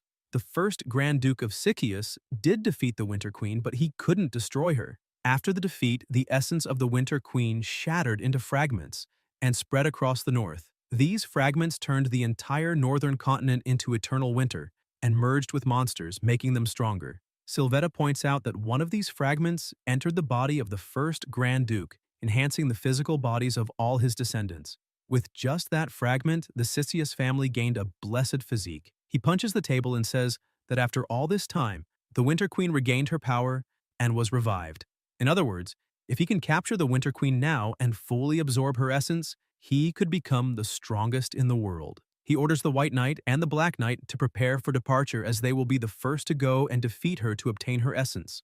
The two kneel, showing respect, and say they will leave immediately. Someone comes running and bursts through the door, telling Sylvetta that something terrible has happened. He asks what it could be. The man who ran in bends down out of breath and explains that the Grand Duke Sixius has just entrusted the subjugation of the Winter Queen to an external force, not the Knights. Sylvetta is extremely shocked to hear this and asks what external force that is. Very angrily, he points out that he had already told his father he would personally handle the subjugation, yet suddenly, an external force appears. He asks where this external force is. The messenger says it's the Order of the Sacred Flame. Sylvetta remains furious, saying that the Order of the Sacred Flame is nothing but a hindrance from beginning to end. The messenger points out that he heard the one leading the subjugation has been gaining a great reputation recently. Sylvetta asks who this famous person is. The messenger says it's someone named Aiden Remez. Upon hearing this name, Sylvetta becomes extremely enraged and says he must meet this person. After the hat merchant appears inside the audience chamber, the three meet. The current Archduke Sias Vernon asks if what the protagonist is saying now is that he's willing to defeat the Winter Queen on behalf of the family. Aiden says that, to be more honest, he's proposing a deal. The Archduke gets interested and asks him to explain further. The protagonist starts by saying that, as the Archduke already knows, the Winter Queen is a disastrous and difficult monster to handle, even with several swordmasters. Even if it were the elite knights of the Soyuz Grand Duchy, there would surely be massive casualties. Instead, he, his comrades, and the Order of the Sacred Flame will go and subjugate the Winter Queen. The Archduke starts analyzing the situation and asks what the protagonist wants in return. Aiden smiles and tells the Archduke to give him everything there is, starting with the land and including all the byproducts that come from it. Dyer is startled by this and asks the protagonist if that isn't asking too much, since his father definitely is. However, Aiden interrupts him, saying there's still one more thing he wants. But the Archduke also interrupts and begins to rise, leaving Dyer surprised. The Archduke says he believes in actions, not words. He quickly advances, grabs his son's sword, and points it at the protagonist. However, Aiden was prepared and manages to defend himself from the first strike. He thinks that this was expected from a high-level swordmaster, as his hands began tingling even from a light swing of the sword. Dyer tries to intervene, telling his father to calm down a bit, as this man is still the one who saved his son. So, if he does something like this all of a sudden, the Archduke drops the sword to the ground, saying that the protagonist is not just all talk and asks what the final part of the deal was. Aiden thinks the Archduke is exactly as he heard, a stubborn old man. He begins to explain that his final deal is, after the agreement ends, the protagonist goes to his room and sits on his bed. He looks at the elixir in his hand and says, the final condition of the agreement was the elixir originally prepared as the prize for winning the martial arts competition. And, as expected, that elixir contains mana with unbelievable concentration. He thinks that elixir can clearly break his limits. He puts it in his mouth and swallows it quickly. He begins to feel strange. He thinks it's cold mana flowing into his body like a massive waterfall, as there is too much mana for his body to absorb all at once. However, that doesn't mean he can let a single drop of that precious mana escape. It's all his. Aiden starts focusing as much as he can, trying to absorb the massive amount of mana. Underlord appears, worried, saying that the mana will go wild and the protagonist needs to release it immediately. But he refuses and says he won't lose anything. He keeps trying to absorb as much as possible. However, the mana begins to spread through the room, covering the entire space. He thinks the wall is about to collapse. The glow coming from his room is so intense that it starts drawing attention from outside. Through the window, the curtains begin to sway until suddenly everything falls silent. Thanks to the protagonist's evolution, Underlord also evolves drastically. He says that apparently, as Aiden's powers returned, so did his appearance. The protagonist closes his hand and tries to punch Underlord. However, his hand goes right through him and nothing happens. The demon is confused and asks what he's trying to do. Aiden turns to him annoyed, emphasizing that he thought he'd be able to defeat him once he became a swordmaster. Underlord becomes completely furious, asking what a brat like him just said, as he's nothing more than an excellent... Suddenly, someone knocks at the door and the protagonist tells them to come in. Niseda enters and says the preparations are complete. Aiden tells her to go ahead, leaving the Underlords stunned. A bit later, at the Winter Queen's dungeon, the two are climbing the snowy mountains. Niseda points out that the mist isn't normal. The protagonist agrees, stating that it's an extremely irritating spell. He thinks that the first reason the elite knights of Sisyphus were annihilated during the first subjugation was because of that banshee's mist. It drives people insane, making them relive their greatest fears and sorrows. However, that doesn't work on him. He uses his skill to remove all the mist around him. And the second reason the Templar Knights failed to subjugate the enemy is because there are many in an army of undead.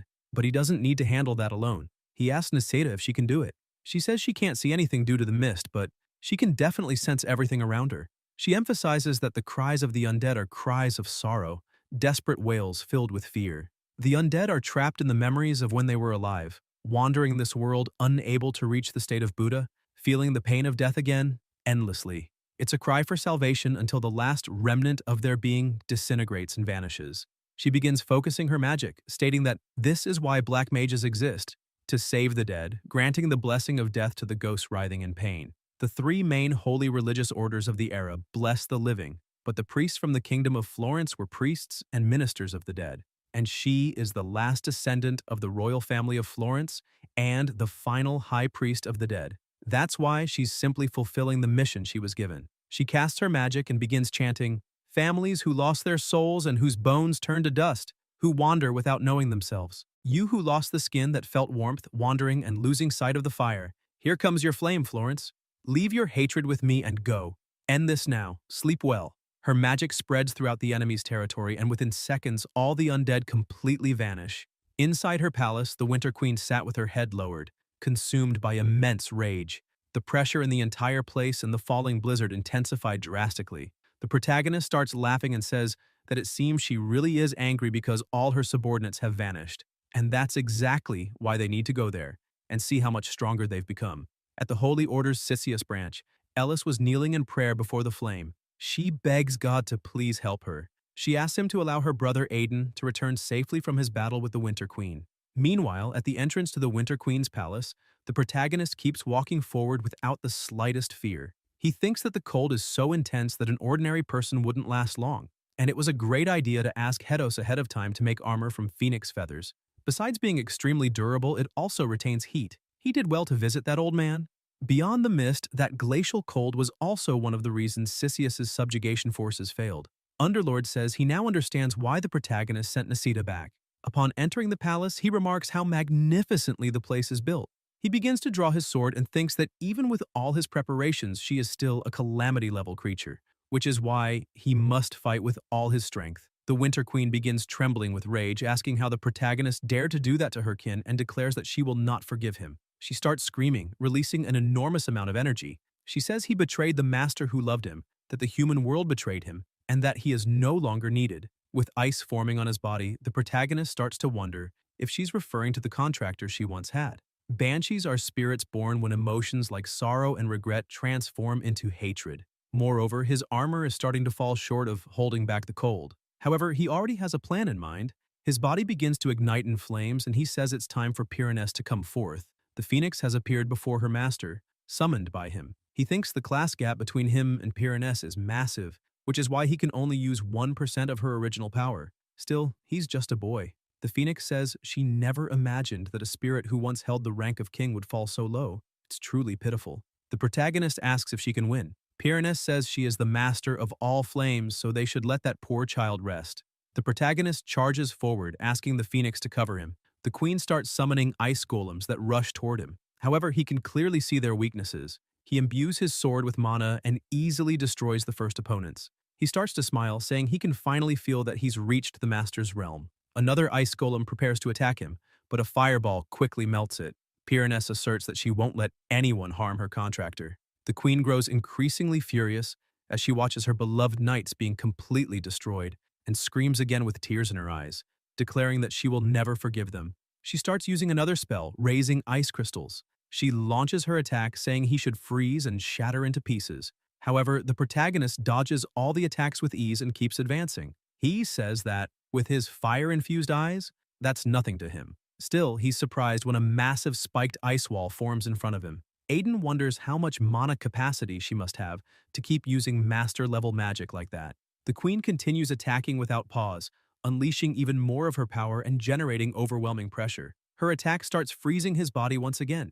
The protagonist thinks she's using another extremely annoying ability, but with Pyranes' help, that's nothing to him. Then he hears an apology and asks what's wrong. When he looks back, he sees his summoned spirit has taken on a different form. Pyranes explains that, aside from the environment being extremely poor, the protagonist's mana is also low, making it hard for her to maintain her form. So all she can do in that state is offer a bit of warmth. Aiden begins to worry, realizing that spirits are greatly affected by their surroundings, and that this place, full of cold earth, is the worst possible environment for a Pyranes. He stares at the queen, who continues attacking, and thinks he underestimated her. In his past life, he barely managed to defeat her, even after wiping out nearly all of Sisyphus's subjugation force. He also realizes that the Banshee's shield won't cooperate with him now that her queen has returned. He begins to question whether there really isn't another way, another path. But while he stands there fighting, she, the saint, the most powerful among all, Ellis, is on her knees praying. With the power of faith and conviction in her words,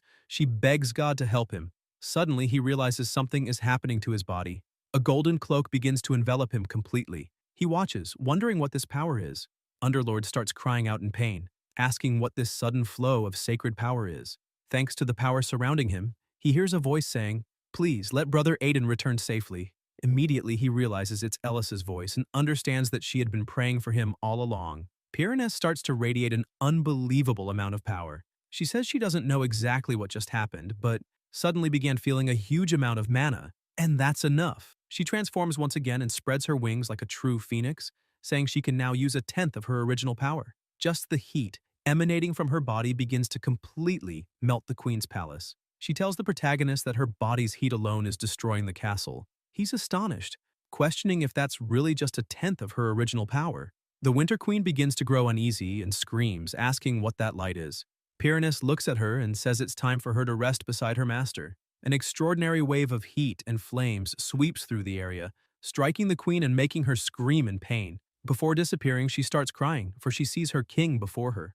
Underlord appears behind the protagonist and says to her that he's sorry for making her wait so long, and that now she should rest, calling her Child of Snow. Seeing her king before her, the queen feels at peace, smiles, thanks them for everything, and accepts her defeat. Thus came the end of the Winter Queen, and things begin to calm down. At the castle of the Grand Duchy of Psycheus, people look up and say that the mist suddenly stopped and the village became warm. The snow piled up on the mountain also began to melt. They wonder what could be happening there. Once again, the hat merchant appears, saying he has a new message for everyone. He declares that from that moment on, the legendary level dungeon Winter Queen's Nest has been conquered by Aiden Remes. The people can't believe the Winter Queen was subdued and begin questioning if the protagonist, known as the useless young master, really did it. They wonder if this means they no longer have to be afraid. After a few minutes of questioning, they realize it's true and begin to celebrate, saying they can restart the festival now and wishing long life to Master Aiden Remes. His group begins to smile, seeing that he truly succeeded.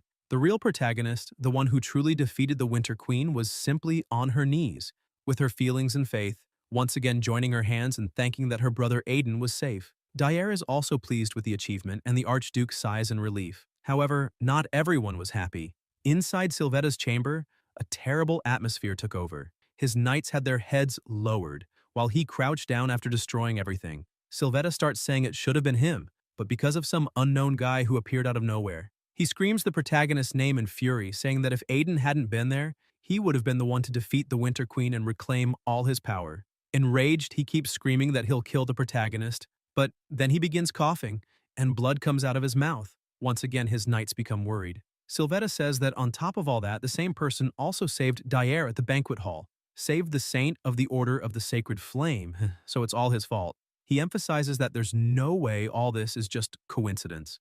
Aiden Remes is definitely standing in his way on purpose. Sylvetta continues trembling with rage and orders the White Knight to bring the experimental subject. The White Knight becomes concerned and points out that the experimental subject is a prototype made from non-human monsters. Plus, the jewel's power is unstable and side effects could occur in the body. Consumed by hatred, Sylvetta turns with a terrifying gaze and asks the White Knight if he's really questioning his leader's orders. The White Knight starts shaking in fear and says he understands. Sylvetta says that if the protagonist managed to defeat the Winter Queen, then he must have reached at least the Swordmaster level. And to face him, Sylvetta needs to recover his power, even if it's only temporary. That way, he can complete the jewel with the essence of the queen that the protagonist possesses, even if he has to kill him for it. Sometime later at the Order of the Sacred Flame, the protagonist begins to enter. Underlord tells him it's funny how he's being received like a true hero. Aiden asks, what hero? Because he's not there to save anyone. He's only after his revenge. He smiles and says that even so, he doesn't feel bad at all because he also gained a usable cloak. That is the Frozen Winter Cloak, a spiritual weapon. Its unique ability, Ice Field, can instantly freeze space within a 15-meter radius. He thinks this will be extremely useful. Suddenly, she comes running, shouting, and the protagonist is surprised. It's Ellis. She hugs him tightly and both start smiling. With her eyes glowing, she tells her brother that she prayed to God for him to return safely and says she felt that God answered her prayers. Aiden recalls the moment he was struck by all that sacred power and realizes her prayers truly saved him. He gently strokes her head and says that thanks to her prayers, he really did return safely. Bali smiles, saying that no one would have imagined such a disastrous level monster could be handled so easily. However, he points out that it was expected, since the protagonist is much stronger than he thought. Lo comes running, crying as he sees his master is safe, while Cassie just stays quiet. The protagonist stops low, saying he's already receiving too many compliments, and emphasizes that he didn't do it all alone. As he looks around, he gets confused and asks who that huge wolf over there is. Ellis starts laughing and points to the wolf, saying that's Chaco. Aiden is stunned to hear that, asking if it's the same dog he met before. Ellis explains that over the past few days, her dog hadn't been feeling well. He wasn't eating and only slept. But one day, new fur began to grow, and he changed like that. The protagonist is still confused, asking how a dog could change so drastically out of nowhere. Underlord says it seems the dog broke through a wall and evolved into a new identity. Aiden remains confused, wondering how a dog could break a wall. The Lord of the Underworld starts explaining, asking if it isn't the same for humans. Just like the protagonist reached the Swordmaster realm by breaking through a wall, that dog also gained new powers by crossing his own barrier. In other words, that dog is the Swordmaster of the canine world. Aiden starts feeling useless and asks how a dog managed to break through a wall that he could barely surpass his whole life. Another member of the church appears, saying he has good news.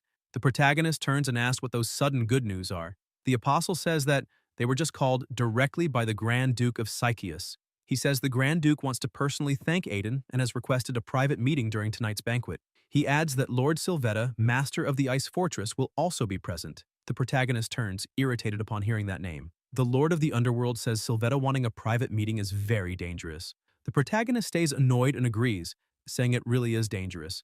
But if he sees that person's face, he might not be able to suppress all his rage. Several hours later at the Ice Fortress, the protagonist begins to approach. Suddenly, he hears a voice saying, "So you're Aiden Remes." He stops and looks ahead. A person approaches with a sword in hand and says he's heard a lot about Aiden, that he saved his younger brother and did well in the Order of the Sacred Flame. The protagonist begins to get irritated and says the black mages were filthy and plotted everything. They're human trash, filth, just like him. Sylvetta, now with his body fused with the monsters, starts laughing and says he already knew that the protagonist knew his plans. He asks if Aiden was hired by his brother or if he's just someone holding a grudge. Aiden starts drawing his sword and says grudge isn't entirely wrong. He points the blade and says that a mercenary who once considered Sylvetta a comrade asked him to do all this, to make Sylvetta feel the same pain he did. Sylvetta asks what he's talking about, saying he never associated with those bastards, and there's no way he'd ever call them comrades. The protagonist grows more furious by the second and says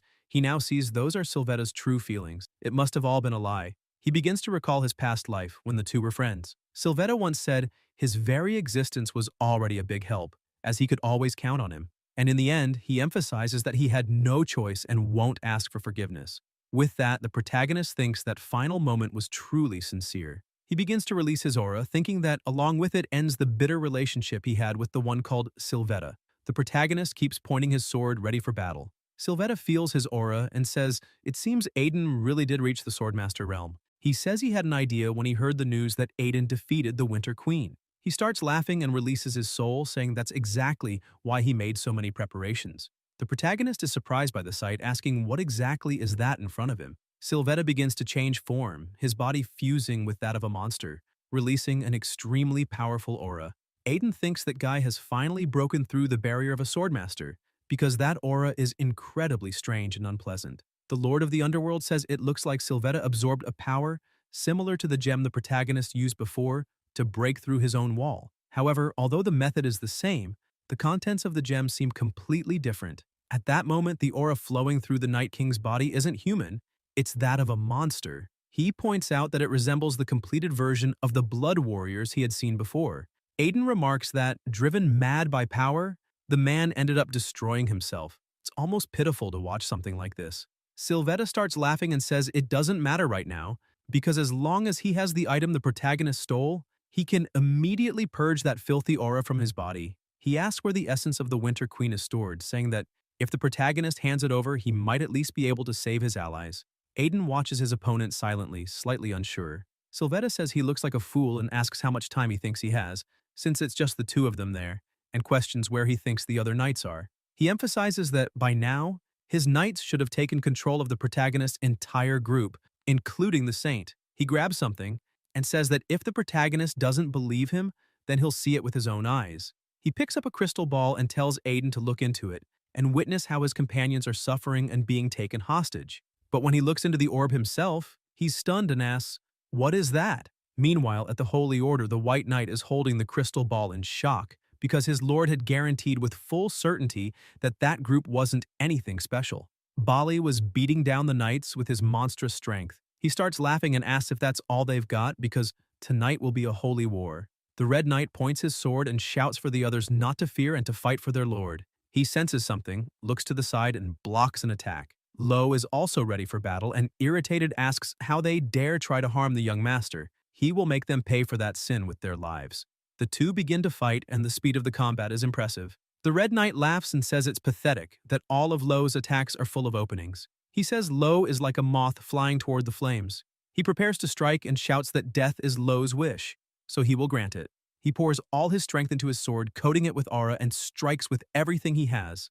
The blow lands on Lo, but the Red Knight's sword breaks. He begins trembling in fear because he realizes his sword didn't deal any damage. Lo's body had changed. Lo also had a trump card.